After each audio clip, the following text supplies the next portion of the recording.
How are we all getting on today? Are we all excited for the final part of our Bloodborne adventure? I know I am. Yes! SABA, let's fucking go, buddy! Luna, thank you very much It for is that time. hydrate and the stretch. It is time. It is time to crackety-crick my goddamn spine. Sarah, if I'm too goddamn loud, turn me down. I am loud and I am passionate. You can't hear But you're SABA? turning me on. How can you not hear that? Let me go through my welcomes real quick. Welcome in, Lola. Thank you for getting first. Welcome in, Sabs. How are you getting on, buddy? Shut up. Welcome in, Patty. How are you getting on today? Happy Thursday. I hope you guys are all getting close to the end of the week. Welcome in, Sarah, you bitch. I hope you're feeling good today as well. I know you said to me that you're going to get a little nap while we're going live here today, so I hope our very calm tones keep you in a very comfortable sleep state, because that's definitely going to work really well. We're totally not going to scream. And welcome in, Luna. Thank you very, very much for the hydrate and the stretch. I hope your Thursday is also going immaculate. Also, Stephen, this is it. This is the end. We've beat the DLC. We're coming in for the for the base game finale. It's gonna be it, boy. It's gonna be it. Cause your voice breaks fucking sound barriers. I mean, I take that as a compliment. I take that as a compliment. If you haven't slept At any yet, point I am told anything that I do breaks a barrier, especially the sound barrier, I am proud. Exactly. We were talking about this earlier. If you ever end up irritating someone so much in a game that they turn off the game, and bonus points if they uninstall the game, you have won. We definitely weren't talking about a certain Oreo cookie that we both know in that sense. No, not in the slightest. Oh, amygdala. Oh, amygdala. But yes, Sarah, please go get some fucking sleep. I didn't realize that you hadn't slept at all yet. Please get some sleep. Even Saba has slept. You have slept, right? Yep. Okay, cool. I'm believing that. I'm taking that at face value. He didn't lie to me. Let's go. A few hours, but I slept. Slept. It's That real. counts. That counts. That counts. Why beat Bloodborne? Because it's amazing. You just beat Dark Souls 3 for the 5th time. Very good. Very good. Dark Souls 3 is my least favorite of the Souls games, but it is still one that I've at least beaten twice now, so I can still say I've done it. It's a frustrating day. I can't wait for it to be over. I'm sorry you've had a really frustrating day, dude. Hopefully it'll not be that bad. Hopefully you get through today, and then you're already on Friday Eve. So then tomorrow's Saturday Eve, and you're sorted, you know? Hopefully you get some good streams over the weekend as well. Or just a nice chill time if you're not able to stream. I hope you have good times. Good vibes. Luna, you understand. You understand how this works. Yeah, sometimes you want to have a deep, intimate, look directly in the eye, passionate fuck with death. And sometimes you just want to keep it casual and give him a hand job under the table, you know? Oh. Yeah, see, Saba gets it. Nothing a revolver and some bad luck can't cure. Jesus Christ. Patty. I hope you mean in fucking buckshot roulette and nothing else. We have gun laws in the UK. You can't have that. No. Anyway, I'm gonna do that hydrate. I already did the stretch, but I'm gonna do that hydrate. Do it now. And that's not the point Luna was making at all, by the way.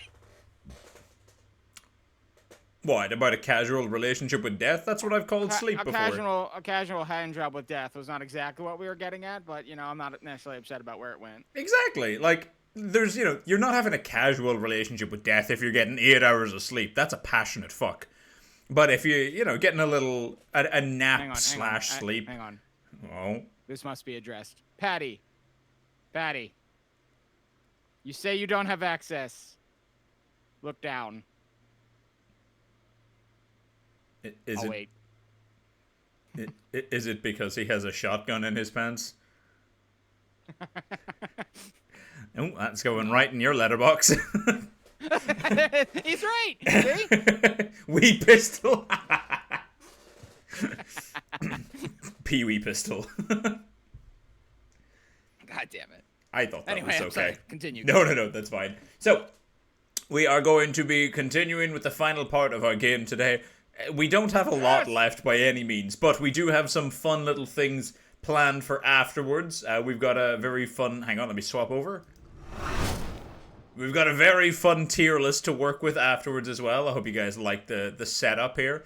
Don't worry, we're going to be filtering the bosses in. And did you know, Saba, that there are 22 bosses in this game, DLC included? It's quite a low list. Yeah. I'm excited. I am legitimately kind of excited to go through that. Yeah, I think it'll be a fun one. And I do also have a little treat for you that is still in the works. We're waiting on it. You know, hopefully we'll get it before we get to the tier list. But if we don't, that's not the end of the world. We can do it afterwards. But lastly, we do also potentially have Bloodborne Kart, aka Nightmare Kart, the free Mario Kart Bloodborne crossover on Steam. So if anyone wants to join us in doing that for a bit of a laugh afterwards, by all means, please. That might be me sitting you watching you do that. Aw, man, you don't like your racing games, guy? Give me 2 seconds. I just need to type a real quick message.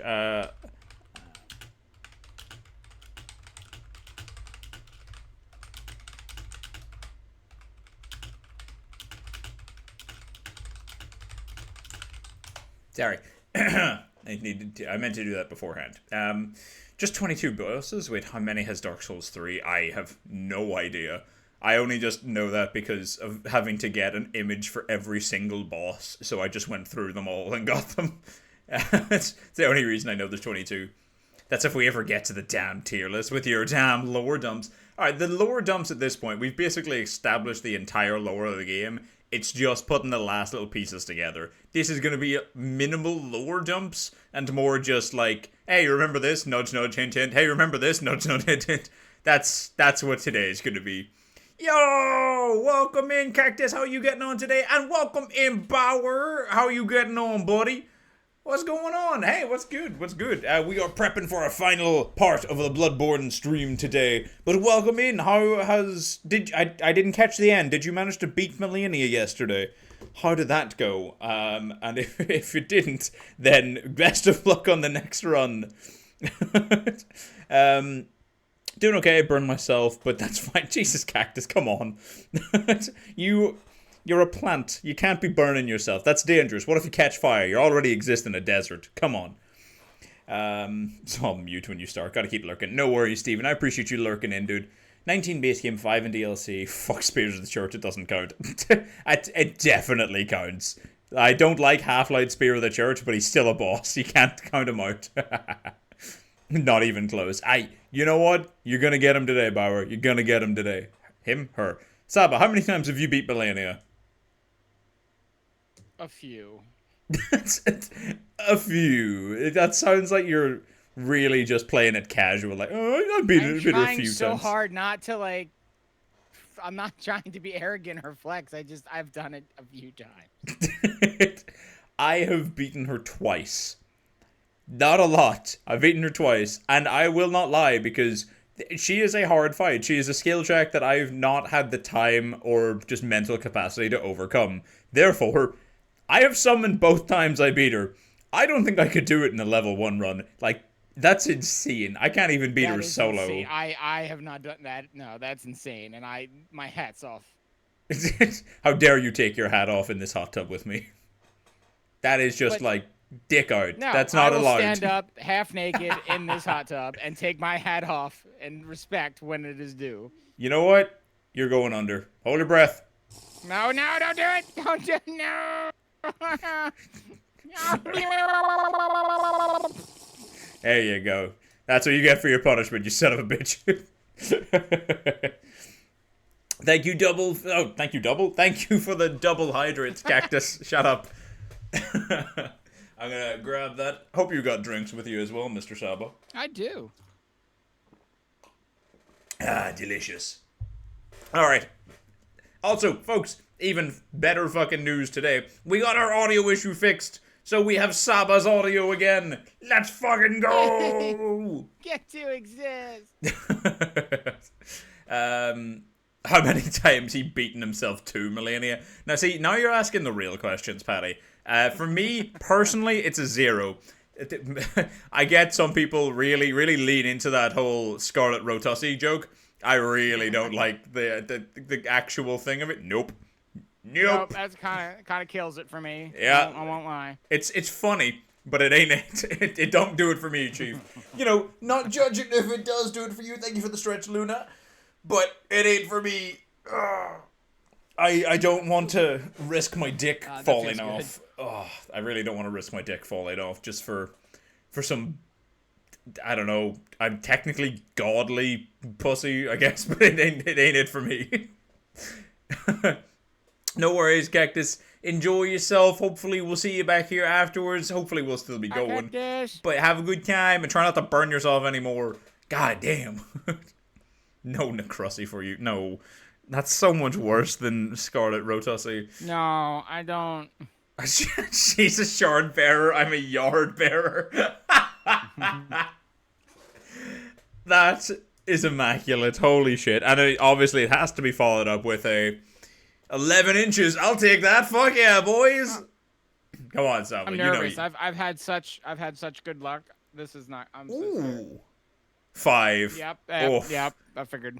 It's my turn. I'm overdue. I mean, to be fair, let's be honest. 5 inches is still pretty respectable. Not for a dragon, probably, but damn, for a Cappy, 5 inches? Shit, that's probably bigger than my body. I was literally about to say it's like half your body mass. I am 50% dong. That's why all the girls like Cappies. Welcome in, Locke, by the way, and welcome in, Hunter. How are you guys getting on today? Hunter, I see you're having a bit of a bad day, but don't worry, you've just unscrew and rescrew on the bigger one. You don't need to worry about that. You know, that you got that robo dick. You can quite literally manually adjust the size. See, what you don't know is it's just the diameter. Oh my lord, I'm not. God. We're not getting into that. Overdue, but not overgrew. Go gadget cock. Whenever Inspector Gadget falls on hard times, it's like go gadget gigolo. Go Gadget, get the fuck out of my head, Patty.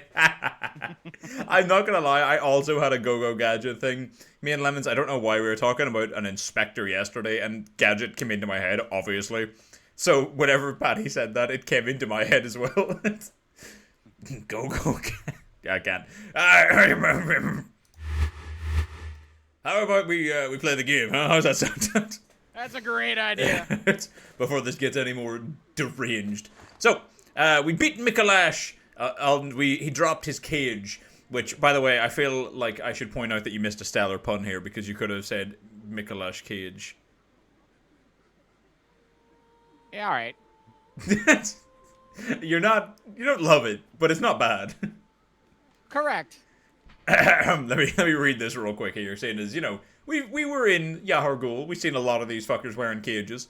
Let's see why. What is the significance of the cage, eh? The School of Mensis controls the unseen village. This hexagonal iron cage suggests their strange ways. I'll fucking say. The cage is a device that restrains the will of the self, allowing one to see the profane world for what it is. It also serves as an antenna that facilitates contact with the great ones of the dream. But to an observer, the iron cage appears to be precisely what delivered them to their harrowing nightmare. R.I.P.P. I am wearing the iron cage though. I can't not. I need to get the fuck out of here. I will not be able to breathe. Good. I mean, good and bad. Glad you find it funny. Bad that you can't breathe. Please continue to breathe. What the fuck? Locke, I can't read that and know what you mean. Do you understand what tune he's going for? I feel like I should. I know it's not, but I'm reading it as fucking Kim Possible's deet deet deet deet, but I know that's wrong. Deet deet deet deet deet deet deet. Is that it? I would, but I'm not allowed to touch national treasures. What? Huh? What? Let's Let's go do the thing. I lost them. Sab, I lost them. I lost chat. Oh god. Meet me at Murgo's loft. Middle. Fucking fired. Shut up, okay?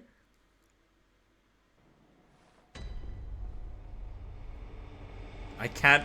I'm really struggling to even read that one as well, Patty. Please stop typing in music. I do not understand. I need to hear it for me to get it. See, now if you had led with the Inspector Gadget at the end of it, I'd have gotten it right away. Oh, dee Inspector Gadget, dee. Okay, I would have got it if you'd have fucking said dee. See, hang on, dee. You fucked it up the first time. That's why you had an extra deet. Go fuck yourself. That's why. Fuck you, Locke. You piece of shit. Oh, I do music. Fuck you. Fuck you. Sorry, I got really passionately defending myself here. Why the aggression? Look, I needed to. So okay. Fucking aggressive. Oh shit, hang on. I was like, oh, I'm summoned into you already. Nope. Adversary Crystal has arrived. Someone is immediately here to try and kill me. No.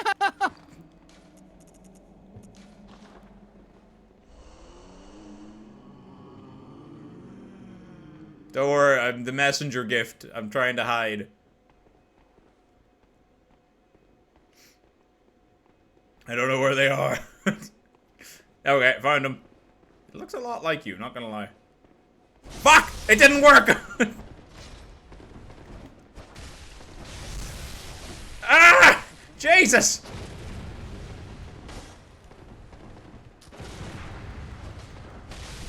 Ah! Fuck! Jesus Christ, they rinsed my shit. Does that count as an official death? I think it does, doesn't it? God damn it. Yeah, The guess, first death of the stream. God damn. I think Lizzie needs subtitles. I mean, I guess, yeah. How about this Apparently one? when I make contact with Maria's outfit, the cape just decides to freeze frame. I like that. It looks very funny. Never mind. You broke it. How about this one? I mean, I'm... There it goes. It could be a few things, Locke, I'm not gonna lie. The first thing I read whenever I read na na na is fucking My Chemical Romance na na na. So if it's not that, I'm not reading it. How about that, huh? I promise it's not Witch. Huh? Hang on, is Witch on Patty's account? Always Batman. Oh, it's na na na na na na na. I'm gonna start a fight. Right? Okay, yeah. It's the one he always even does. I got that one. Come on. I wasn't paying enough attention. Oh, you were invaded by Crystal. Right? Yes, I forgot Witch also is Crystal Witch. For a second, I was like, huh? She's on his account. Interesting. I'm coming in. Oh, I forgot exactly. When in doubt, always Batman.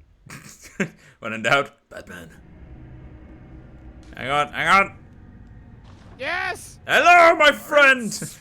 Lawrence. Oh, amygdala. Oh, amygdala.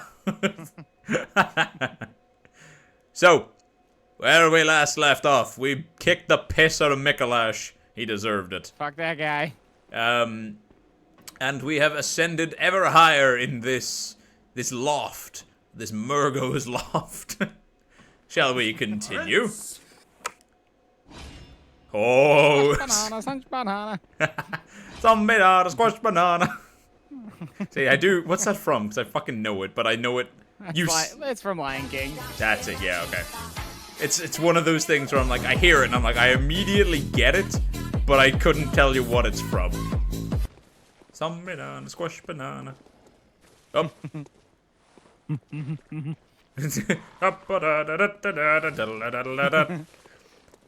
Pizza, pasta, put it on my balls. You're talking like a song from the Lion King. God Stop that. damn It makes no sense. Patty's heard enough, apparently. Lawrence? I'm like, I hear them. I think I maybe did one type of damage compared to... Oh. I can hear them. Chonk. Chonk. I heard I need my last stone. Where is the stone? We'll find the stone. Oh, Stony Dalla. Stony Dollar. Oh, Stone McDollar. Stone McDalla. Stone McDalla had a farm. Old McDalla. Lazy started chat. Oh. Do you Oh, recognize? see peoples. See peoples. I don't know why I'm not on your POV. Let's go get the shortcut opened up here. You notice how this one has a No, what are you doing? Get in! Get in, you fool! No, I thought we were just sending it down so it was active. So that one doesn't shut its door. Oh, that's. I mean, we're all about safety regulations here in Bloodborne. OSHA violations? Never heard of them. There's no OSHA in the fucking nightmare of Mensis. What are you talking about? So, oh god, it's literally just a chain reaction. Yep. One goes to you and one goes to the floor. So it's a quick way back up. I like how it tried to close. Oh yeah, it still tried to, but it's a broken mechanic. As in, like, the mechanism is literally busted. Do you... Oh, you're well. Bless you. Pardon? That's the word. Oh, amygdala. Shut up. So, do you have any idea as to why this may not close? Because it's broken. Yes.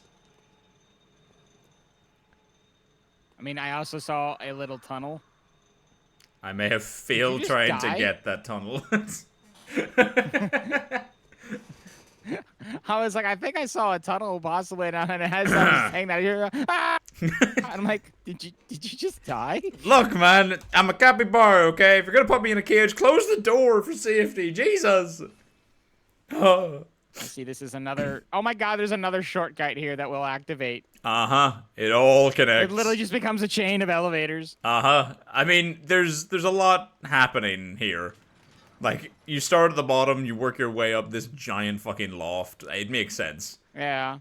I'm gonna come back down to the lamp and get you. No, it's okay. Try and use the try and get into that little like alleyway that you kind of saw, because I'll meet you there. Because otherwise we're gonna be summoning and like in a constant state of wasting insight if we keep fucking up the jump to get into it. Yeah, I feel like I'm gonna fuck this up because I'm not even entirely sure where it was. I think it's right here. I think.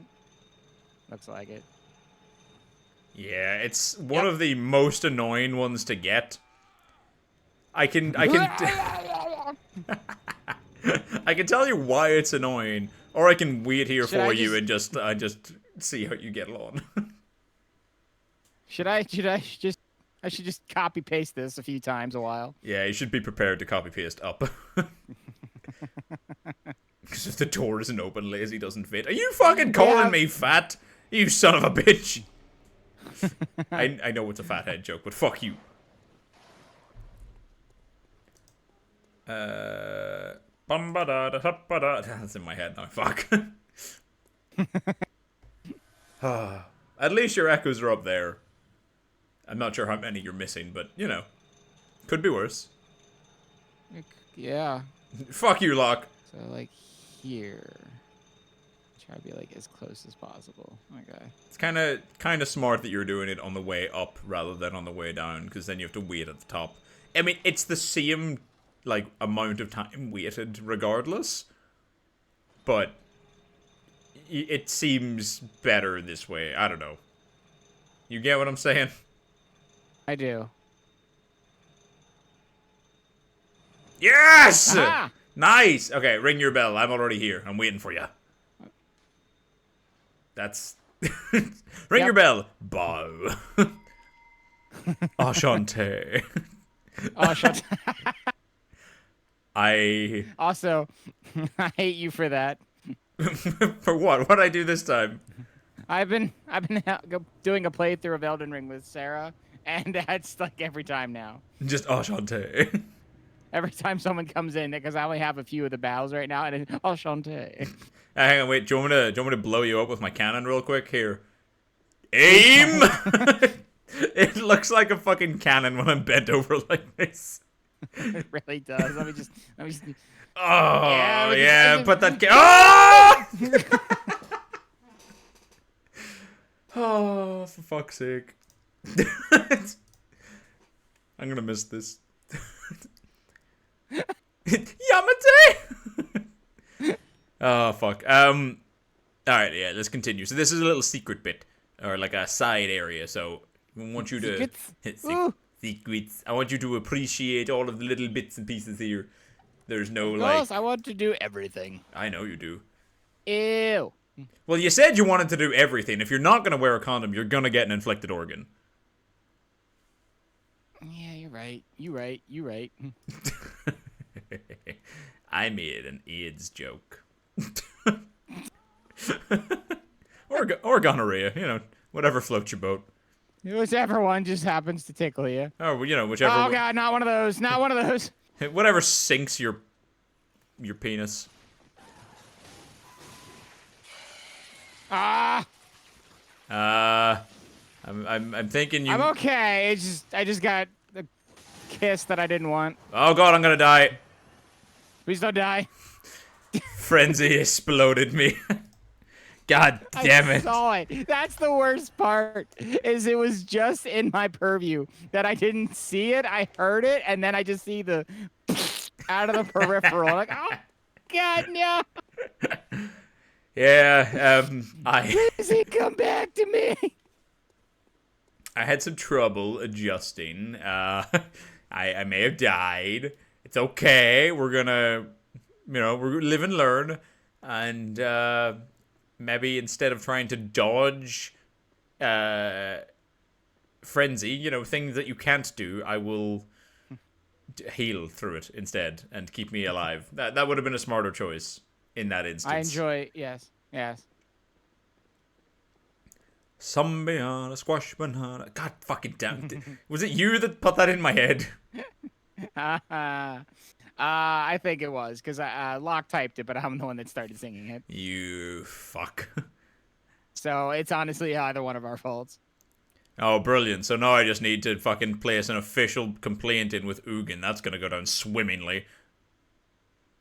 Ugin, I have a complaint. I don't care. Don't tell him. Don't forget, make contact. Fine. Oh, I'm sorry. Do you not want to? Do you have tacos? Fucking Ugin and his tacos, I don't know if dude. I want to. I am still traumatized from watching my friend's head explode behind me. Yeah, but if you bring me back, you can pretend it never happened, because I'm alive again. I don't know. Every time I look at your face, I'm gonna get nervous. If you want, I can change my face. You just stay in that cage all nice and safe like. There we go. I changed my face right before I got summoned in. Hello. I feel like Nacho Libre. I really thought you were gonna come in here with the fucking the O face mask. I mean, I meant to, but I missed it by one, so we ended up with the butcher mask. I also would like tacos. To be fair, though, I am slow cooking a big pot of stew today, so I think I'll be quite content to have stew instead. But tacos are amazing. I haven't had good tacos in such a long time. One tacos. These faces are terrifying. It's creepy, right? Ooh, cold blood. It is. Very much so. Candy! The blood, it's cold. Just like there would be something. like my heart. All I can hear is Majin Buu. I knew I could have my candy. I'm going to assume, based on your voice, that was like at least a variant of Super Boo. Yes, that was definitely Super Buu that said that. Can you imagine just Majin Buu? I knew I could have my candy. Like, excuse me? Your voice is that deep? See another one? Oh fuck! Oh fuck! There's another Run! one. Break line of sight. Oh god, there's two of them. Oh fuck, there is. How do you want to do this? I'm gonna hide here. I'm gonna hopefully wait for this one to come around the corner. We'll deal with that one. Okay, I'm here, so I'll get the jump on it Yep. first. Hopefully. He's moving. Yeah, yep. Close. Beat him up. Oh, All right. yeah. Well, there goes most of my No health. frenzy. Ah. I didn't get any frenzy. Oh, it must be fucking nice. Grab At this least. candy quick. There you go. Give me this. Give me this. Oh, now who's getting frenzied? Not me. I didn't get frenzied. Fuck! Help! Her back is turned. No, I got grabbed! Ah, all of the fucking horrible Ukis are grabbing me. Frenzy, frenzy, frenzy! No! Oh! I managed to just save myself by healing right before the frenzy struck. Oh! I luckily chugged a sedative quick. I think a sedative takes a little bit longer. I'm not sure, but it feels like it takes a bit longer. Quick one. Do you have your torch to hand and or your hunter's lamp? Your hand lantern, this little thing. I'd recommend having extra light here. It's not that it's like horrible and dark, just generally it's good to have because it gets dark in here and I'm scared of the dark. It's my nightmare. Okay. Tink. Foof. All right, in we go.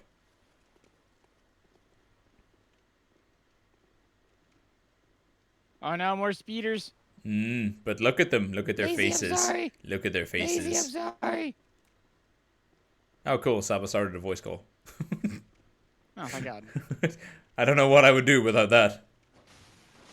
Look at them. They've got like human faces. And they've all got such terrible haircuts. They've got bowl cuts. This is the fashion police. So they Pincer attack. I don't know if this is like the actual like canon behind this bit. Oh fuck, I didn't mean to heal. But the my thing is this is like they're kind of like what Patches is in a sense. Like that would be what my assumption is. yeah, like Patches is like an evolved form of them that came from the nightmares. That's probably why he praises the amygdala. Oh, amygdala. Amygdala. Hey guys, if it's not too late for you, just remember that. Hello? Remember what? Tut tut tut. Yes, remember what?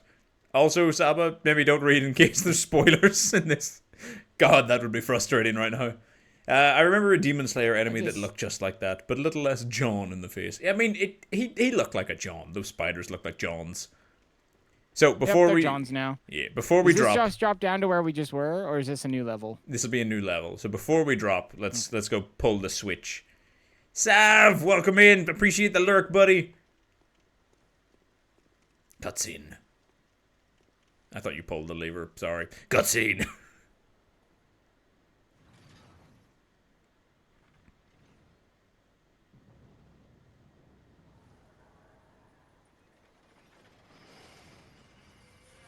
Oh no. So. Oh no. Do you remember the thing that was frenzying us if you look down to your right? That's the area where we kind of spawned in. You can see the bridge a little bit. Yeah. The thing that's been frenzying us. That was the meaty Eye of Sauron? Yeah, the meaty Eye of Sauron that you just dropped down this giant chasm. So now there's no more frenzy in that area. Do we have to kill it? Or does dropping it like that kill it? I mean, what do you think? We have to kill it. We have to go kill it. I thought I did the implication there that, like, the fall did the damage. But, you know, open to interpretation. Oh, God. There's more spiders and winter lanterns. Fuck. I see them. I'm gonna kill the spiders real quick. Do it. I did it. I overcame my fear. I didn't. I pooped my pants a little. Welcome in, Daisy! Oh, no, we have to cross a... Oh, well, okay, you did it. Look out, she's coming for you! Ah, fuck. Oh.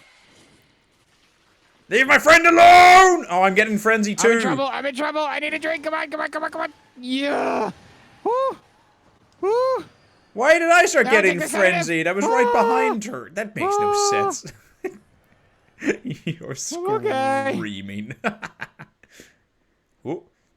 I wanna open a chest now. What's in the chest? Oh, A choir bell. read the choir bell. I don't even fucking remember the choir bell. I got a trophy for it, so it must be important. I believe that means you got all of the hunter's tools. I think that's the last hunter's tool.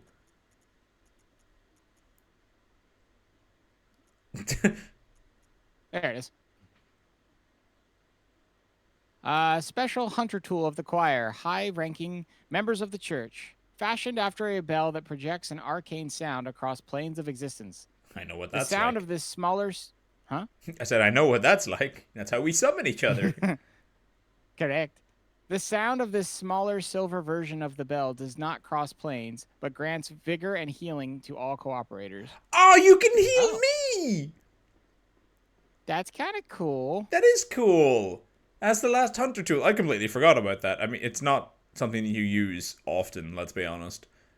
Well, I guess, yeah, if you're not playing multiplayer, it literally doesn't do anything, but Yeah. that's cool. Living in Ohio and still being old is so weird to me. People are swimming in Texas right now, and I'm shaking. Cold, not old. Sorry. Living in Ohio and still being cold is so weird to me. Right, okay. I was like, what does age got to do with Ohio? But no, yeah, that does kind of suck. People just out swimming where you used to live, and now where you currently live, you're shivering your fucking balls off. That's not a fun time, for sure. It can't be great. Hey, SABA, if you look down from this little, like, super sketchy rafters, this is, like, the bottom of that church that we first came in, so that's where the giant spiders are, and they drop down on us from. Yeah. Yeah. So we're, like, everything links. It's all connected. It's all coming together. It's all coming together. And now... See more? I was going to say, now it's candy time to for get. us to come together. Oh! Ah!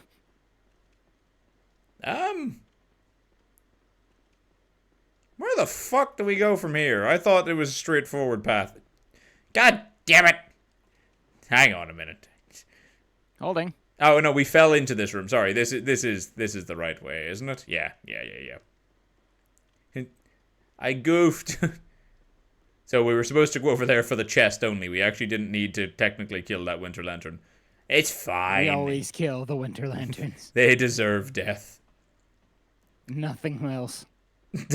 I do also love swimming. I don't love the cold, but I prefer it to be just a little bit on the colder side compared to too warm. Because warmth is really awkward to deal with because I wear so many hoodies. Do you hear it? I hear... Oh, never mind. I think it's... Ugh. Great One's So wisdom. much candy. Arcane damp So blood much gem. candy. Oh, Candy Dollar. Getting a lot of Great One's wisdoms. Yeah. So, all of these are people who are dressed in the School of Mensis uniform, and they are all kind of in a worship position, all facing this tower right here. Mm-hmm. This is the tower where you dropped the big eye thing from. So before it started frenzying the shit out of them, they worshipped it in Thus some they have form. the frenzy arrows. Yeah. So beforehand, anyway. So that's if you drop down there, that's us kind of stuck. So let's just run to the end here and make sure that we have all the bits. I'm pretty sure we can't get back up from down there. Fair. I might be wrong, but I'm Candy. pretty sure. Best be safe. Yeah. More Madman's knowledge. See, he's further away. He hasn't quite got the Great One's wisdom. Oh, hang on. Hey. Candy over here! Candy over here! More candy. Mmm. More damp. I don't like that they call things damp. No. Oh, maybe I'm wrong. Maybe this is the way forward. I mean, it is a door, so that makes sense. Just casually looking down, like, can I fall through this? Can I kill myself? Maybe. I was just seeing. Is it possible to No, die? Mom, I wasn't gonna jump over the railing. Would you jump over a railing if Lazy went over it first? Yes. Good, because Lazy knows. Ah! Wait, don't. Oh, come on. We've got a... Hang on, there's another thing to look at first. Oh, sorry. I'll wait here for you. If we can't come back up, there's stairs. I don't know where these go. If there's anything up here, I didn't look yet. They lead to a door. I'm not sure if the door is the way out or not. Can you open it? With the what? I have the iron door key, so I can. Where the fuck did you get an iron door key? That's a great question. I can't look at my key items. I wonder if I have it. I mean, I think if you poke your head in there, that should just link back to Mikolash's boss room. It would make sense. Yeah. Yeah. Yeah, okay. It's pretty much his boss room. I'm not sure if it's... Yeah, okay. So, come back to me, Saba. You immediately lost the door.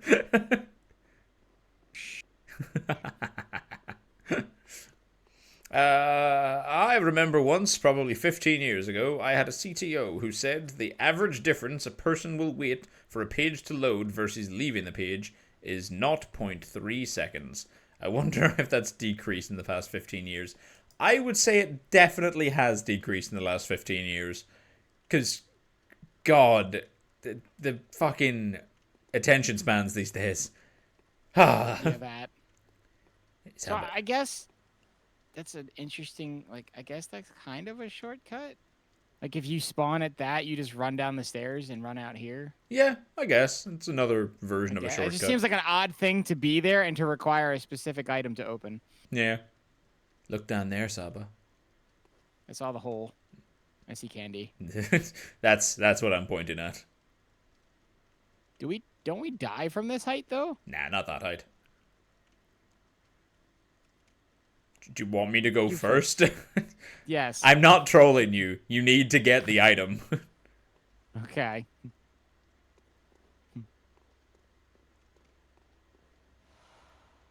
Yes! There we go. See? This man was so untrusting. Yes! Yes! It's time to rock on, brother. Also, there is another way out here. I just didn't know because I couldn't see it. But we're safe. Oh, and it links back to here. Oh, you're not supposed to be there. Why are you here? Why are you here? You're really not supposed to be here. Scoop. Literally lift them off the fucking ground. Don't know why it stood back up. Alright, let's see. Are we back in... Are we back at the bottom? Ah! No, this is, So we came from the other side. So over this way is the church with the spiders. So we want to go this way. This is where we will... Just trust me. Is there... No, I trust you. Is there anything over here? Like, if we didn't take this path? Like, we've already been in this bit. That's just where the spiders were. We just kind of dropped on. That bridge that we dropped onto there now was where we fought the other choir member who had Ludwig's holy sword and the Rose Marinus. Yeah. Okay. So it's loops.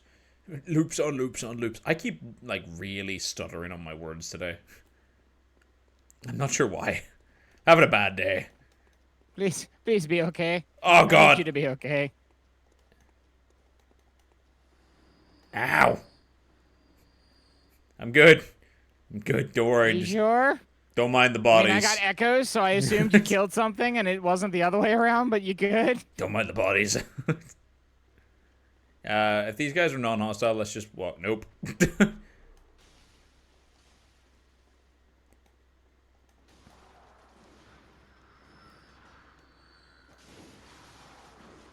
Wow, way to steal my thunder, jeez. And you didn't get covered in blood. The other ones, I wanted to do something. Yeah, steal my fucking thunder. That's what you wanted to do, piece of shit. I didn't steal no one's thunder. Maybe a kill, but not no thunder. You did the thing. You want to fight the big one? I don't know if you fought one of them yet, like by yourself. Oh, we have fought several of these, including one during the boss fight. I remember, but did you ever fight one solo? Together. Give me your shit. So, you remember this room? This void room? Yeah, because I fell in the hole. I do remember that, but do you notice anything different here all of a sudden? I mean, not right offhand. No, that's okay. I'll give you it. It is kind of subtle, so it's fine. We can just keep moving. Okay. I'm gonna let you lead the way, though. Uh, Mostly because of that little turd. oh. Well, fuck that guy. Now, if you'll... This wasn't here before. It was not. Well, go on, in you go. Only one place to go. And that's I was gonna say, watch down. it troll me and it goes up. I mean, up would be where you'd expect it to go, because we've worked our way up from here already. Fair. I really hope you have a looking down it. torch.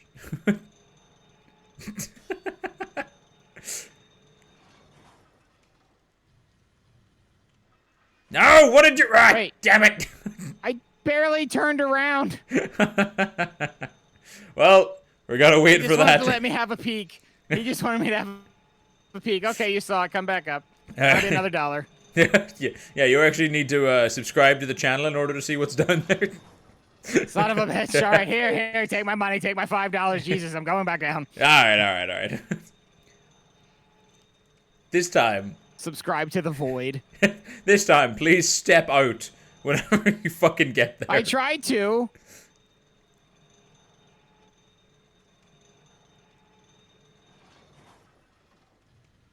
Okay. Good.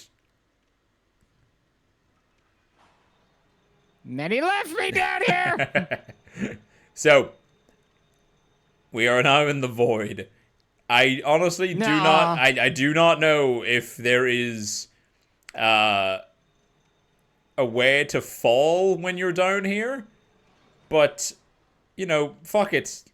Let's just move and be cautious, eh? All right. Keep your eyes I'm peeled. going to walk towards the other little thing on the ground and just use that as my guide for now. That's a good guide, I suppose. Yeah, that's not a bad shout.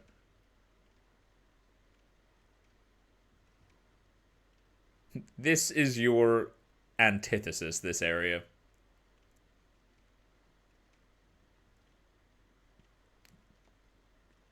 I'm going to get got. You're not gonna get God, I promise that.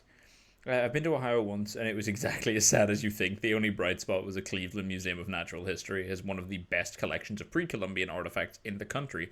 I mean, that's pretty cool. But, I mean, there's a reason that Ohio is the joke of the Gen Zs, right? Like, oh, Ohio, skibbity riz, and all that shit. No, apparently there's a wall. Yeah, it's very dark. All right, Yeah, let's just head back the way. Okay.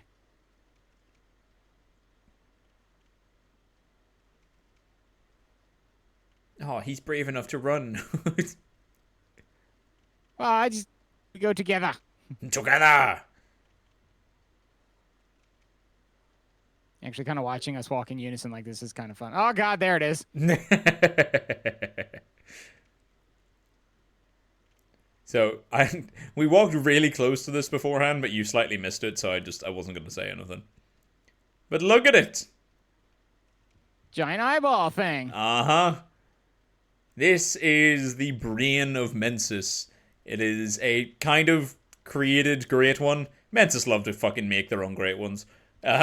Noticing. Yeah, but it's not frenzying us anymore because, you know, it probably got injured from the giant fall you just subjected it to. Falling several stories, I feel, would do that, yes. Is there a way that you can, like, interact with it? Can you, like, talk to it or anything? Ah, What? the eyeball follows you. Oh, yeah, the eyeball follows. It doesn't It follow does not- me. I do not appear to be able to interact with it in any way. Is there some sort of way to communicate with great ones? Oh, amygdala. Come on, Saba, you can work this out. How do we make contact? I mean, with that. There we go. Now, I just want to point out here. Someone had to discover this in the base game at some point. Can we just Right. appreciate that? Like, that going to find make contact is a side area. You don't have to go to the upper cathedral ward. You might not even find this gesture. And then to work out that you need to use it here, of all places, is... I mean, it's FromSoft at its fucking peak, isn't it? It really is, though. Oh, killing SABA.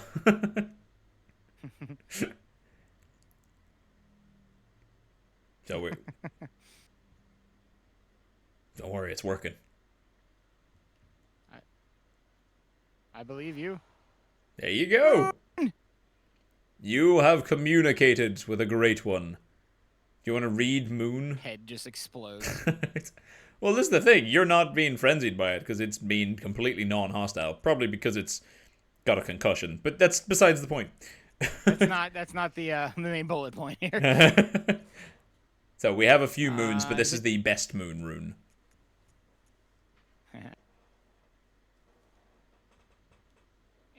Am I good to read? Yeah.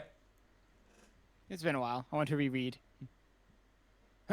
A secret symbol left by Carol, runesmith of Bergenworth. No way. A transcription of Moon, as spoken by the Great Ones, inhabiting the nightmare. Oh god, excuse me. Gain more blood echoes. The Great Ones that inhabit the nightmare are sympathetic in spirit and often answer when called upon. So that line All is they going to be do is pretty... fucking grab me and throw me. That last line's going to be pretty relevant for the lore of the Nightmare of Mensis. But Saba, you kind of did this to this thing. It had a beautiful view staring at the moon, being worshipped, and now it's kind of half concussed and partially dying in a hole. Do you want to put it out of its misery, or do you want to leave it? It's your choice. And I will back you on your choice. I will not tell you which one is a better choice.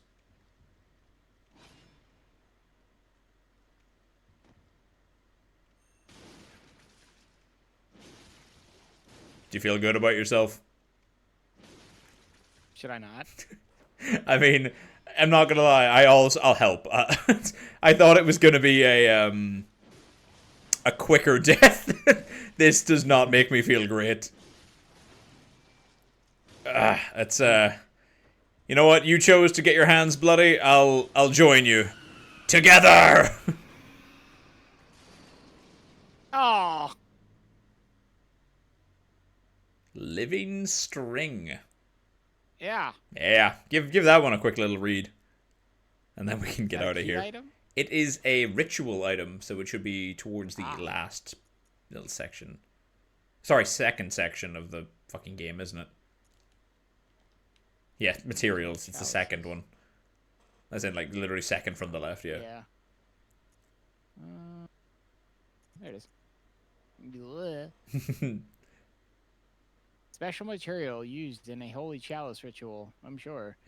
The immense brain that Mensis retrieved from the nightmare was indeed lined with eyes on the inside, but they were of an evil sort, and the brain itself was terribly rotten. But even still, it was a legitimate great one and left a living relic, at that which is a precious thing indeed. So, technically, that's the first real great one that we've killed. Because we've killed Rom, who is artificially created. We've killed the one reborn, who is artificially created. We beat the Orphan of Cos, which is not properly a great one either, because we know that the great ones can't produce their own offspring. So that would imply that Cos wasn't a great one, because she has a child. Yeah. So, that's the first legitimate great one that we have killed. What an underwhelming fucking encounter. I was gonna say, it feels kind of... Right. I mean, alright. Quick, jump in! Oh. Give me that dick. Yes.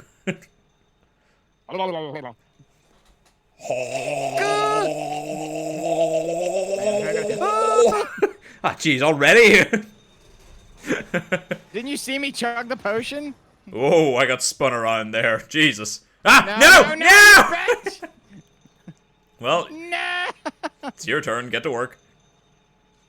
Yeah, what's fair is fair. I mean, Yeah. Oh, fuck! You killed me!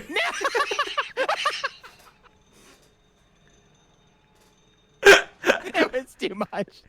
Suck too good. Suck too good. Oh my fucking god. Oh! How the fuck did that happen? Well, I guess that counts as a fucking death. Jesus Christ! Best death of the whole Oh! run. Just get down on all fours. I didn't even get a chance to bust. My soul left my fucking body. I don't know. That scream says otherwise.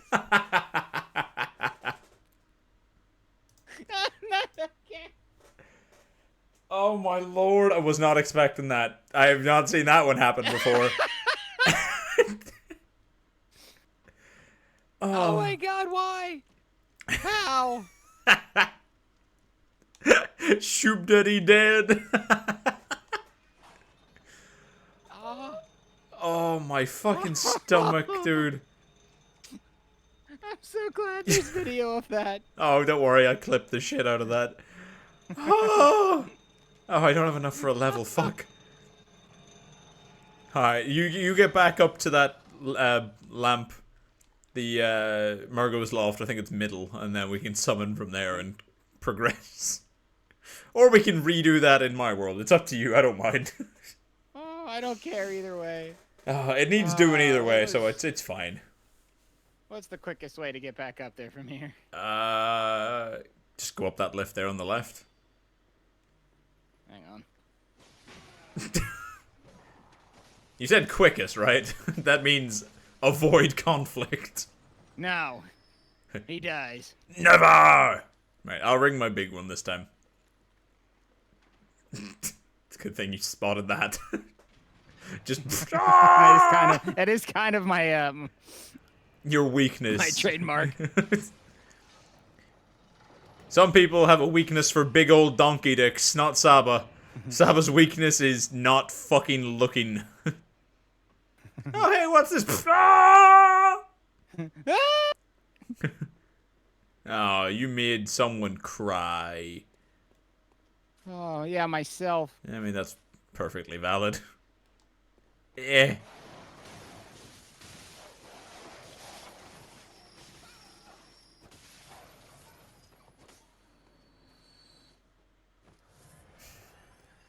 My lord, your health pool is gigantic. Thank you. Wasn't really a compliment, but I mean, yeah, fuck it, I guess. So if you take the one on the right back up, you can jump into the little side bit and we can meet there again. Because we gotta do that all again. Okay. Now let's just make sure I don't fuck up this jump. I was gonna say, I'm gonna make sure I can make that jump. I did it, but fucking just about. I've only got 4 sedatives left, god damn it.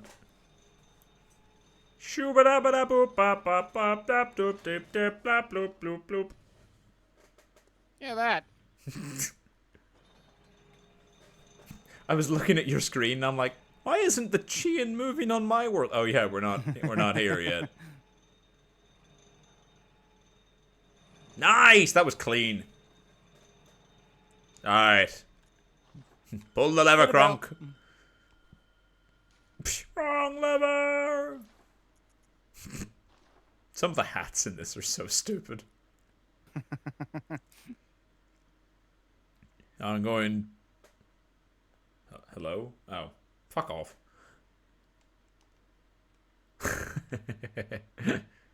No, I like the harrowed set too much. Let me go back. It brings out my rock star arms. Hell yeah, brother.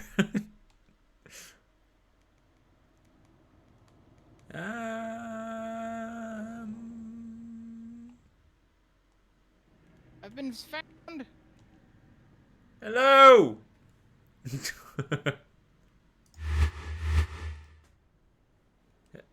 Hello. Am I? Hello. Yay. Come on, Maria. I'm not offended. I wasn't supposed to be offensive in the slightest, so I'm glad. Inflicted organs. Delicious. I'm gonna cook it up with some fava beans and a nice Chianti.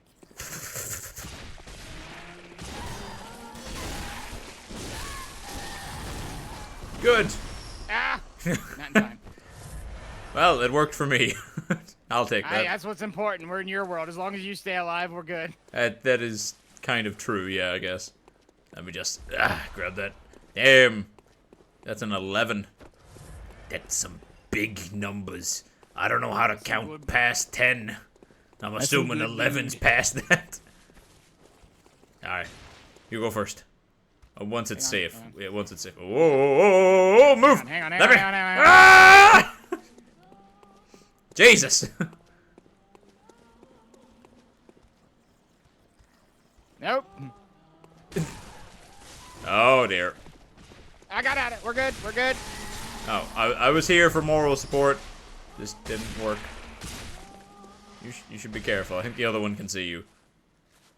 Yes. Oh, we're good. We're good. Okay, we're locked on. Ah! Fuck! No! Oh lord. Oh, amygdala. Well done. Well done. Fuck. Fuck these things. Ah, that did so much more damage somehow in my world than it did in yours. And also the fucking... But I saw you heal. I thought you were... Oh, that's the wrong thing. Quotation. Up.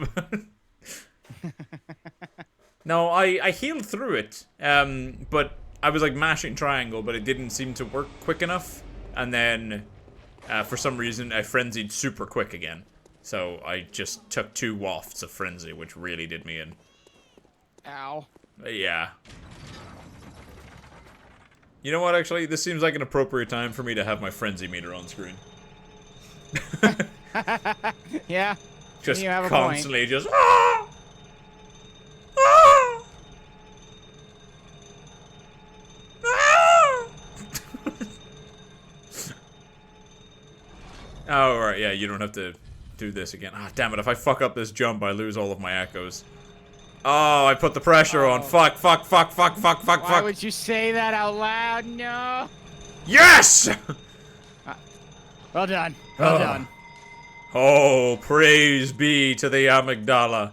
Shh. I haven't done shush in a while.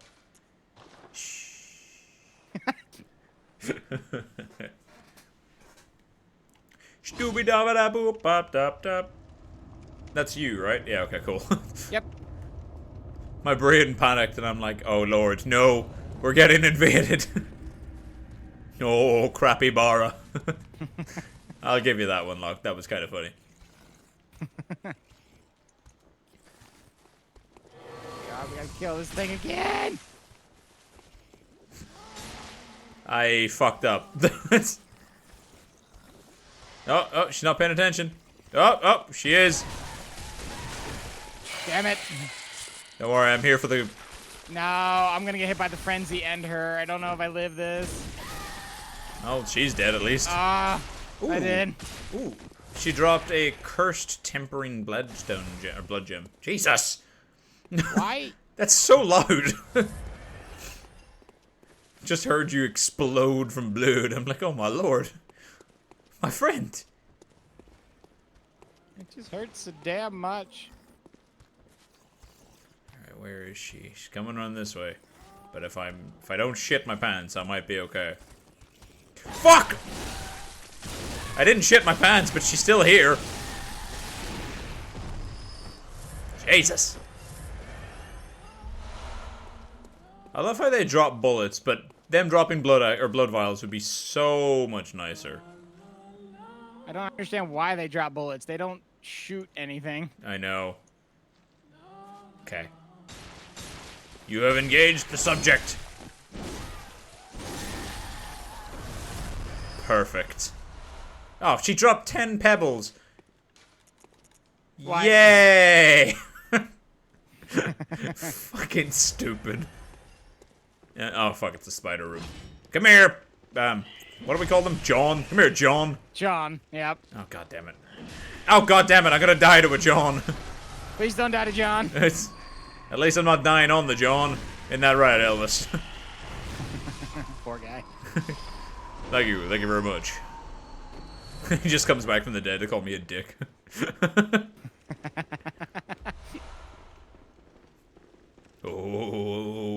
Dallas. Dala. Shut the fuck up.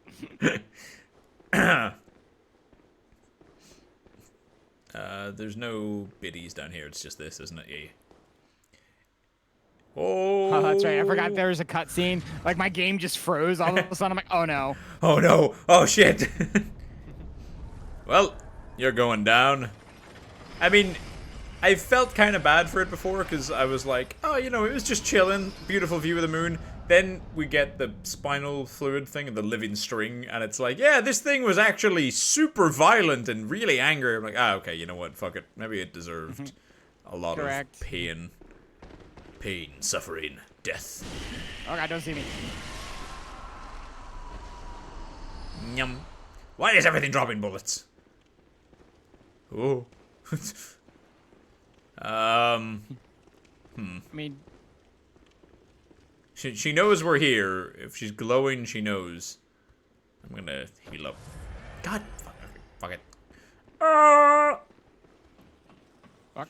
No. Shit, she saw me. I think somehow I'm protected here, even though I don't think I should be. I really shouldn't be.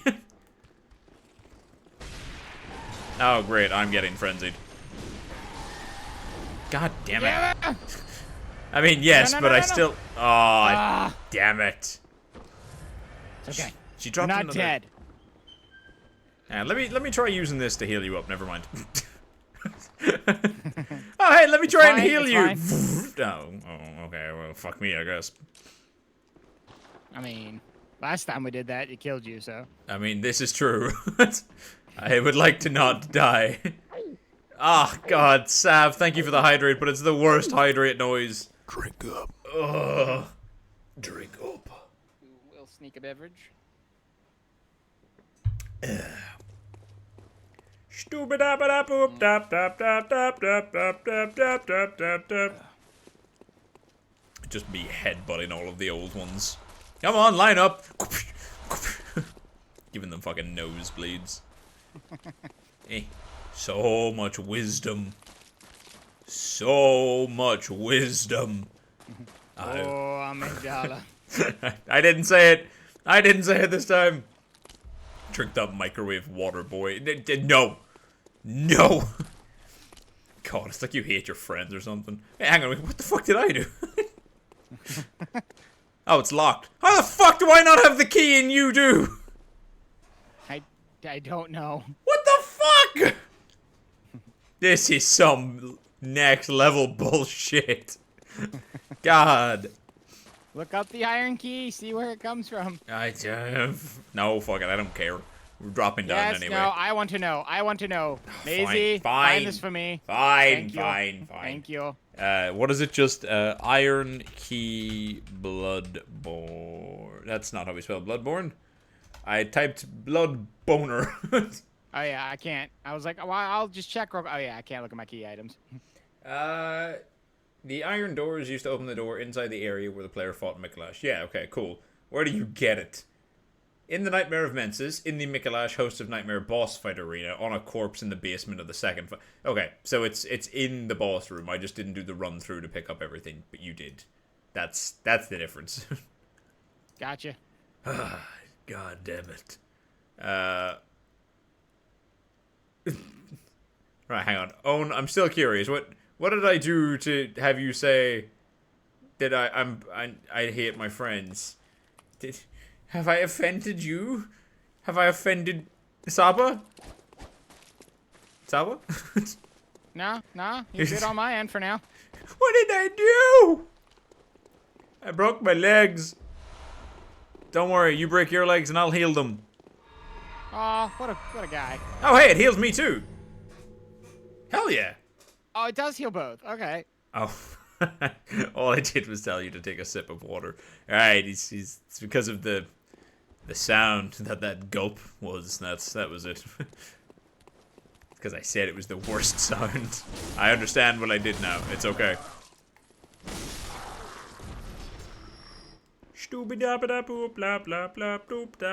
That's why is that in my head? I don't know, but I'm enjoying it. I'm not. I run Because I fear the dark. Well, they're not happy that you're running from them, because they're running right in front of me, and they don't give a shit that I'm 2 inches behind them. Well, I mean, you've only got 5 inches to work with, so 2 inches means you're too far away. Oh, you know, that's right. Today's a slow day. I forgot. Slow day, a small day. It is what it is. Yeah. You've offended me by breathing. Well, shit, I'm sorry, dude, but I don't care. I do care. I'm sorry. I'm getting in this by myself. Fuck you. Alright. I am not taking that risk again.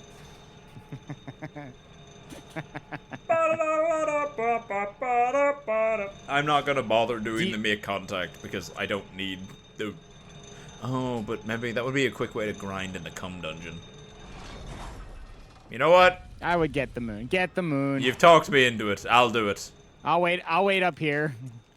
I mean, you can come down if you want to. Okay. I do need help killing this thing. That's true. It does take a bit. It takes far longer than I remember. So there's these guys who I watch on YouTube who play these games. Shocker that I watch people play this. But No way. so I think I've talked about them quite a lot before, but quick recap. They used to work for IGN, and they had a series called Prepare to Try, where they played through Dark Souls 1, 3, and Bloodborne. Then they were like, hey, we're doing pretty good. Let's go do our own stuff. So they branched off, and they made their own entire company called RKG. And they went back to do the Chalice dungeons in Bloodborne a couple of years ago now. And it was super good. It was super good. But by the time they realized that they were on like the final like chalice or something like that, there we go. They realized that they needed the living string, which you get from this guy, to complete or to actually activate the chalice because it's a ritual material, and they didn't have it. So they had to play through the whole game again in New Game Plus just to get here to kill him because they didn't in the original playthrough. And the original playthrough was probably like 7 years prior to whenever they went back to it. So 7 years later, they had to go in and do New Game Plus. It was hilarious. Don't worry, I got it. I mean, I figured we'd walk back up together. But geez. Hey, I died in yours, you can go solo as well. Ah! I regret it. I made bad choices. Oh god, the big ladies are trying to kill me. Ah! I'm pretty sure the winter lanterns are alive in your world. It might be better to bold Hunter's Mark out, because then you can replenish your blood vials too. That's fair. I'm not trying to tell you how to play or anything, but like, that might be a good choice. Could you stop? Grabs a Glock. Fucking hell, dude, that's a bit hardcore, isn't it? Hey, could you like stop fucking breathing? Did you breathe in a panic? I took a panic breath, yeah, I guess. Oh, cool, Saba's here. Now he can listen to my jokes. That's a paddling. That's a paddling. I'm running through Mikolash's boss room real quick while you do your warp so I can see if I can get this stupid iron key.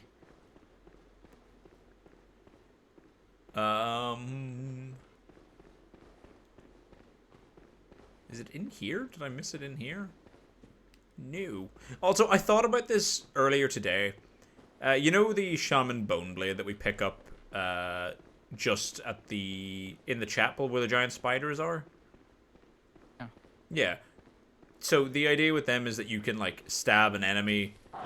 It's a one-time use item, but like you stab an enemy with them, and they kind of just they're no longer just an enemy. They'll attack everyone, so they can hit each other. They can do whatever. And I was like, oh, that could have been kind of useful and or funny. Whenever Mikolash is in the first room with the two zombie things, because we could have just got one of the zombies on our side. Or both of them, and just had them beat the piss out of him for us. That could have been hilarious. Oh, is this it? I think I may have found the key. Yeah, got it. Oh yeah, did you fulfill... So, no, I didn't fulfill Relic's punishment, but I messaged him earlier today, because I did apologize saying that I forgot to do it on stream. And I asked him which one he wanted me to do. Does he want me to do the hot sauce, or does he want me to do the microwave tea? So, depending on what Relic says, is the one I will do. Hopefully he arrives at some point during stream today, so that we may ask him. But I did message him, because I realized that I made a goof, and I felt bad about that. I'm cappy of means of my word of your mom. I did the little bell. I'll come into you. Which of the two would I prefer? Well, see, if I tell you which one I prefer, then you're going to give me the opposite. So, now if I tell you which one I prefer, then you're going to think that that's the one that I actually don't want. But now that you know that, you're going to do the opposite, and then now you know that, you're going to do the opposite of that, and then it's this constant loop of... Ring my bell now. I know you have no decision in the fight. You do get to persuade Relic and tell him this information. I know your game. I know your game, Oreo.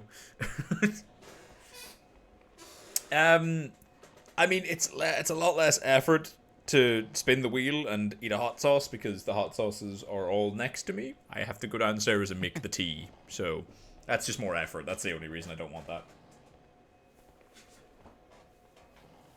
Granted, I do not have any chips with me, so I would just be shotting hot sauce. Which sounds so much worse. I have chocolate buttons. I could put some hot sauce on a chocolate button. I think that would be a really bad idea and might make me shit my pants. Let's go.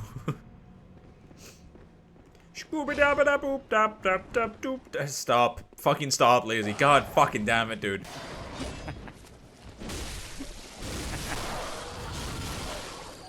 I helped. You did that. My decision is always microwave tea, because that is guaranteed mental anguish that lasts longer than the physical pain of hot sauce. You're not wrong. So, we are all done now this bit. We can finally... Did all the extra bits. Ooh. Oh, hang on, we gotta hydrate. Stop! Thank you, Wi-Fi. Appreciate it. Hot sauce is the best addition to a cup. I'm not putting hot sauce in tea, fuck off. That is a step too far. Now the line has been crossed. Yeah. So, did you hear the cries as we ran up the stairs there? Yes. Good. I'm glad you're hearing them this time. Oh, hang on, let me swap real quick. I forget to swap to you sometimes. Anyway, onwards.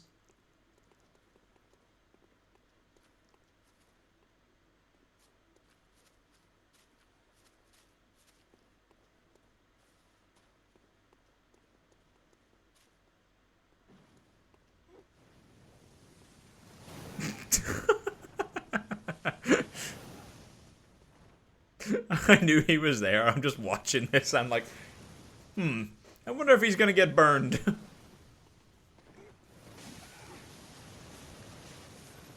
So, do you recognize these fuckers?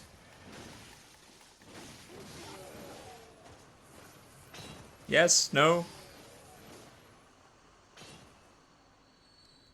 Yes, they do look familiar. I can tell you their name. They So- kind of look like the Argul hunters, but... So, they are the Shadows of Yarnum. We fought them just at the end of the Forbidden Woods on the way into Bergenworth. Remember? They turned into Snake Man halfway through the boss fight. Yeah, that. They are the Shadows of Yarnum, and I remember telling you this as well. It doesn't mean like they're the Shadows of Yarnum, the city. It means that they are like the shadows in the same way that Malakath is the shadow of Marika. So they are the shadows of a person called Yarnum. And I think I told you who Yarnum was as well at the time. Can you remember who Yarnum is?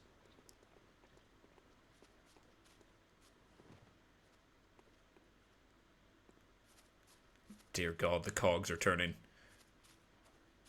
I said no. Oh, sorry. That didn't come through, so I got silence. I'm like, oh God, he's really thinking. So Yarnum was the woman in white right after Brom's boss fight in that cutscene. The woman who had a baby who had been ripped from her womb. You know, the baby that we heard crying As the blood moon descended. More than likely the same baby we're hearing crying throughout this area. Do it. Backstab that pig right in the ass. Get elbow deep in his anus. Do it! Yes!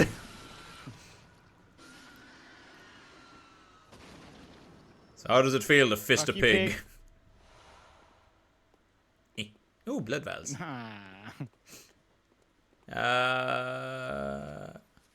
That's literally just where we went. No, it's not where we went. We can go down here. Wee. Oh, yeah. Yeah, because this way loops back to where we just were. But this way is further on. Do it. You choose what it is. Can I choose to expend bullets and come on SABA?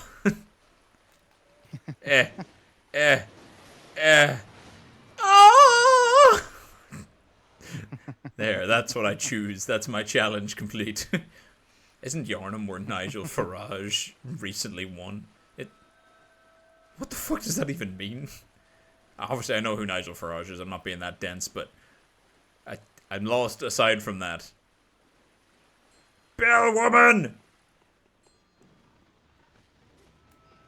Whoa! Oh, hey, it's another Shadow of Yarnum. Ah, fuck. Oh, shit, there's another one! There are several. Yeah. So the ones that we fought beforehand weren't the only... Like, that's not them that we just fought again. There's multiple. They are the shadows of... Okay. They are the shadows of the son of a... Candies. Always candies. Candy. Candy's nuts fit in your mouth. Ah!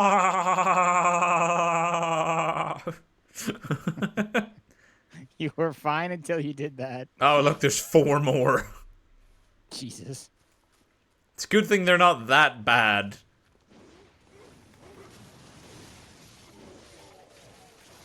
We fight the shadows together! Oh, fuck. Yay. I helped. The sword. You did. Yoink. Ah, almost full on blood vials. Let's fucking go. Alright. Oh, look. The pig ooze. Mole pig. Oink, oink. Who wants bacon? Daddy wants bacon. They call me Mr. Pig! Heads up, the other one's charging. Huh. Fuck, fuck, fuck, fuck. Alright. Did you look it in the eye when you killed it? You had enough to choose from.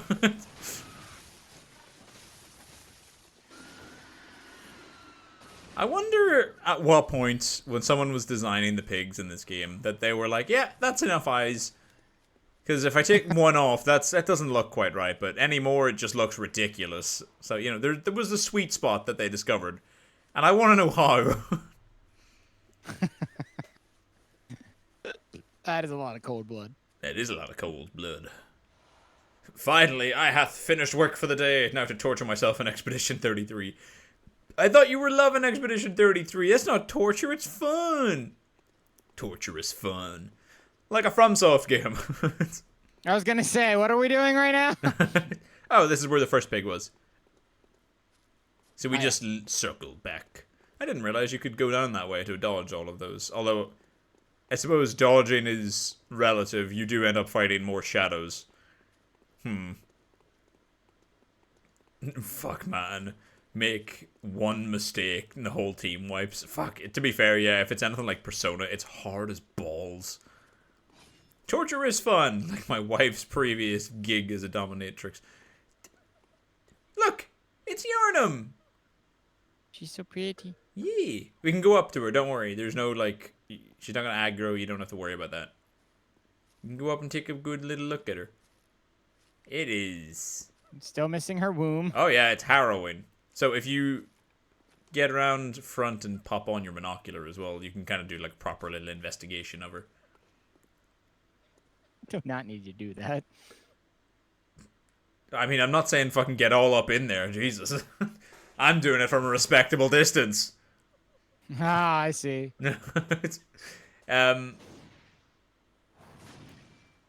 Oh shit! Was that me? Oh god, sorry. Yeah, I so did not mean to do that. Jesus, I'm glad that didn't work. I didn't even think I hit that. Fuck! I must have accidentally touched R2. Oh my god. Um. Yeah. So as you can see, her womb has been cut from her stomach. She is in a kind of wedding dress, or ceremonial style wedding dress. Her yeah. hands are bound, and if you look at her face a bit closer, you can tell that she's not quite human. She's actually a Thumerian. So she's the Thumerian Queen Yarnum, which kind of precursored the civilization that we're a part of, I guess, humans. They don't specify we're humans, but I feel like we're humans, you know? Would make sense. Yeah. Anyway, yeah, that's that. It's a bit fucked up, but I mean, the baby that we're chasing is hers, so it makes sense that she's here, you know, looking up It's weird we at can't like the top of the building. we just can't interact with her or talk to her at all. Yeah, I mean, she's not really here for us, is she? She's just kind of, I guess, like a spectral guide of sorts. So, we'll get the last little bits here before we head on up. I believe if you go through here, you'll find a shortcut. The last of the last. This is a weird discovery, okay? This is weird as fuck. It makes no sense to me.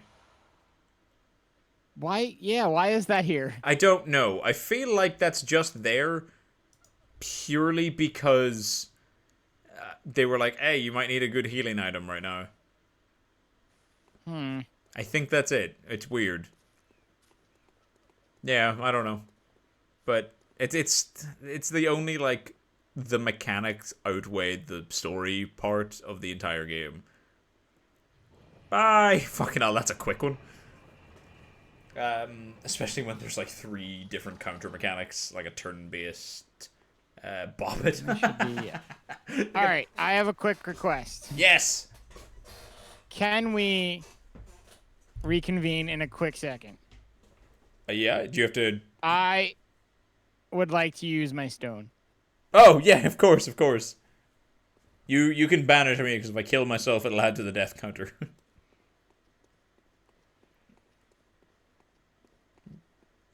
or I could banish myself, I guess. Jeez. Get on it. Oh, fuck, okay. I gotta go shoot myself right next to Queen Yarnum. She'll hold you. There we go, I deafened her as well. Miyazaki took Corpse Bride a bit too far. I suppose, yeah. But I can go back and also, I guess, level up either of my weapons, the Whirligig or this one, seeing as I've not leveled up anything to +10 yet. I should probably do that. Sounds like a good idea. Aha. Ludwig's Holy Blade. +10, motherfucker. And the Whirligig Saw. I mean, to be fair, I don't use it really. I could hold on to it for now, and then I might, like, still pick a weapon further down the line. That I want, that I want, that I want. This isn't going to be super useful right now, actually. Maybe I can change this. Is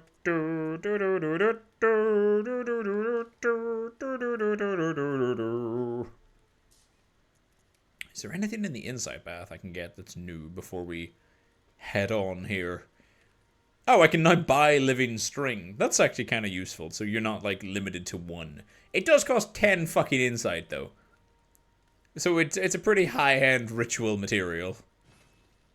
Yeah. If I have enough for a level, I might level up a little. Welcome. I have enough for 1. I have repaired my weapons and used my stone. Repaired my weapons and used my stone. Now let's get to the end so we can bone.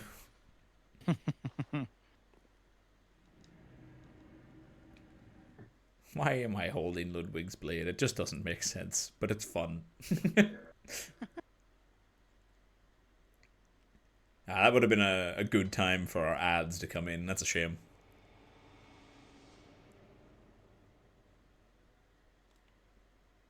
Ding-a-ling, ding-ding-a-ling, ding. Okay, bye. I forgot something. I'll be right back. Alright, jeez. To be fair, I can be keeping an eye on, because I don't get pings on Discord whenever I'm streaming. So I could be taking a little look-see and see if I get any important messages that may or may not be expecting right now. Ooh, that's actually pretty good. Huh. Wi-Fi. I don't know if you're still here in chat or not, but I'm just seeing what you've put the Masters of Ceremony stuff. The idea of a sample scanner that gives you a 15% chance to receive twice the samples on pickups is actually pretty cool. Not gonna lie, for Helldivers. Don't worry, Sab. I know it's confusing for you. I'm honestly not sure what you're talking about. I wasn't paying attention. Wow, friend! So happy to be doing this with you. Can't fucking wait for this day to be over. You were doing your thing. I was doing my thing. Yeah, well, you know what? We're just gonna remove your POV. You know what? Maybe I'm just gonna go do the end by myself. God, that would be a dick move. Bum bum ba ba dum bum ba dum bum ba da do you want to take the shortcut, or do you want to fight our way back up? No, we're taking the shortcut. Ah, you fucking bitch. I'm killing these. Yeah. Yeah. Oh, fuck. I used the wrong sword. Help. Leave you alone for 2 seconds.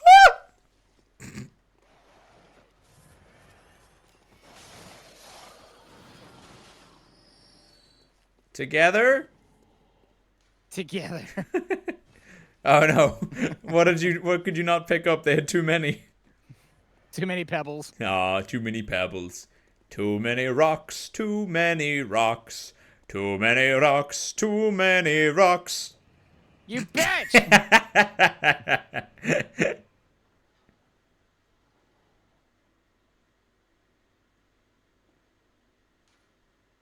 If I don't move, you're stuck.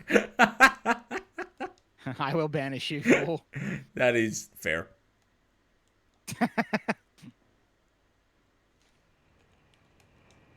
Enchanté.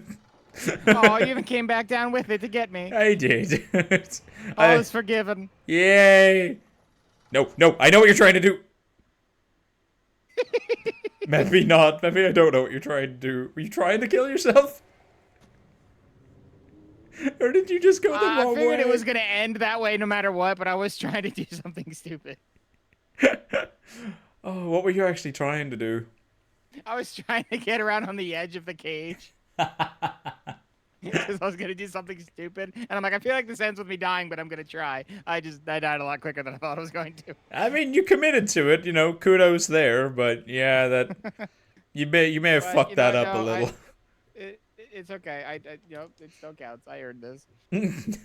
I deserved this. I'm glad you counted your death as well.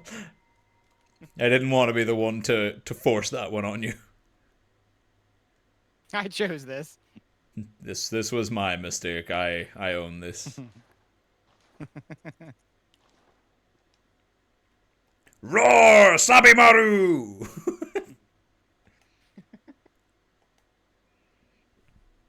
God, it is a very good weapon for sweep attacks. Sorry.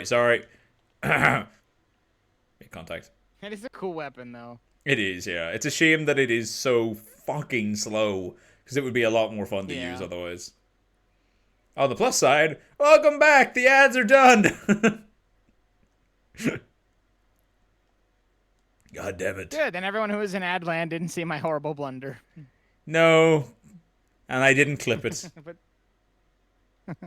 I tried to do a gag. I failed. Oh, amygdala. I know you saw. Forgive me, amygdala. Yeah, amygdala saw. Yeah, Locke saw it.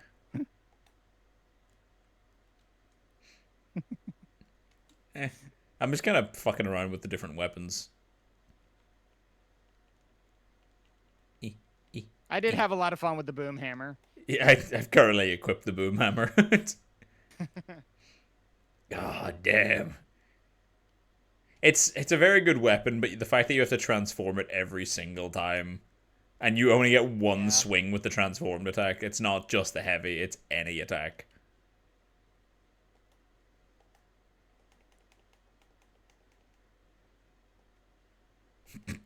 I'm sparking it up!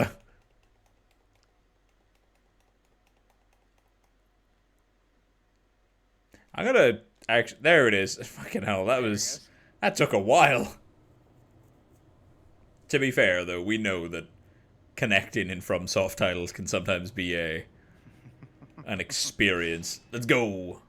I love how I'm just sending that back at you. Like, oh, sorry, did you want any facial hair forever? Fuck you.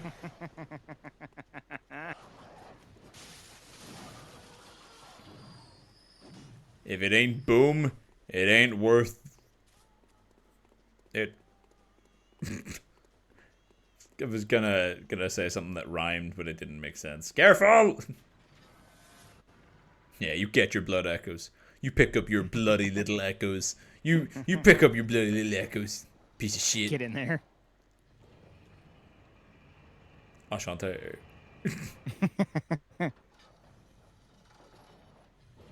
Come on, dude.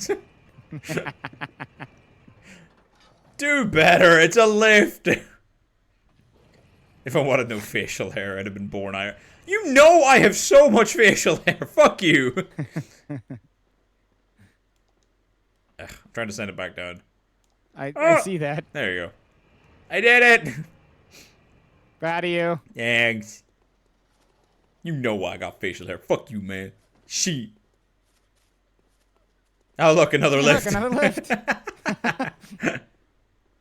I'll stand to the side. Oh, fuck. Oh, it's okay. It kept me off the button. It's okay. I saw the ghost of another player start rising, and I was like, oh shit, oh shit. Look. It's Mensis. So much menses. Oh my god. Welcome in, Relic. Oh, I'm not fucking Scottish. Fuck you. Welcome in, Relic. Relic, before we do this, I need you to. It is time for you to decide the punishment, because I messaged you but you didn't respond to me, and now I don't know what I gotta do. So let me. There we go, Relic. Ah, he picked the T. God fucking damn it. So much effort. Enchanté. Ashanti. Right, let's suck it, nerd. Fair. Oh, Lazybook started a Discord voice chat. Ah, nice. Right, should we do this and then I'll go get the tea? Because let's be honest, I'm probably gonna die and you'll survive, so it gives me something to do while you're still playing. I don't know, man. We'll see. Ooh, that's pretty looking. It is. We're right at the top of the loft. So can you hear? Well, you probably can't yet, but you see it in the middle, right? There's the baby carrier. Yeah. Hello, Jack. Thank you for the hydrate. SABA, grab that hydrate real quick, quick, before you strigger. I'm doing it. Before you strigger. Ah. Delicious. Much better. Now that my vocal cords are nice and moist, let's do this. Thank you for that. You are welcome.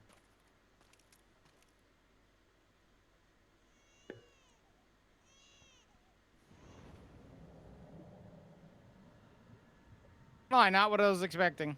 No, I don't think it would have been.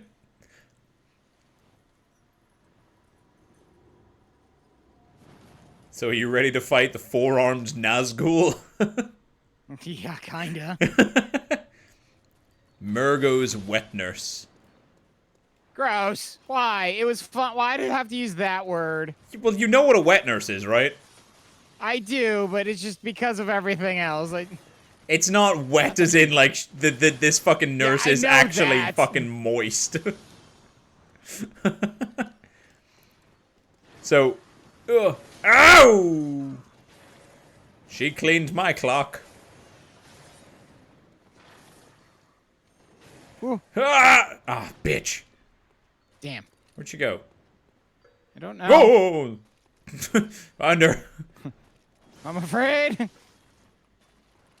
I'm gonna make this nurse real wet. Ah! Ah, fuck. God damn it. Ow. Maybe don't continue to attack when she's swinging like that. Absolutely not. No balls, all in. Oh no, hang on. Kill her! Oh, shit. So, be careful. Phase 2? Yeah. Oh, Jesus. Oh, Lord. I told you to be careful. Ah! It's kind of like the... well, I was gonna say it's kind of like Pontiff Sullivan, but you've not played Dark Souls 3. What? Fuck! Fucking. Oh, yeah! Ah! Damn it. Yes! I found you! Ah! Whoo! Back up. Heal. I was playing on low bars of health there. Oh! Oh my god, my health! I survived with a pixel. Oh, fuck! I believe in you. Alright, the mysticism is gone. Now we fuck her up for real. No mysticism. I like it. Ow. She'd be really good at circumcising. What the fuck? I mean, she's got 4 hands. Sorry, 6 hands? She can do a lot. Oh, oh, dear God, did you get grabbed? No. No? Oh, God. Ah! Note to self, she does not was like being augured on. Ow. Ah! So I'm gonna do it again. Ah! Yes. Nice! Ugh. Yes. Listen. I know. I heard the baby.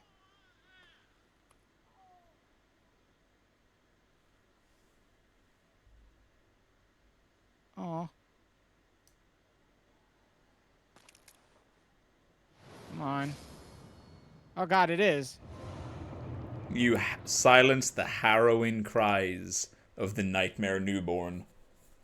And you received a 3rd umbilical cord. That's all 3 now. Give that one a read. Actually, well, yeah, give that one a read and then read the others as well again. That's your task currently. And I'm just gonna put this out there. It's a consumable. I'm just gonna say this as well. You are forbidden from returning to the nightmare right now. I forbid you. We do this together. So I'm not sure which one's the order, but just read them all. I'll just start with the first one. I'll just go down the 3. Yeah. Okay. First one. A great relic, also known as the cord of the eye. Every infant great one has this precursor to the umbilical cord. Every great one loses its child and then yearns for a surrogate. The 3rd umbilical cord precipitated the encounter with the pale moon, which beckoned the hunters and conceived the hunter's dream. Used to gain insight, and so they say, eyes on the inside. Although no one remembers what that truly entails. I love how during that Locke just threw up Lawrence. Like no, that one doesn't describe Lawrence. That one describes someone else. This middle one describes Lawrence. Wait, no, it doesn't. A great relic, Willem. also known as the cord of the eye. Every infant great one has the precursor to the umbilical cord. Provost Willem sought the cord in order to elevate his being and thoughts to those of the Great One. By aligning his brain with eyes, the only choice he knew if man were to ever match their greatness. And the last one. I'm going to skip the first part. That's perfectly fine. Every Great One loses its child and then yearns for a surrogate. This cord granted Mensis audience with Murgo, but resulted in the stillbirth of their brains. Used to gain... okay, so it's just that. I tried turning them up a little bit during that. I hope that helped. It wasn't the volume was low. I think SABA just like spoke a little quiet or whatever he was reading, but it's it was fucking Paddy's fault. He turned his own volume down. What a dick. Whoops. So, as the third one stated there, that was the one that the School of Mensis used for their ritual in order to get to this nightmare. So, we have 3 Right. umbilical cords, and we know that 3 different people have tried to use it. So the first, or the second... Don't go back, please. I was just turning That's it okay. on. I was That's just lighting okay. it. I promise. Oh, my lord. So, the first, or we'll go third one down. So the third one describes Mensis, and it described how they used this relic in order to commune with the nightmare and to sort of beckon an audience with Murgo. So they created this this Mensis nightmare, and we just tried to encounter Murgo, who was that little baby. And the wet nurse is who we ended up fighting. A great one, a legit great one, who was protecting Murgo. But also, let's be honest, we seen that the baby was ripped from Yarnum, so possibly not protecting. Maybe they stole, because great ones can't have their own kids. So my theory is that the wet nurse literally stole the baby from Queen Yarnum, and brought it here. And then Mensis' audience with Murgo kind of realigned Murgo's existence with Yarnum, which is why the whole ritual thing was a bit fucked anyway. Then we've got the one that Willem found, and instead of trying to commune with a great one, he tried to elevate his thoughts to their level. Rather than bringing them to him, he tried to bring himself You're up to talking like them. a song from Shut the Lion fuck up, King. JP. Stop that. It makes no sense. And the first one, it beckoned the hunter's dream and precipitated the encounter with the pale moon. Do you know who may have summoned the hunter's dream? No. Gehrman. After being made feel obsolete whenever the church did away with the hunter's workshop and created the church hunter workshop, he felt obsolete, he felt out of place with the world. And, given the events of the DLC, we know that Maria, the object of his obsession, kind of killed herself, and everything went tits up for a lot of hunters. So, in doing that, and feeling completely lost and alone, he found this cord, and he beckoned the pale moon, and created the hunter's dream, so that the hunters would be forever lasting, so long as they existed within the dream. So yeah, those are the 3 that we have found. Each one of them has tried to commune with a great one, but it's gone kind of pretty bad for them in some way, shape, or form, because they had 1 of the relics. We now have 3. So SABA, it is time to consume all 3 umbilical cords. Am I, or am I coming out here to help you fight the baby? You can do this first. Don't worry. It's not an immediate payoff, but we're making sure that it's done. It's there's no like, I've done it, and now what happens? You've done it, and now you'll have to see what happens. So consume all 3, you said? Yep, all 3.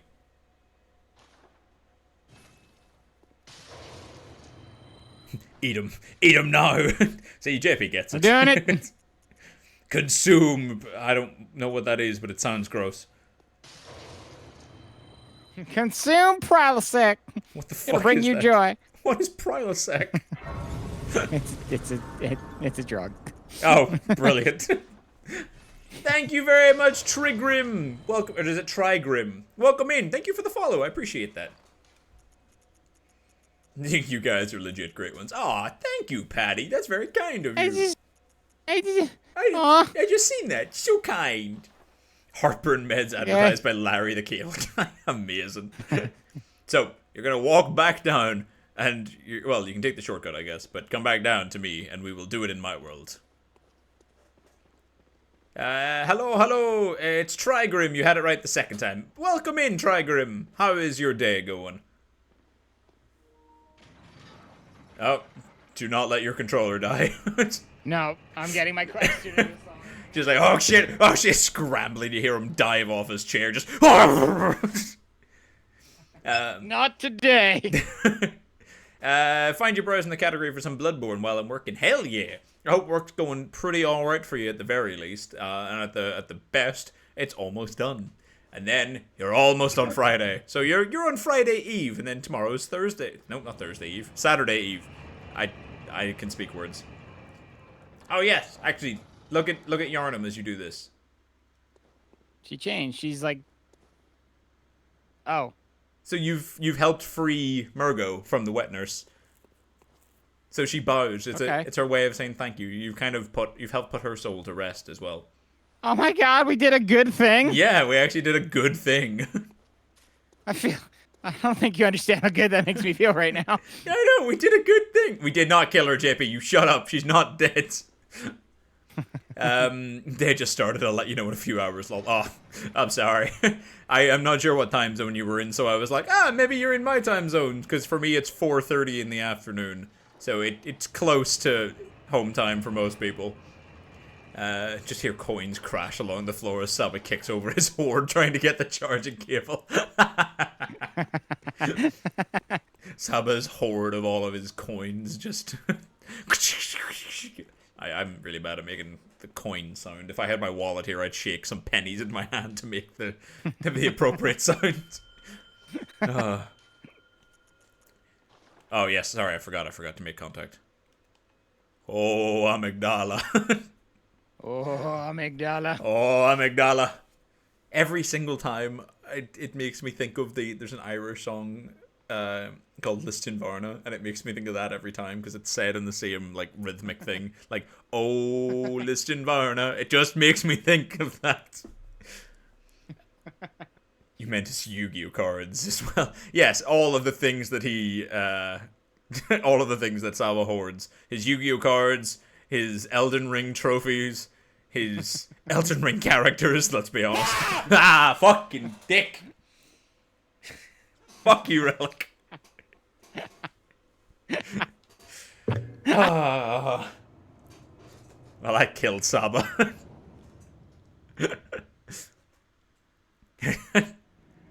Oh, a big spender. I have coins in my wallet. Rub it in. Here, they're literal pennies. I have two 2p coins, alright? Wait, fuck yourself. Big spender.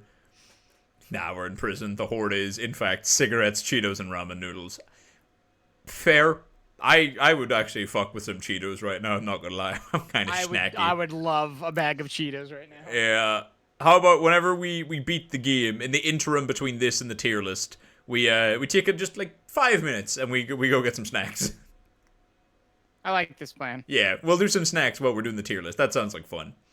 Imagine Sounds like a having good Yu-Gi-Oh cards. Fuck up you, JP. The amount of Yu-Gi-Oh cards this man has. I'd say you and SABA would have a fairly good duel on Duel Links. Nope, that's not it. Master Duel, that's the one. Genuinely, the two of you, because I know SABA's a fucking maniac when it comes to forging decks.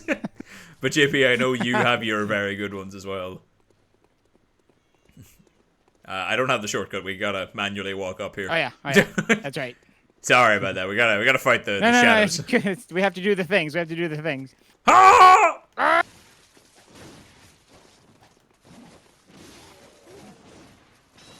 Anytime today, SABA. Jeez.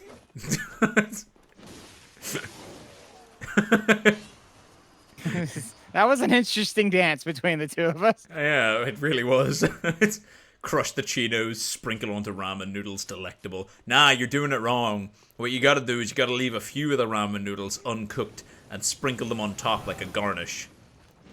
Hey, why would you waste the Cheetos? The Cheetos will melt or like kind of dissolve in the warmth of the ramen. But the uncooked noodles, they'll stay crunchy. They'll give you that little extra crispity snap.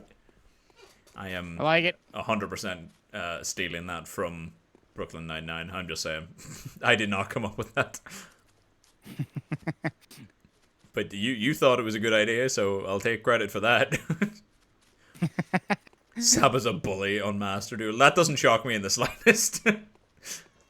Lizzie, aren't you paying SABA for the collab with snacks? I mean, realistically, I should be paying him for something. But I don't really know his address, so I can't send him snacks. I can send you snacks. You want some snacks? I'll send you snacks. I like snacks. Yeah, give me your address.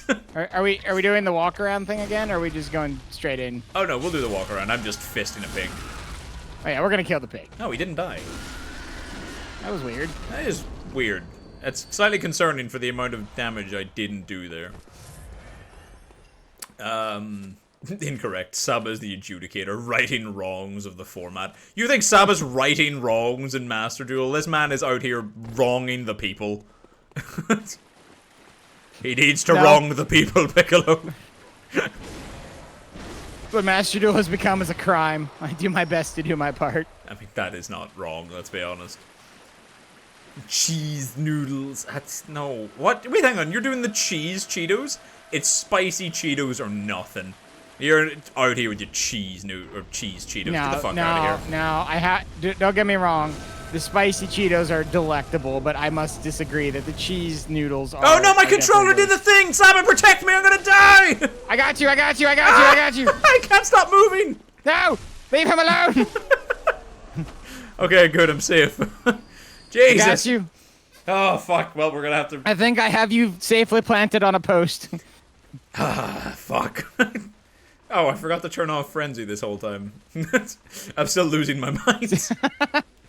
Alright, hang on. Let me so you guys can at least watch SABA while I shut my PlayStation down.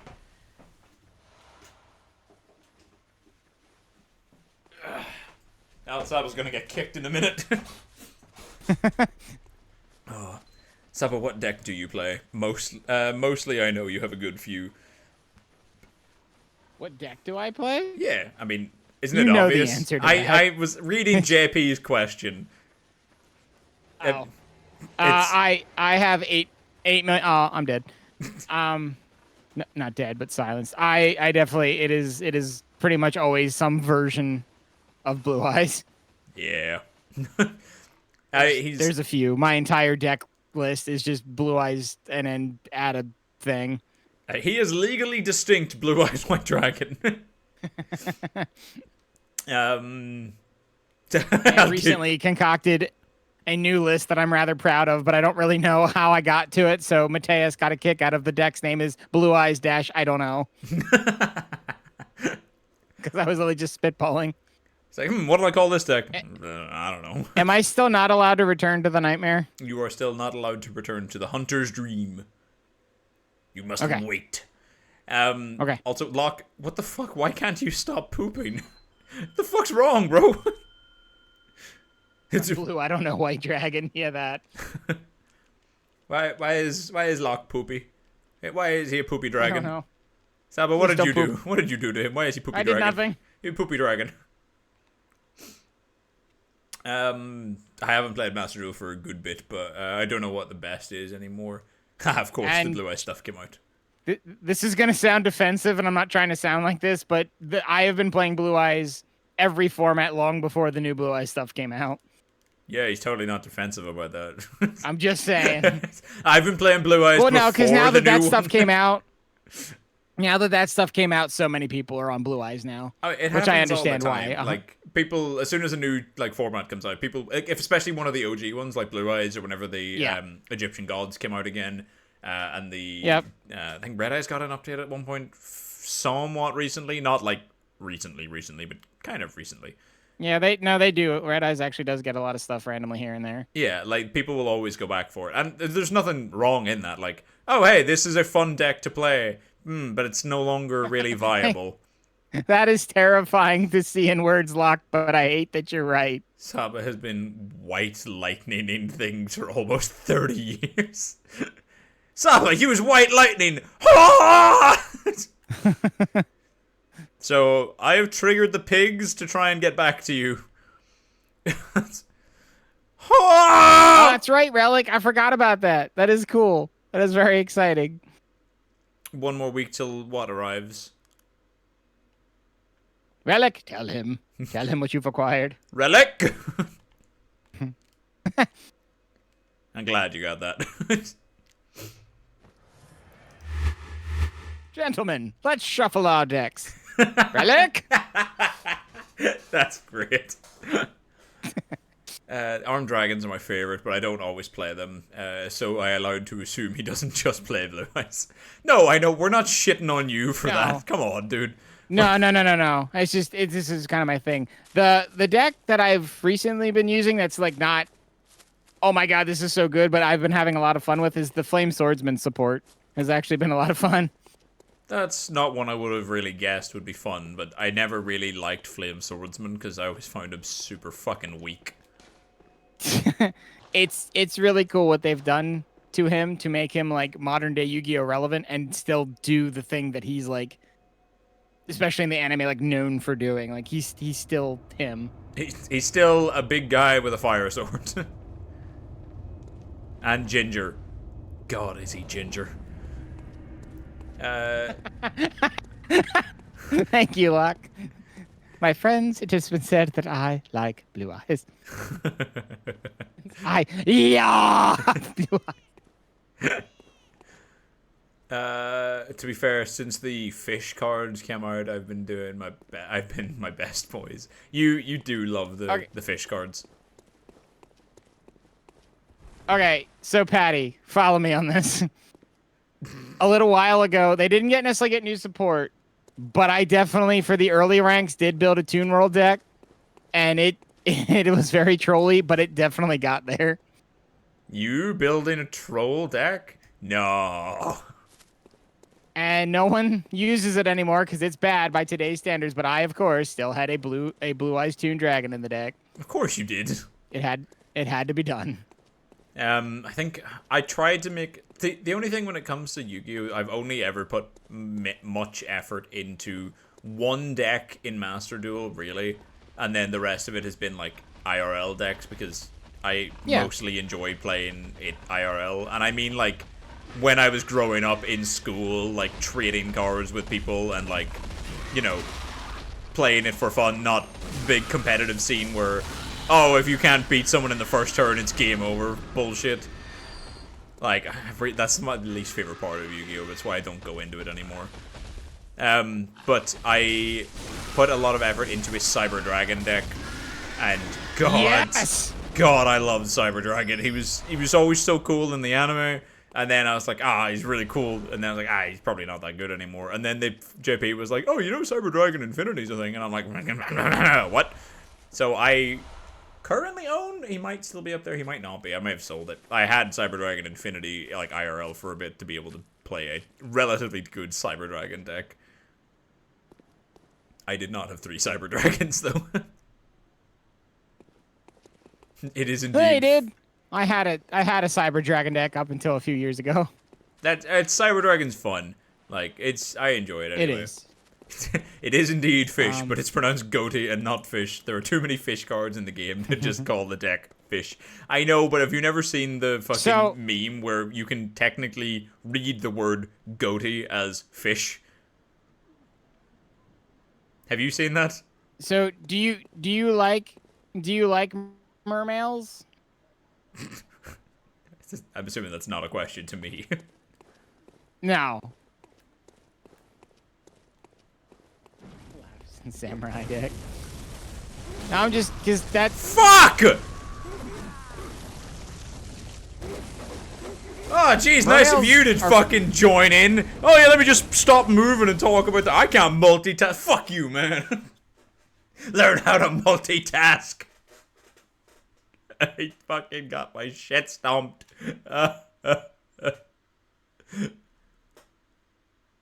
Like, as far as a quote-unquote water/fish deck, mermales definitely get there. I rang the wrong one. That's bronze talk if I ever heard it. Fuck you, man. Oh, amygdala. Oh, amygdala. Bring righteous justice upon this bastard's head. I feel bad. I was distracted by Yu-Gi-Oh talk. I didn't protect you. It's fine. It happens. Deck building the old-fashioned way. Yes, trading cards at school. That is the old-fashioned way. Ah, yeah, see, there's some love for Cyber Dragons out here. There we go. I love to see it. Fuck your samurai deck, where I'm like, fuck you. It wouldn't be the first, wouldn't be the last. Yep. That's fair. The goatee are really cool. That's fair. Yeah, like the design of them's pretty cool. I'm gonna always read it as fish. Because they are fish, but like it's definitely designed in a pun way. There's no way someone didn't see that meme years ago and be like, you know, you can actually read the word goatee as fish. Because it's like, enough ends with GH. So obviously GH can mean F. See, no. You say skull servant, Locke, but you know what that always turns into. No matter what text. It always Skull Servant versus my dragons never means anything besides fucking Link Karibo versus a Tachyon. Every goddamn time. Come along, Lawrence. Stop getting distracted by Yu-Gi-Oh! Talk. I'm sorry! We have Shadows of Yharnam to fight. Get your head in the fucking game.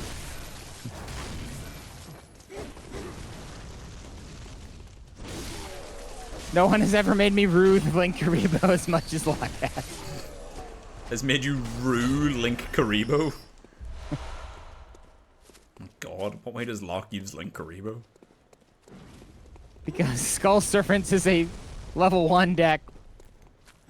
Lots and lots of level 1s, and Link Karibo thrives in that. He thrives on them. Yeah. Yeah. Ah, it's fine. I guess I'll just do all the hard work myself again, huh? Fucking goddamn it. Like Lizzie said, so much is you can just win on one turn where Goaty just do everything on your opponent's turn. That's more annoying. If I can't have my actual fucking turn on my turn, I was gonna say that's so much worse than just losing in one turn. At least that's an efficient use of my time. Oh, it's game over? Cool, I'll move on. Not, oh, it's he went first. Fucking hell, his turn has been like 30 minutes. It's fine, it's finally my turn. Draw. Did you draw? Well, guess what I'm gonna do? I'm like, oh, fucking kill yourself at this point, you dickhead. Oh, it does my head in. that is why I will never ever like Fluwanderees as a deck. Whoop. Every one of their turns takes forever to do just such annoying things, and half of their shit they do on your turn. Wow, that hurt a lot. Yeah, it did. You also almost got me crushed there because I was pinned between you and the wall. I was like, oh my god, back up, back up. Oh, it's 100% done with the pun in mind. Yeah, as they were originally only released in the West. Oh, well then, yeah, it's 100% the thing. Then they planned that shit. Yeah, they were a TCG exclusive. That's kind of cool, though. Mumbles something about blue players in Magic the Gathering. I've not played that, so I don't know what that is, but I'm sure it's something in the CMV and is just acting on your opponent's turn. Because Magic is the main game that I play now. I thought Elden Ring was. Oh, no. I mean, card game. My apologies. I IRL also, card games. IRL, right, there we go. That's the distinct difference there. IRL card games. Effectively, the smack talk of, oh, you're just being a blue player is blue is where all of the counter magic is. So they're usually, they have the reputation of, oh, I'm going to do everything on your turn, and it usually says that your turn doesn't happen. Unable to acquire Yosefka's blood vials due to inventory or storage max. Brilliant. It's just on the floor. I can move the item by just... Whoop. Apparently I didn't use Yosefka's blood vial in that fight. I used Ariana's instead. That was stupid of me. Yeah, fuck it. I don't need it. It can sit in the ground forever. How dare. Goatee turns... Goatee turn 1 takes all of 2 minutes. I'm sorry. Not wrong. Ah! I missed. I mean, even still, just the idea of a 1-turn kill is just disgusting to me. Just don't. Oh no, I don't disagree. Just don't do it, please. Please stop. Also, I didn't notice this in yours because I couldn't hear her, but apparently she's crying the whole time. I heard her making noise. I would be honest, I didn't realize it was crying. I thought she was just kind of like murmuring. No, she's crying. Hey, Saba. Oh. What? Ah! Jesus Christ. Oh, fuck, I actually can hit her. Wow. I can't, no, I can't say that. Message me it. Because I want to know what it is before you forget it, but I don't want you to say it in case. It's not even his, no, I definitely could not, we're not doing that on stream, but I will message you. That's a laugh, 100%. That's, fuck you. You're a dick relic. It's not a laugh, JP, fuck off. Unless it's Exodia, that shit is fucking hilarious. No, Exodia is the best time for a one-turn kill. Because that is, like, it's designed, it's the first thing. It's like, oh, you get this, and you win. So if you pull that on your first hand, it's impressive. Anything else is such bullshit. About that. No, we're not. I don't want to know. I don't know what it is. Ah, yeah.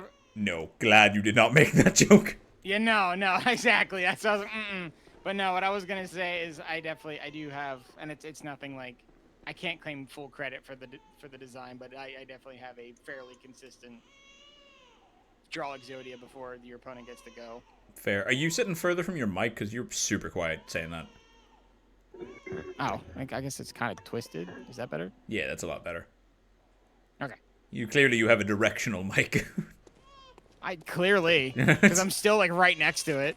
Yeah, I mean, like, I'm sure I'm a little bit quieter right now than I am whenever I'm here. Makes sense. Yeah, like, I've turned my head slightly. Random side note, though. Design-wise, this is one of my favorite bosses. Oh, yeah, this is awesome. This thing is cool as shit. Like, 6 hands, covered in feathers, invisible, with an awesome fucking cover to be like, oh yeah, I know I might not have a physical form, but I also definitely do, and I'm gonna cut you with it. God, she's so much more aggressive right now. There's like a 50, 60-year-old man who plays competitive and plays scummy decks and had a full Exodia deck that if he opened like 2 cards, he just won, so he could always get to Exodia. Oh, that is disgusting. Yep. I watched that because he took it to a tournament and people were like chanting his name because it was just funny. Where is she? There you are. Lawrence? Ah, fuck. Own, go fuck yourself with that. Read Own's comment. It doesn't do it justice if I read it. Hang on.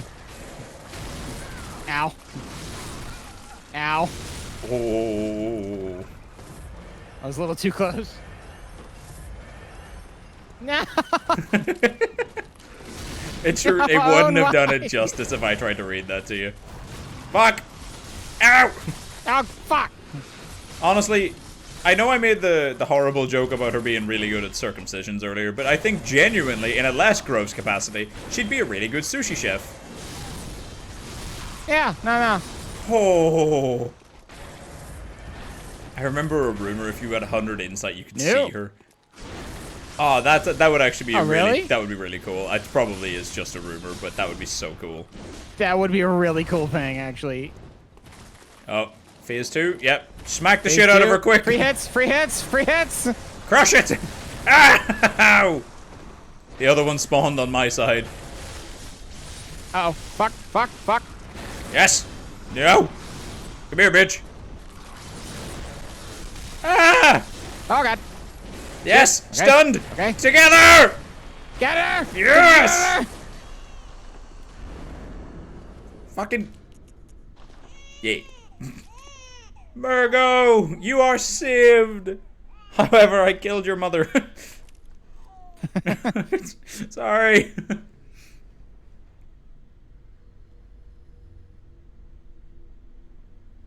Gotta really take a minute for this to set in. Nightmare Slain! I was waiting.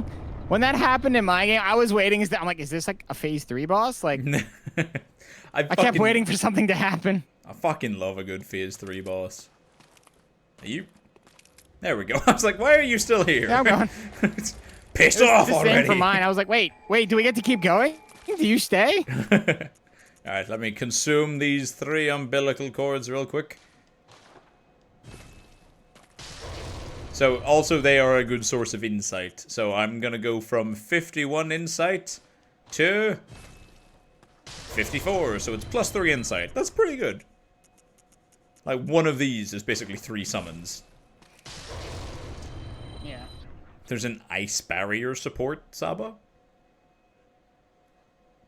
I'm reading Relic's comment. There is. There is. There's actually quite a bit of it.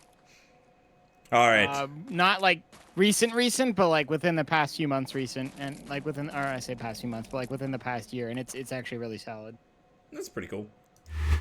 So, are you ready to jump back to the hunter's dream? Am I allowed to now? You are. We can go. Okay, here we go. I'm excited. I'm excited. Bless you, Relic.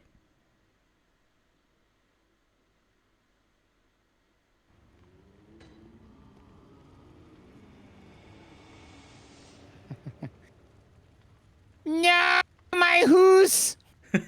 SABA, why did you leave the stove on? I was hungry, and then you called me, and I forgot, and Never leave the tendies in the oven, you fool! no, not the we lost the tendies too. Such a cute hunter, oh my god, I just want to pinch the cheeks. Aw, thanks, Mike. Welcome in, and also welcome in, Lambo. How are you guys getting on? Welcome in, fellas. Actually, hang on, let me give you guys both a little shout out here. Hang on, shout out. Ha.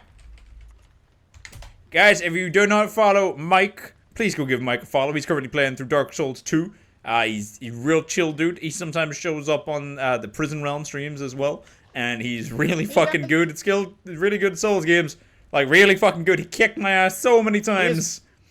God damn. He's very good and a pleasure to play with. And also we have Lambo. Hang on, fucking at Lambo the Night. That's lazy folks. I can't shout out myself.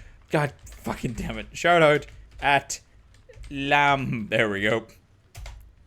I need to wait a minute and 25 seconds. God fucking damn it. I'll give Lambo a shout out as well. I need to wait a little bit. But please go give those two gentlemen a pleasurable follow. That's not what I meant to say. But happy Thursday. Oh, you are just batting 1,000 today. Uh-huh. Oh god, SABA, quick, save the cards. They're in the house. No.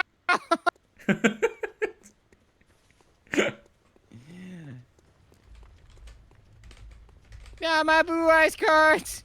My blue eyes white dragon. It's okay, you can go in. Can I still go in their house? Yeah. Okay. Is something going to trigger? It should have been me. No, you're good. Or can I talk to her? Like, I have so many echoes that I want to spend before something bad happens to me. You can talk to her. You can talk to her. Good hunter, you have come. Dawn will soon break. This night and this dream will end. Gammon awaits you at the foot of the great tree. I saw the gate was open. Yeah. Very well, let me stand.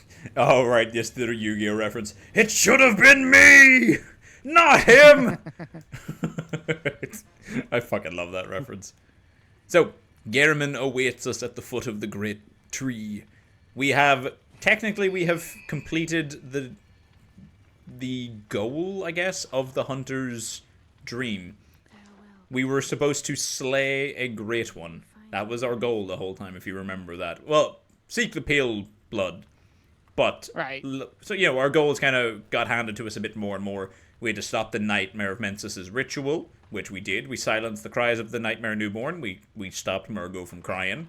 And we actually slayed a great one, which was Murgo's wet nurse. So, our first one that we killed was the Brain of Mensis. But our first one that we fought to the death was Murgo's wet nurse. Objectively, a lot fucking cooler than the Brain of Mensis. Just possibly. Yeah, just a smidgen. But there we go. That's it. That's game over. No, I'm kidding. Let's go talk to fucking Gehrman. Actually, you know what? No, because we are nearing the end of the game, let's do our little round of goodbyes to the people, shall we? And by the people, I mean in-game characters, not the people in chat. It's like, oh god, I'm just like, all right. Let I us, guess. if you go to the first tombstone there on your right, and go to Cathedral Ward. Let's go say goodbye to our friends. Our granny's dead, but you know we could always go and say goodbye to Adela the nun and to Ariana the prostitute. There we go. There's that shout out for Lambo.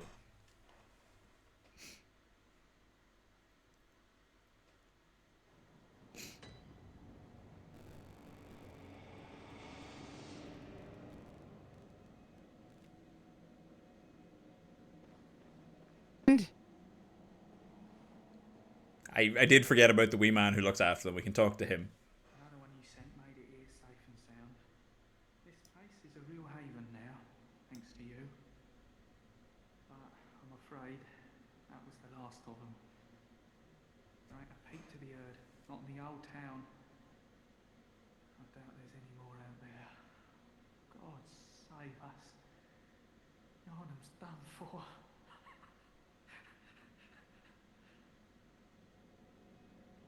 There ain't no more Savant Yarnum's done for. We're both getting very different dialogue with him. I'm getting him being sad about the old woman being dead.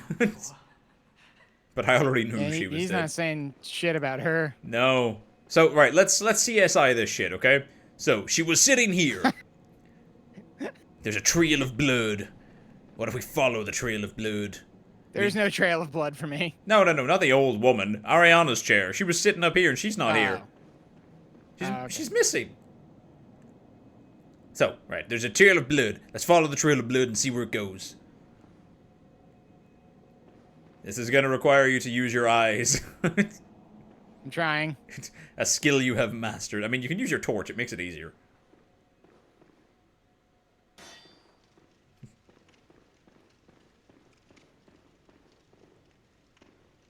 You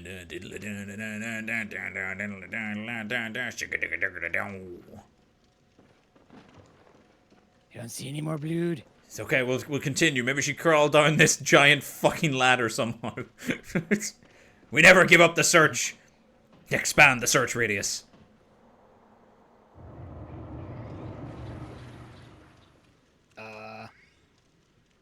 It's a little Hello? baby Michael! Oh, God. So do you remember that she said that she couldn't give us her blood because she was feeling all funny when the blood moon Yeah. rose? Well, we figured that out that she was pregnant, but... Yeah, look, that's her little Michael baby! Okay. Come on, you can talk to her. She's just lost her mind a little. It's all good. Can't imagine why. Yeah, no reason. It can't be.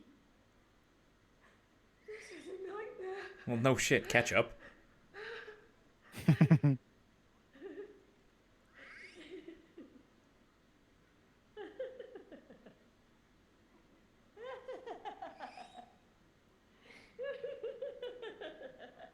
Yeah, she's not having a good time. I'm sure she's fine. I never noticed. Slowly raises gun to forehead. I never noticed that Michael does that high-pitched screech. It's really weird. Sounds like a Pokemon. Kind of does, yeah. Also, fuck you, JP. Lizzie's mum when she had him. Fucking dickhead. Also, Relic says kick the baby. I mean, what do you want to do here? I'm walking away. You walking away, you're gonna let her just live with this? I don't want to kill her. That's fine. You don't have to kill her. You can walk away. I am not telling you to do anything. It's a role-playing game. You get to choose what your character would do in this situation. You're gonna kill her, though, aren't you? I am 100% going to, but your choice is up to you. Go on, then. Oh, sorry. Jeez, okay, hang on. Let me at least let the people see, Saba. Come on. All right. That's fair. We'll do it nice and humane with the boom hammer. Did I fucking miss? Hold up. Oh, come on. You had one job. There we go. So, Michael dropped something, and Ariana dropped something. On Ariana, we get her shoes. We killed her for shoes. We get some really nice, pretty shoes. And on Michael, a third umbilical cord. Makes sense. So there are 4 in the game that you can get. So if you missed one of the others, you can get this one. That's all that means. Oh, apparently I'm screaming for joy or sadness. I'm not sure. But that is the final Michael that we will kill, I promise. Now, I am curious because I want to read what this one says, because obviously each of them tell us about a different character and what they did with the cord. Right. So I'm curious what this one is. I don't know this off the top of my head. A great relic known as the Cord of the Eye. Every infant Great One has this precursor to the umbilical cord. Every Great One loses its child and then yearns for a surrogate. And Erdin, the formless Great One, is no different. To think it was corrupted blood that began this eldritch liaison. Oh, there we go. So that kind of tells you exactly who impregnated her. Erdin. Because he was in they were in Erdin's chapel. So it makes sense. Also, because Erdin is the formless Great One, like, he's the only one that we know is formless, and Murgo's wet nurse is also formless, and Murgo, we never actually see the baby. We hear the baby, but we never see it. I believe that Erdin is also the You're father talking like a of song Murgo. from the Lion Shut King. the fuck up, Locke! Makes no sense. Let me do my lore! You fucking callous son of a bitch!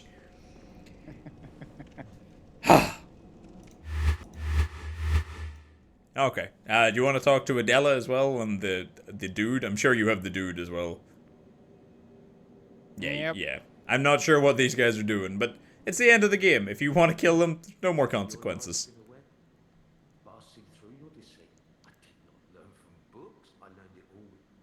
I did not learn from books. I'm gonna fucking kill him. I don't like him. He dropped a pungent blood cocktail. Fuck him. That's the best reaction thus far. I'm fuming about it, alright?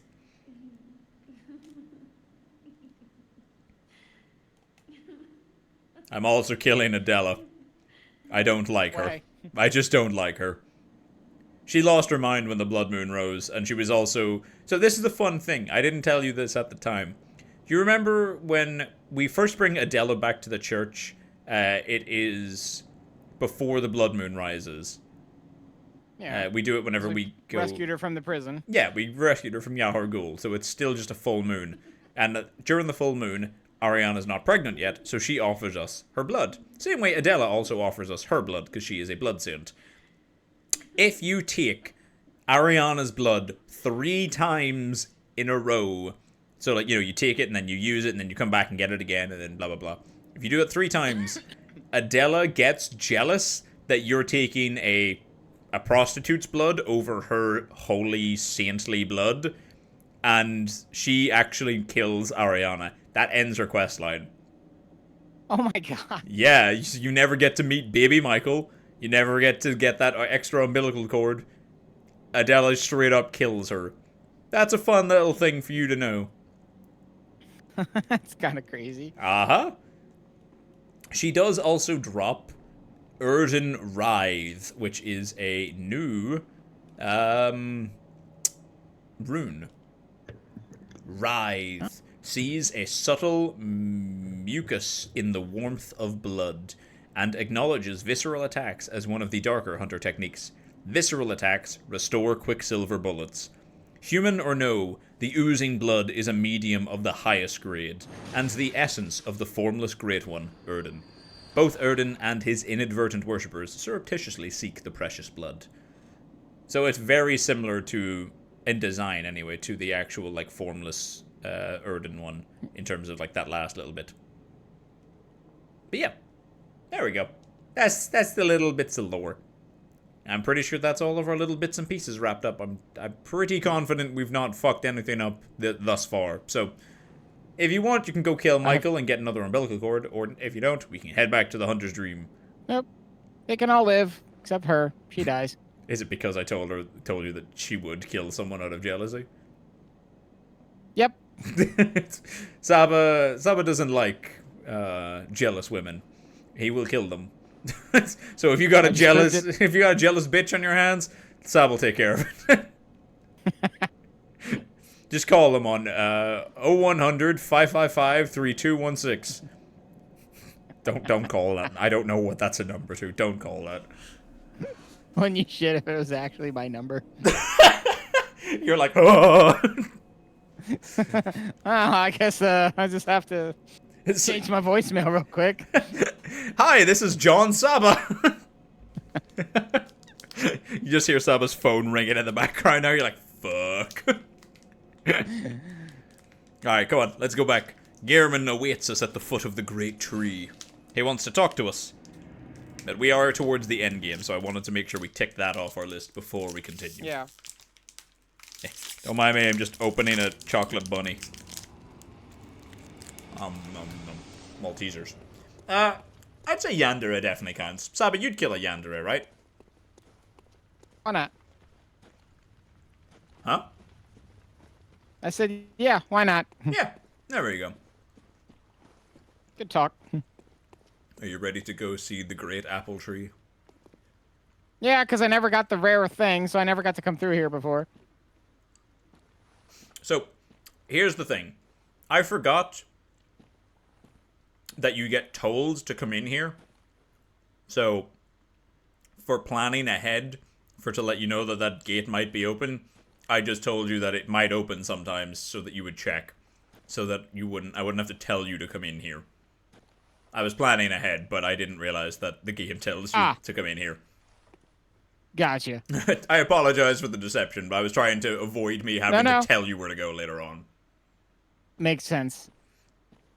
But I will do a little quick lore dump in here while we're in here before you go too close to Gehrman. I'm walking around. Okay. All of these tombstones are hunters who have come through the night, or come through the dream before. Because we know that Jura has left the dream behind. We know that Eileen left it behind. All of these are hunters who have come and gone in the hunter's dream. There is a lot. I see that. Yeah. Alright, that was it. Quick lore dump. Done. It was a quick one, guys. Shut up, okay? I like whenever the lore is the architecture. Go fuck yourself. Come on, let's go talk to Gehrman. This is so cool. It's so pretty, isn't it? Like, all this effort. The burning house. Like, Gehrman definitely set that on fire to claim the insurance money. Back to punching babies. Chop, chop. Alright, alright. Good hunter, you've done well. The night is near its end. Now, I will show you mercy. You will die, forget the dream, and awake under the morning sun. You will be freed. Oh, amygdala. Terrible hunter's dream. So, if you choose to submit your life, you wake up, the night is over, and you awaken from the dream, like Jura, like Eileen, and like so many before you. Yeah. Would you like to submit your life, or would you like to refuse and stay in the hunter's dream? What should I do? For the ending that we're kind of aiming towards, we'll say refuse, but I'm curious what you would have liked to have done in this situation. I feel like I would refuse simply because that is what everyone has done. Like, it's been done. Yeah, okay. That's cool. I'm just curious what your take was. Like, no, like, let me stay. Let me, like, I don't want, like, let's break the cycle here. Let's see what happens. Okay. So, refuse.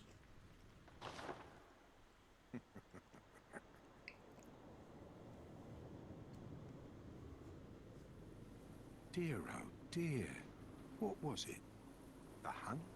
The blood? Or the horrible dream?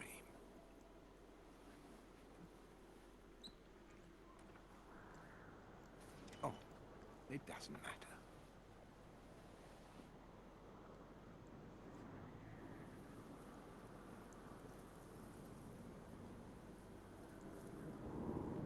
It always comes down to the hunter's helper to clean up after these sorts of messes.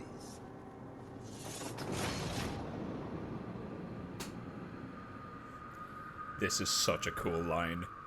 Tonight, Gehrman joins the hunt. Come on, tell me that wasn't awesome. That was cool. Ah, I'm dead. I got too shot by him.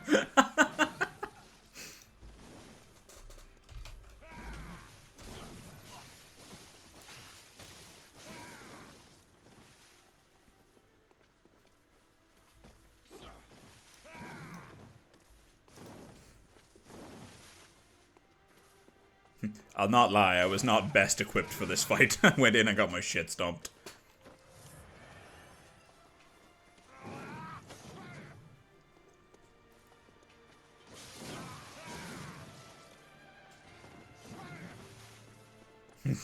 You got Sarah in your corner. She's saying, come on, Saba, you got this.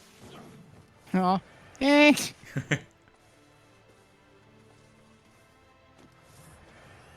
Now, with this being the final boss, do you want to do it together? I mean, we'll see. You give it your best. You give it your all.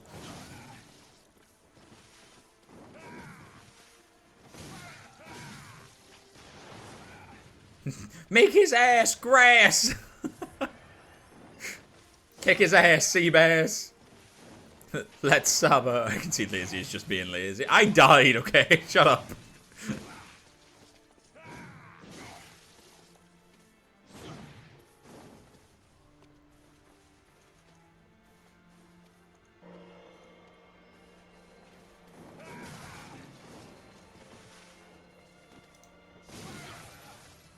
You can do it, Saba. I believe in you.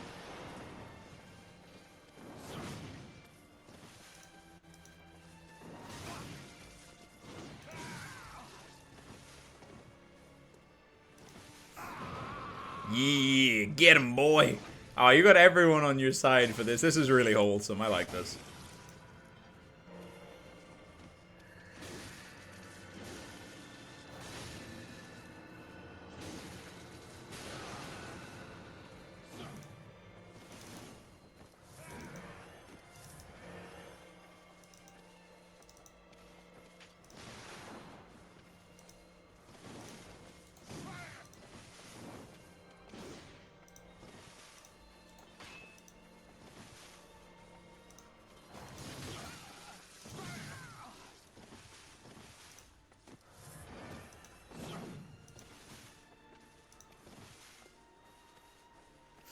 Feels like an anime finale. It really does, doesn't it? It's so anime, this fight.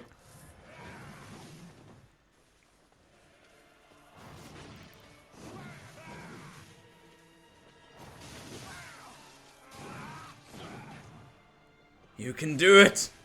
You can do it! I believe in you! Oh, that's such an anime attack. I love it.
You did it!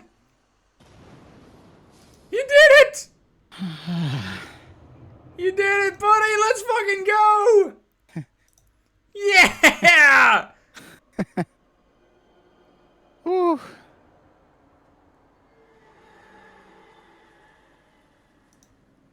And now you have been granted an audience.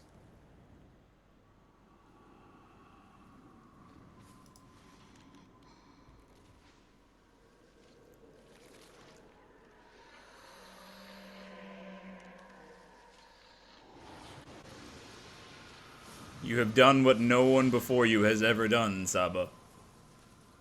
Oh, God. You have consumed 3 umbilical cords and have the power to reject this great one as it tried to just take control of you. And you now Jesus. must fight the moon presence. This is the pale moon presence. the pale blood.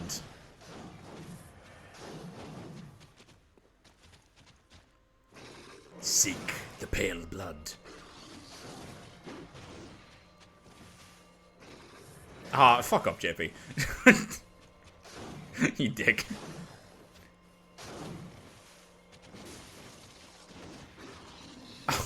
Alright, oh, no need for you to be a dick as well.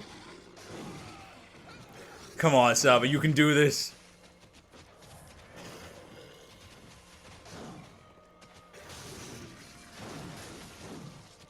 Yes!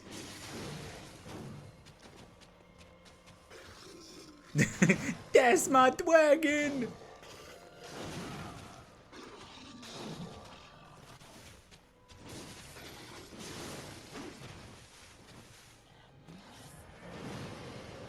Oh.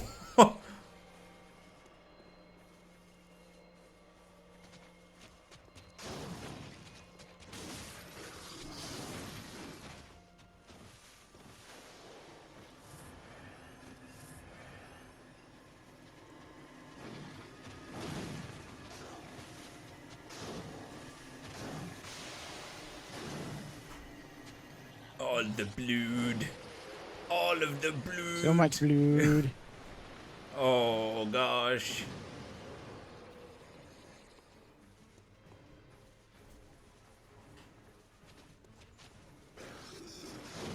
Oh, good dodge.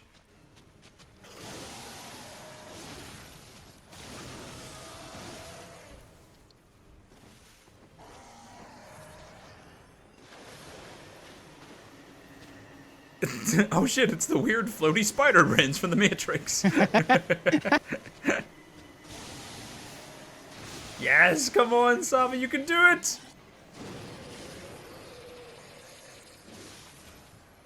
Well done! Nightmare slain. You, sir, have just defeated another great one. How do you feel? Jesus. Oh, I'm fucking, my hands are sweaty. I'll tell you how I feel. I'm feeling pretty.